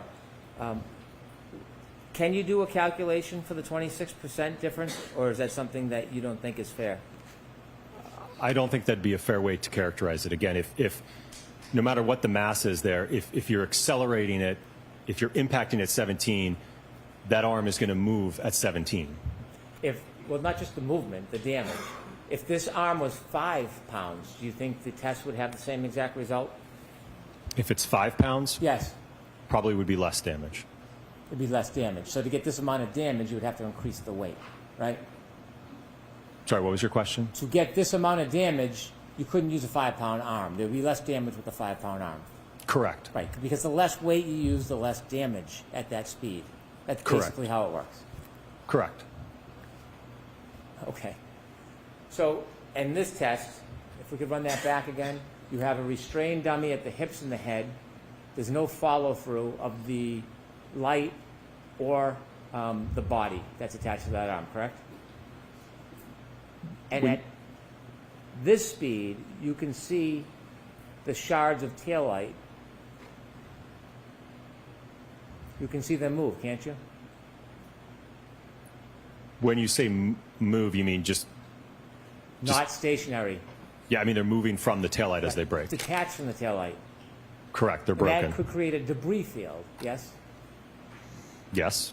And you can see them floating in the air, some of them actually floating and then touching the sweater. Do you see that? Possibly. Some of it might be, again, some of that polyurethane foam. Yeah, some might be. And why don't we play it again so we can see clearly? Some might be taillight shards too, right?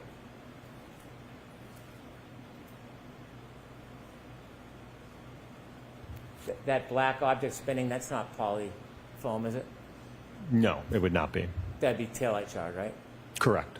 And so, even at this speed, you can see in this type of collision, there is significant, bless you, significant amount of taillight shards that are broken from the taillight and spewed into the air, yes? Well, I think on the one of the slides I had, I think I showed the fragments that were left, and from what I recall, I think there was 4 pieces from the taillight, from the lens. If you could put that back a little so Dr. Wolf can see it again, to the point of the collision.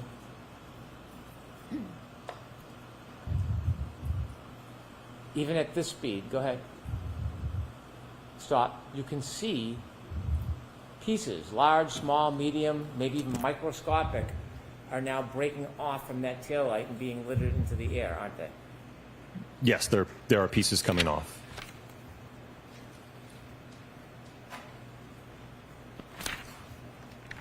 If we can go to test C, please. Now, in test C, you actually use only an arm. Isn't that fair to say? Correct. You don't use a body or a crash test dummy. No. You don't, in fact, this is not the 12-pound arm either. This is the 9.38-pound arm. Correct. And when you do this test, you have the arm. It's basically just an object suspended in the air, isn't it? Yes. And you said, I think on direct examination, I think you said that this is the same as if it was on the dummy. Is that your testimony? Well, in terms of, again, the amount of weight that would be interacting with the taillight, whether it's attached to the dummy or not, what's in direct contact is going to be the same. Well, the fact that it's just floating up in the sky like that, it's very different than if it was attached to a person or a dummy, isn't it?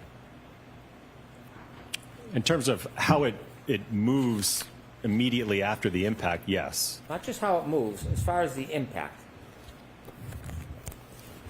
Isn't it different? I don't know that I agree with that. Okay. Well, wouldn't you say that in addition to the arm, if you had another 200 plus pounds being held down by gravity, that would affect the force that's acting on the arm? Well, the arm, again, is going to be accelerated, but the center of mass of the body is not going to see that acceleration. Have you testified before in this case about the importance of the full body and gravity? I'm sorry, what was your question? Have you testified before in this case about the effect of gravity and the full force of a body as opposed to just an arm? Yes. Okay. And do you remember whether you thought it important on a previous time you testified that there was significance to the arm would be attached to a 200 plus pound body and there was the issue of gravity that would affect force? From what I recall, I think that had to deal with whether or not the pedestrian would be projected based upon an interaction with the arm or a full-on center of gravity hit, right? When we're only hitting the arm, we're not hitting the CG of the body. You did test B, and you claim it was at 17 miles per hour, test B. Correct. And we saw the damage. This is at 15 miles per hour, test C. Could you play this, please?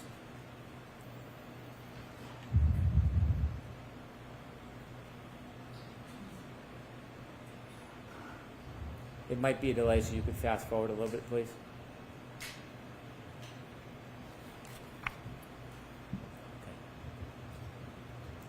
How many times do you think that arm spun around? I don't know. That's not what would happen to a person who got hit. Their arm wouldn't spin through their body like that, would it? Correct. It Their would arm not. wouldn't spin that many times. No. There'd be the pull of their body weight, yes?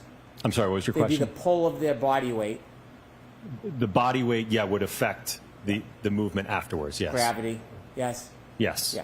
And so there's a reason why you do this test at 15 miles per hour. Is there a photo related to this, to the damage to the taillight? There is a reason why at 15 miles per hour the damage is much different than the other tests at 17 miles per hour, isn't there? Correct. Right, because at 17 miles per hour you have a dummy that is strapped by a harness in its pelvis, and when it's hitting the arm, it's affecting it much differently than just a arm floating in air. Yes? No, I don't agree with that. The primary reason there's a difference in the damage is because of the amount of the arm that's outstretched and interacting with the taillights. There's a difference in those two tests. And so the body and the weight of the body, you're saying, has nothing to do with the amount of damage. Not in these tests, no. So when somebody gets hit, does the body weight have anything to do with the damage? Not just the area that gets hit. Does the body weight affect it at all? Not in terms of the impact, like the rest of the body. It's not going to matter if, for instance, only my hand, like in that last test we just saw, it was the hand and the wrist. How much my stomach weighs, my head weighs, is not going to affect the damage to that taillight in that interaction. And by the way, this test, you said 15 miles per hour. If you consider the 26%, you're only at 11.1 miles per hour. Is that the right math? Again, I don't agree with that, because if you look at the data and you integrate the acceleration data to get the speed, right, that we saw in those plots, the hand basically gets up to, I think it was 14 or 15 miles an hour. It reaches that common velocity of the vehicle. Let's go to test F. On test F, you placed the dummy more behind the vehicle, didn't you? Correct. And when you test it, you put it more behind the vehicle. This is more of a full impact than it is a clipping, isn't it? Certainly, yes. And when you put this dummy behind the car, this was not a legitimate crash test dummy. It was a different type of dummy, wasn't it? Yes, it's called a Rescue Randy. A Rescue Randy. And that is not typically the type of dummy that you're going to use for crash tests, is it? I wouldn't agree with that. And when you did the Rescue Randy in crash test F, did you use the 12-pound arm, or did you stick with the 9.38?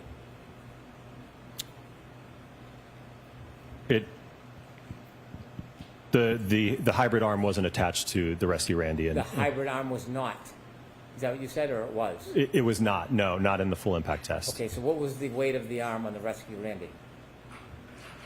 I don't know specifically the weight of the arm. I know that the total mass of the Rescue Randy was 200 pounds. Isn't the weight of the arm important when you're talking about impact with the arm?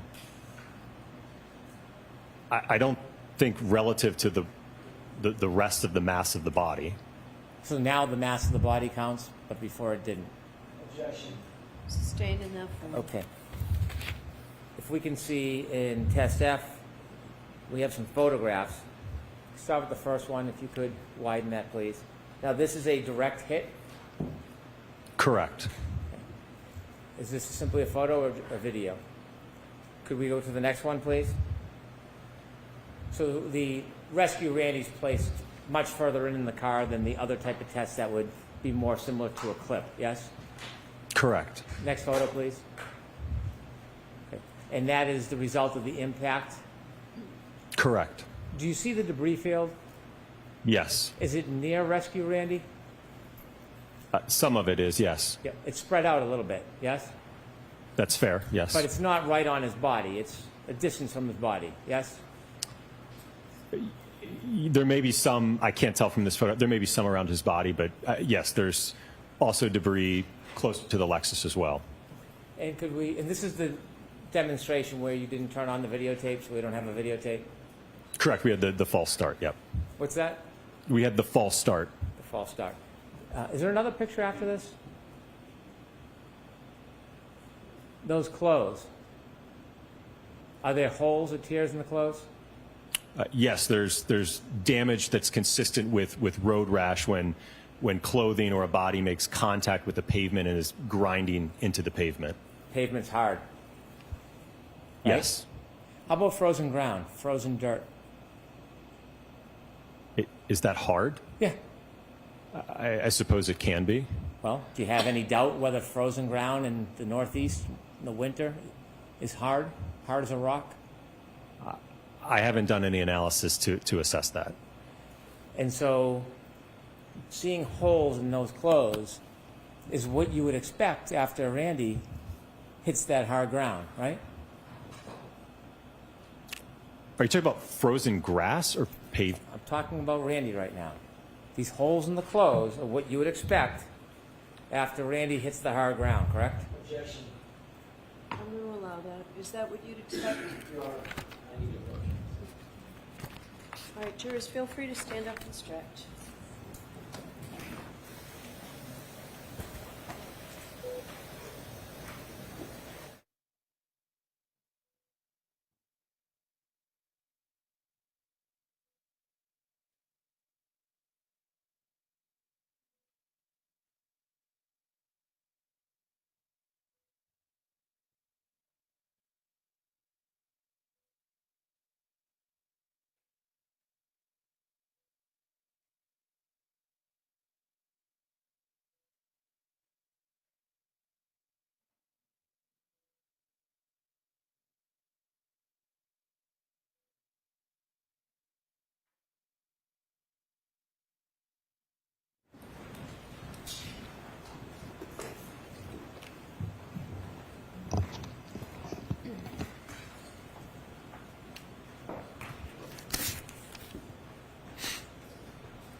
So holes in the clothes is what you would expect after Randy hits the ground, yes?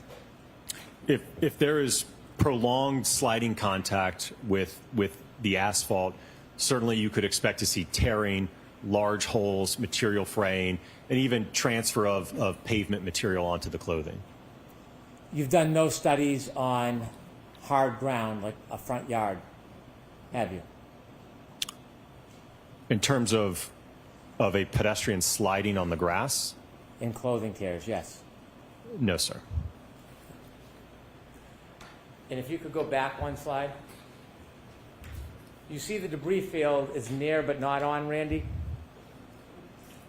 Can you tell if there's any small pieces or microscopic pieces on or in Randy's clothes in the study? Did you look? No.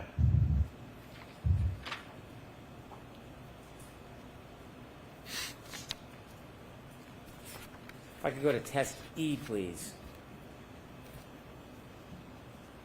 Test E you cite as having a speed of 24 miles per hour, correct?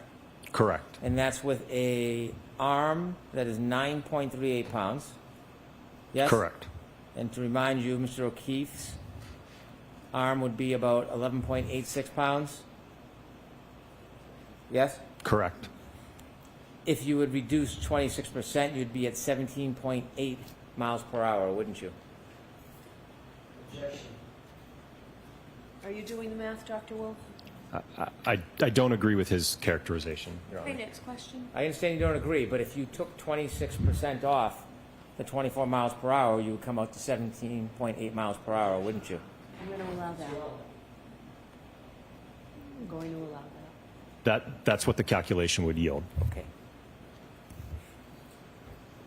On test E, there are some differences between your test and what would happen in real life. For example, there is a harness, correct? Correct. And the harness prevents the dummy from being thrown naturally. Correct. The harness affects your ability or one's ability to see this study and see what the trajectory would be after impact, correct? Well, that wasn't the purpose of the study, to assess the trajectory, sir. I understand. I'm not trying to criticize, but it affects the ability to see the trajectory when the dummy's on a harness, doesn't it? Yes. Could we put up the first video on this, please? A photo 115, if we can start with.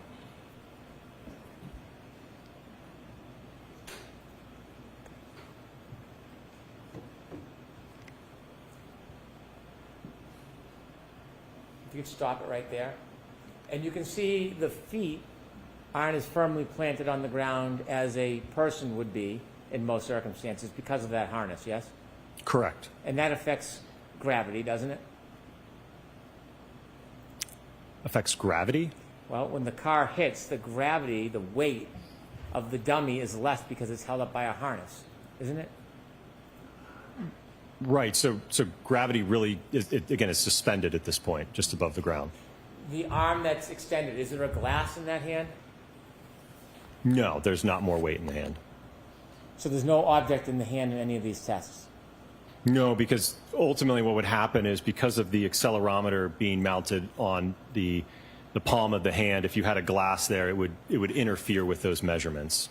I understand why you didn't do it, but would you say it's fair to say that if a glass was in the dummy's hand on these tests, it could affect or change the damage? Well, if you add another, I think that the drinking glass we utilized for the testing last year, I think was 0.7 pounds. So if you add another 0.7 or pound to the hand, that hand contacts the liftgate taillight, you certainly could see damage to that taillight, which we certainly didn't see on the subject vehicle. So weight does kind of matter, right? It can, yes.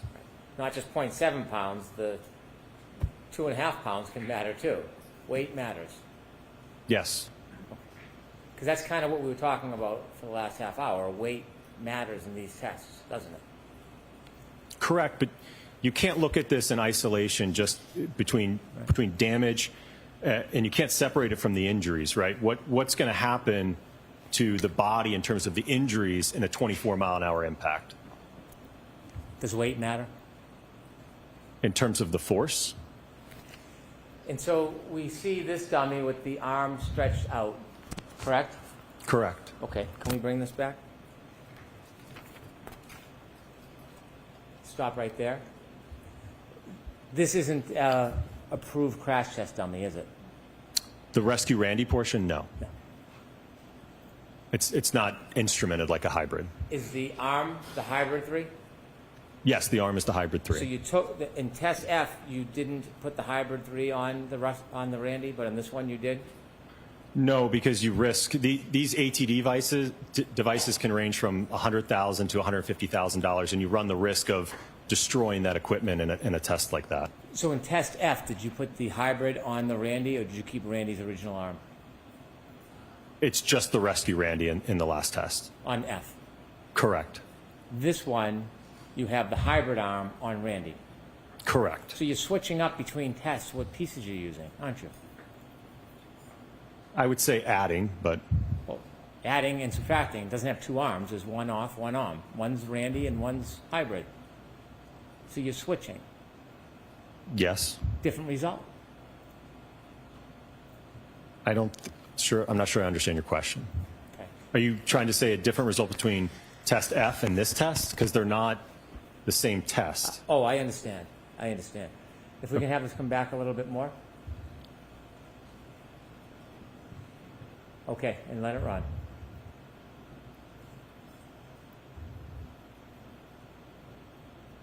Stop.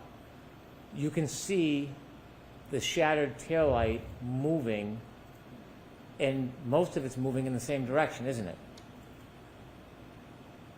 Yes. And that's what creates a debris field after a collision, doesn't it? Yes, I mean, components will break off and fall to the ground, yes. Now, since Randy is on a harness, he's not going to be thrown the same way as it would happen in real life, is he? Correct, and that wasn't the purpose of this I test, sir. understand.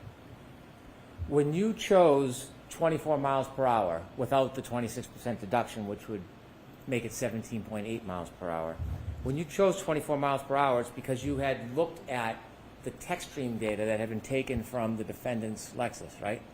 Correct. And when you looked at that data, you understood that during that event, 10 seconds of data is captured, yes? Yes. But that doesn't define the whole event, does it? That only encompasses what was recorded. And you said you chose 24 miles per hour because that was about the speed at the end of that 10 seconds. Correct. You do realize at the end of that 10 seconds, the car, the defendant's Lexus, was going faster. It was still accelerating, don't you? Objection.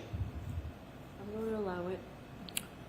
From what I recall, the last data point, I believe the throttle was still at around 74%. Well, ARCA specializes in tech stream data, don't they? Yes. Okay. So you are looking at that, you would agree that at the end of the 10 seconds, the defendant's Lexus was increasing in speed. Well, we don't know, again, beyond that data point what the data is. At the end of that 10 seconds, the car was going up, not down, in speed, yes? Correct. And you can't tell how much longer that car traveled for after that 10 seconds, can you? Correct. We don't know. So when you chose the 24 miles per hour, it was just based on a data point. It wasn't based on you believing that there was an impact at a certain speed, was it?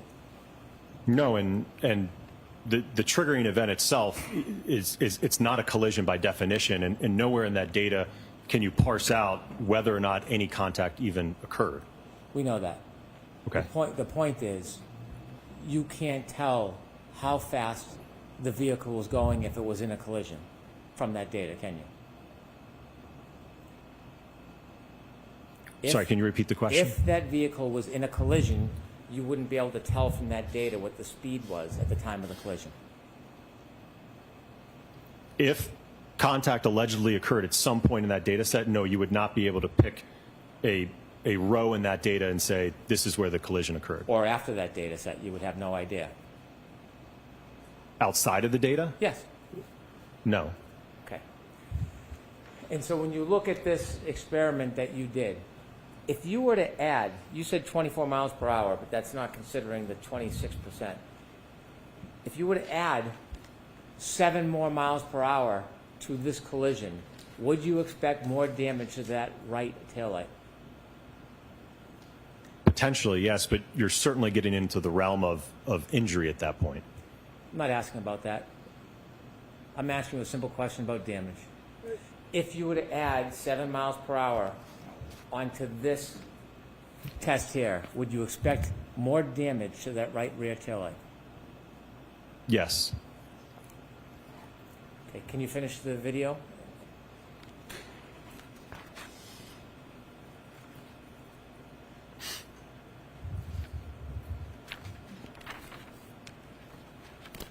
Okay, now I want to ask you some questions. You can stop there. I want to ask you some questions. Can you bring it back to right before the collision, please? Speed changes the result of this, doesn't it?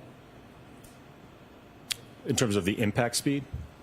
Yes, the impact speed can change the result of this, of the damage to the right rear taillight, can it? Correct. And the angle of the arm can change the damage to that right rear taillight, can't it? It can, yes.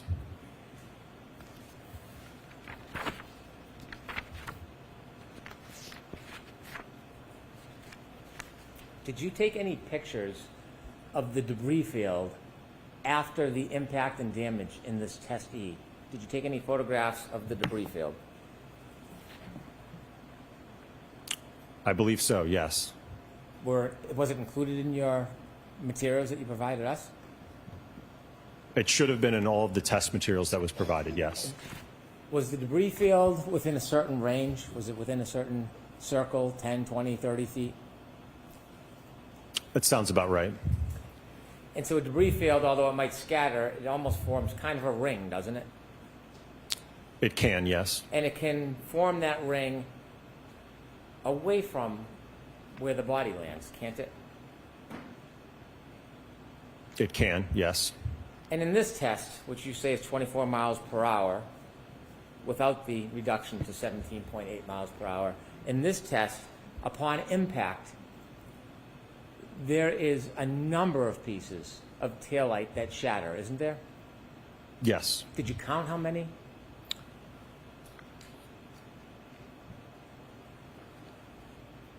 About 19 pieces. 19 pieces. Could you move forward just a little bit? And when they break and scatter, some of them go up, some go down. Stop, please. Yes? Correct, yes. Some of them come in contact with Randy's arm. Yes? Correct. Now, Randy being on a harness, it's not like real life when the Lexus goes by, could continue to push him with it, right? He can't go with the car or the Lexus because he's on a harness. Yes? Correct. He's not going to move from that position. If you can move forward, do you see Randy's feet? Yes. See the right foot? Yes. It's twisting, right? Correct. Turning. Stop. Could you show the photo of the sneaker, please?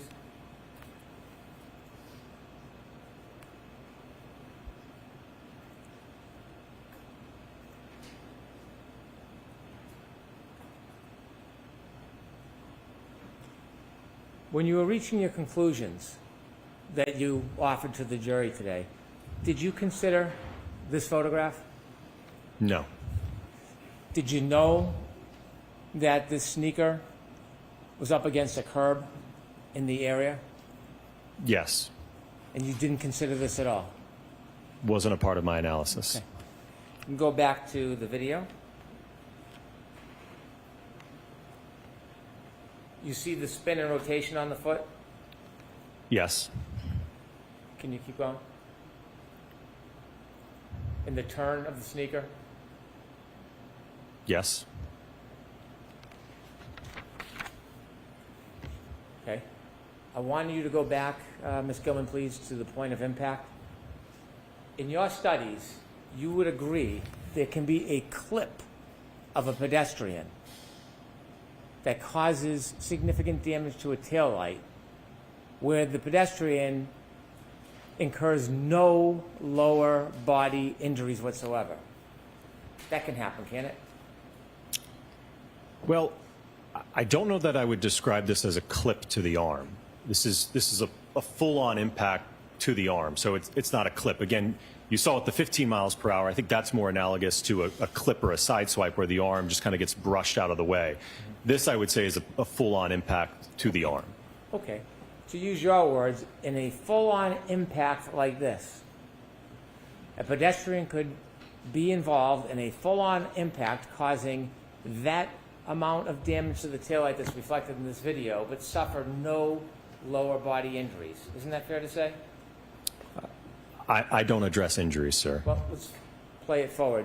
Do we ever see Randy's knees hit the car? Hips? Ribs?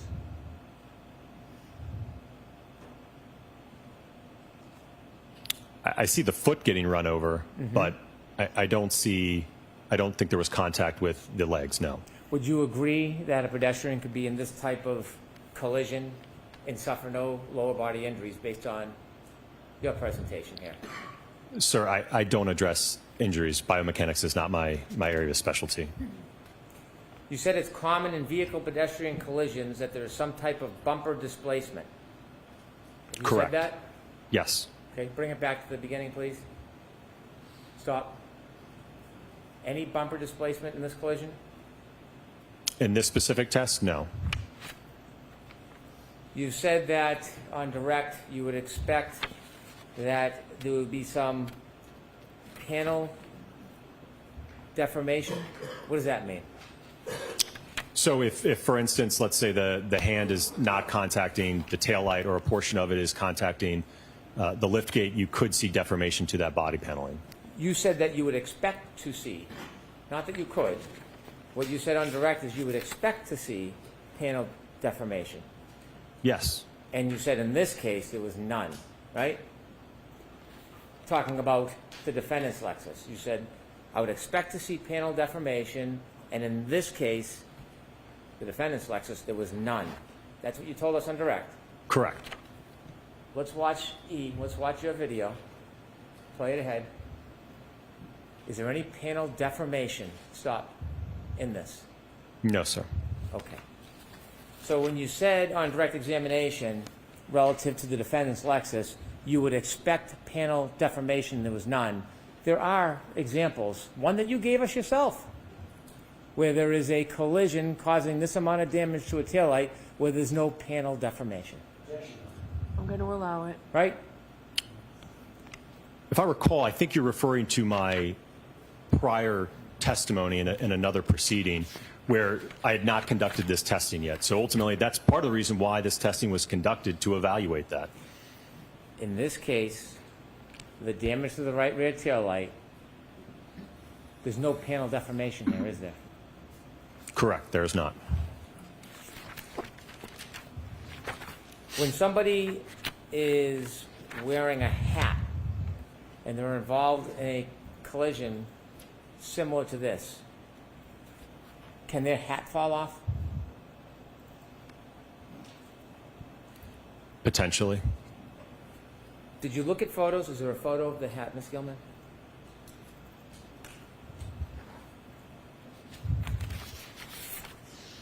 Before you came to your opinions and conclusions, did you look at this photo and see a hat on the grass? I did review this, yes. And did you give any consideration when you did your tests to whether the hat would come off Randy or any crash test dummy when you hit it at that speed? No, that wasn't a part of my evaluation. Could I have photo 77, please?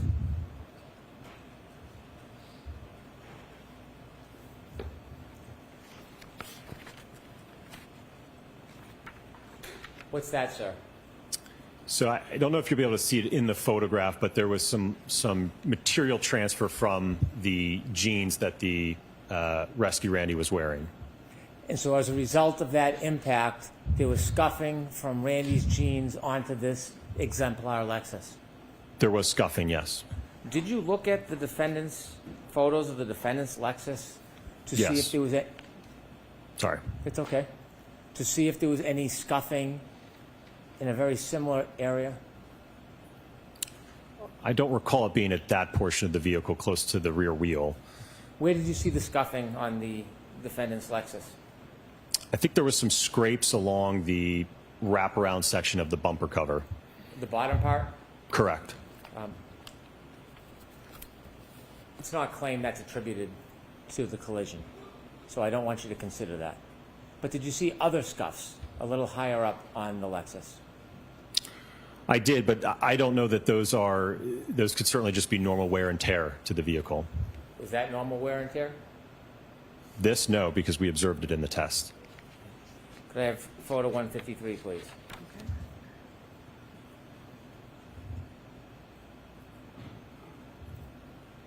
Now, this is a photo without the hatchback up. This is just the lighting fixture, right?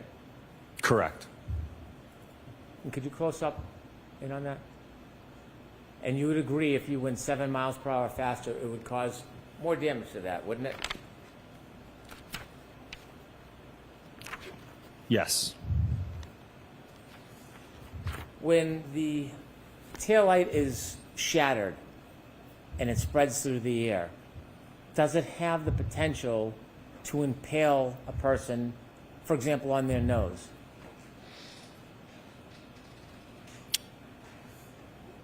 I'm sorry, can you repeat the question? In your test, you saw that upon collision, there was a scattering of taillight that broke from the fixture, correct?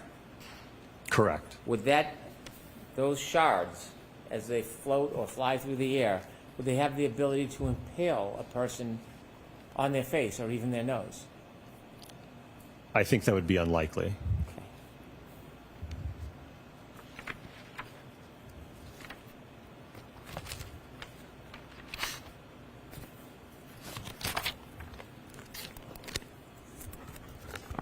And finally, we've discussed, you now would agree with me that weight does matter, doesn't it?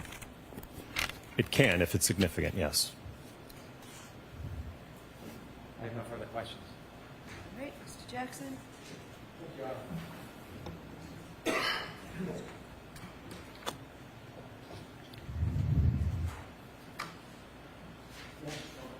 Yes.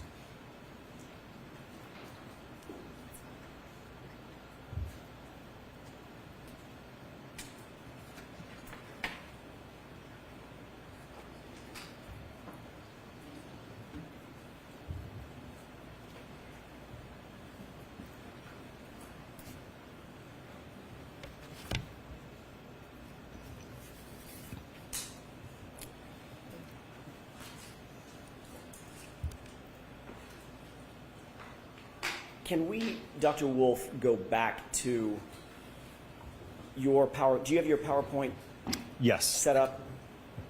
Your Honor, may I? Yes.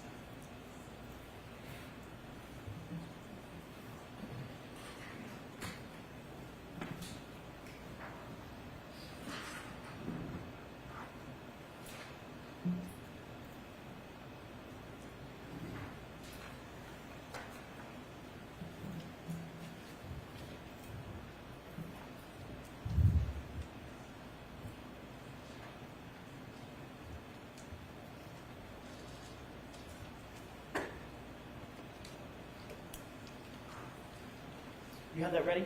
Yes. Can you go forward, and I don't have them memorized, so bear with me. Can you go forward to test E? And I'm going to ask you a couple of quick questions.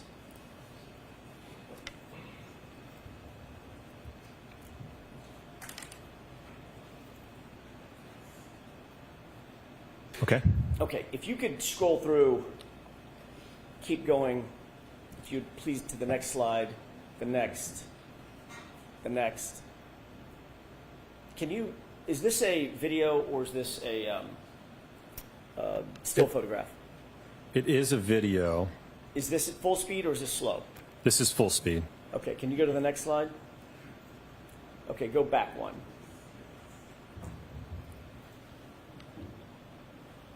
This is a test at what speed? This is the Lexus moving in reverse, contacting at 24 miles an hour. All right.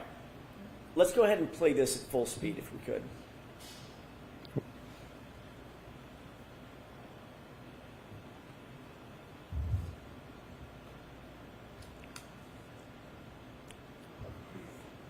Dr. Wolf, that's awfully fast. Can you Try get to- to a point where you're moving frame by frame just at the point of contact?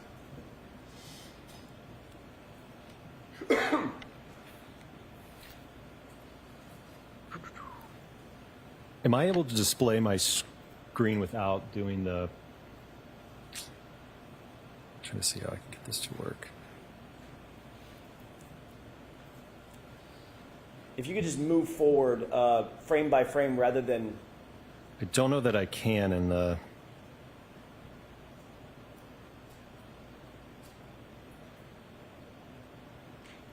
Oh, I missed it.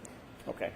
It may be more difficult than we thought. Let me ask you a couple of questions Sure. based on that. Did you review that video in slow motion as well as at full speed? Yes, from a frame-by-frame perspective. And in terms of a couple of different questions about that particular test, when there's impact with that right arm, what's the speed that the arm gets to upon impact? In test E, Right. If the car's going 24 miles an hour, what's the expected speed of the arm? so the hand got up to a little over 24, the arm got a little over 21 miles per hour. The debris that comes off of the taillight, the fragments, what speed would they be going at the point of impact when they crack and are released from the taillight? At the impact speed or less. In order to penetrate the sweatshirt and cut the arm across, would the shards have to be going faster or slower than the arm? They would have to be going faster. If they're moving at a common velocity with the arm relative to it, they would somehow have to accelerate with more speed to catch up and go beyond the arm, essentially. Is that physically possible? No.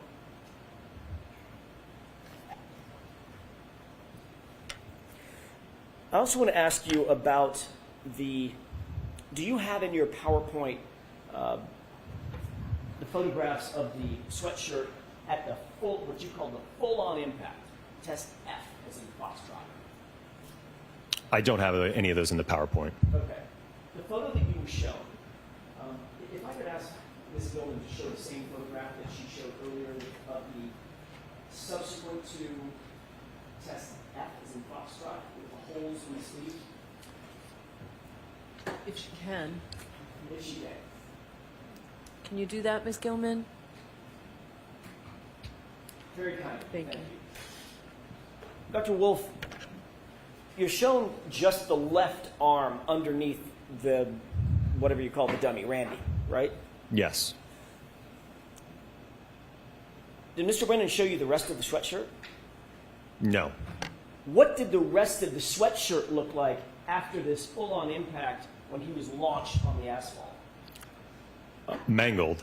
So there was not only significant road rash to the clothing all over the torso section, the left arm, the right arm.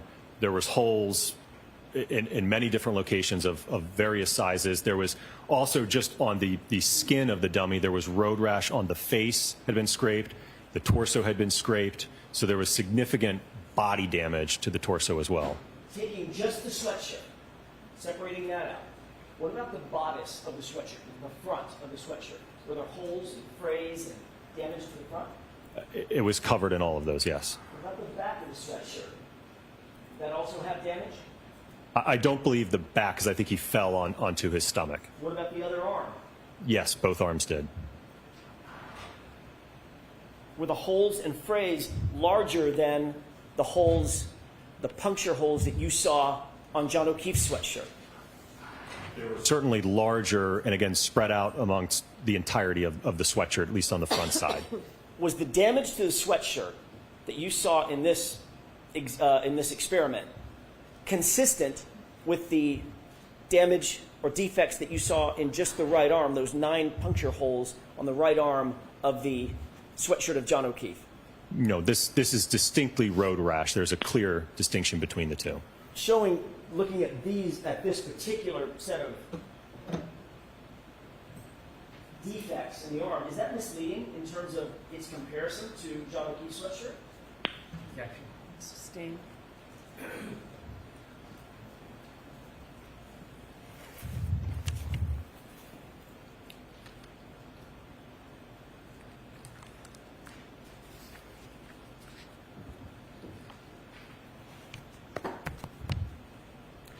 Your Honor, I'm going to ask to approach very briefly on an issue we discussed earlier.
May I, Your Honor? Yes. You were asked on cross-examination about some of the work that ARCA does on behalf of private lawyers, even insurance companies, correct? Correct. You were not hired by an insurance company. That's not who hired you on behalf of Ms. Reed or anything like that in the initial hiring, correct? Correct. It was not an insurance company. Thank you.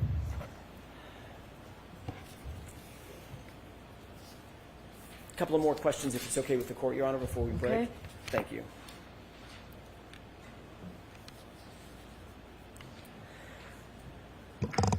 You were asked several questions about the glass and whether or not the glass weighed in on your analysis of the damage to the rear tail light, correct? Correct. Did you consider that the glass on the rear bumper did not match the cocktail glass that was found close to John O'Keefe's body? Or were you aware of that? I don't think initially I was aware that there was a difference between the glass cup that was found and the glass on the bumper.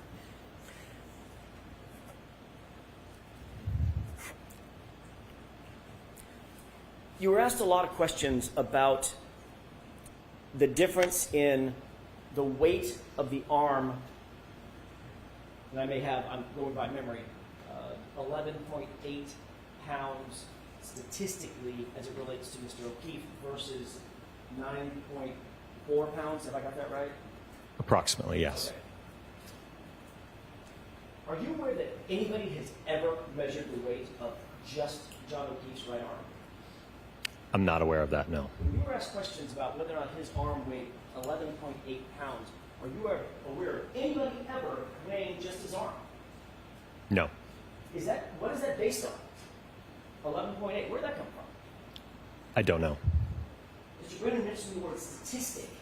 Based on the statistics, his arm would weigh that much. Height, weight, etc. Correct. Does the statistic determine the actual weight of an arm. No, not conclusive to what Mr. O'Keefe's arm weighed. No. As you sit here, do you know whether his arm, John O'Keefe's right arm, if weighed by itself accurately, because pounds and apparently half pounds matter, if it weighed 11.8 pounds or if it weighed 9.4 pounds? Do you know? I don't know. No. Do you believe that your testing, the totality of your testing, was dependent upon those 2.5 pounds based on the weight of the hybrid 3, or at least the arm of hybrid 3, and the statistic of 11.8 pounds? Objection. Sustained.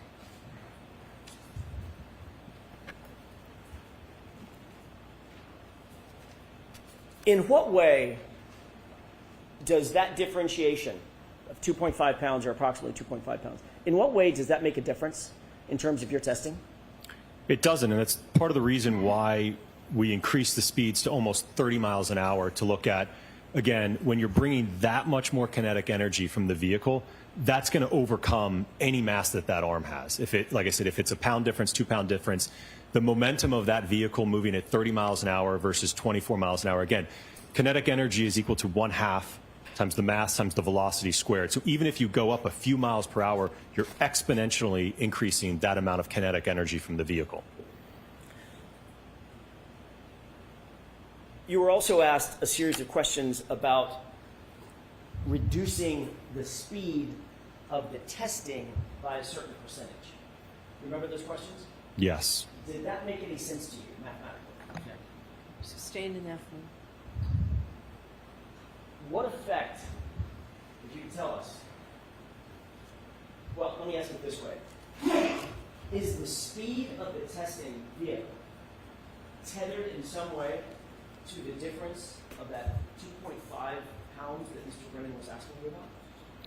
No, and again, as you saw throughout the PowerPoint, when that vehicle is coming in at 24 miles an hour, 29 miles an hour, at those speeds, that arm, when it makes contact, is going to get accelerated up to that velocity.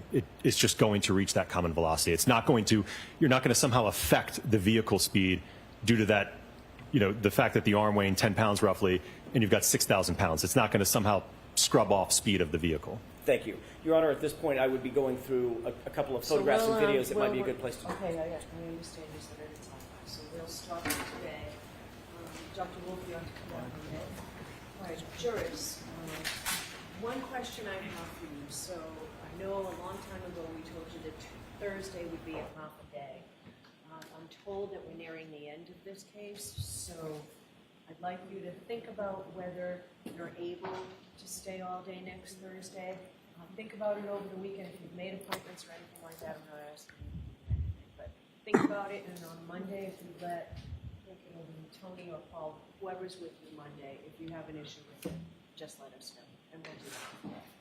All right. So please do not discuss this case with anyone. Don't do any independent research or investigation into this case. If you happen to see, hear, or read anything about this case, please disregard it. Let us know. And again, be very careful with your social media use. Have a great weekend. Thank you. All rise for the court, please. Close your notebook. Follow me. Your Honor.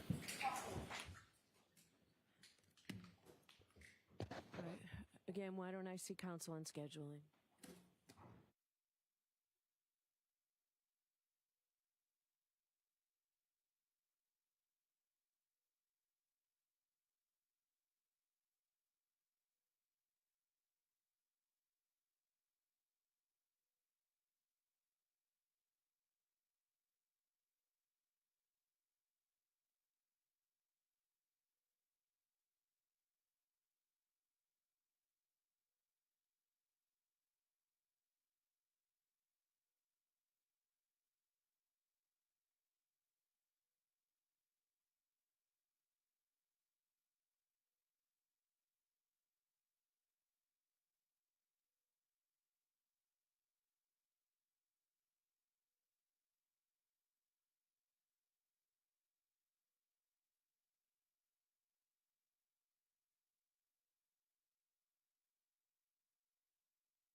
Trustee, thank you. Tori, thank you. All right.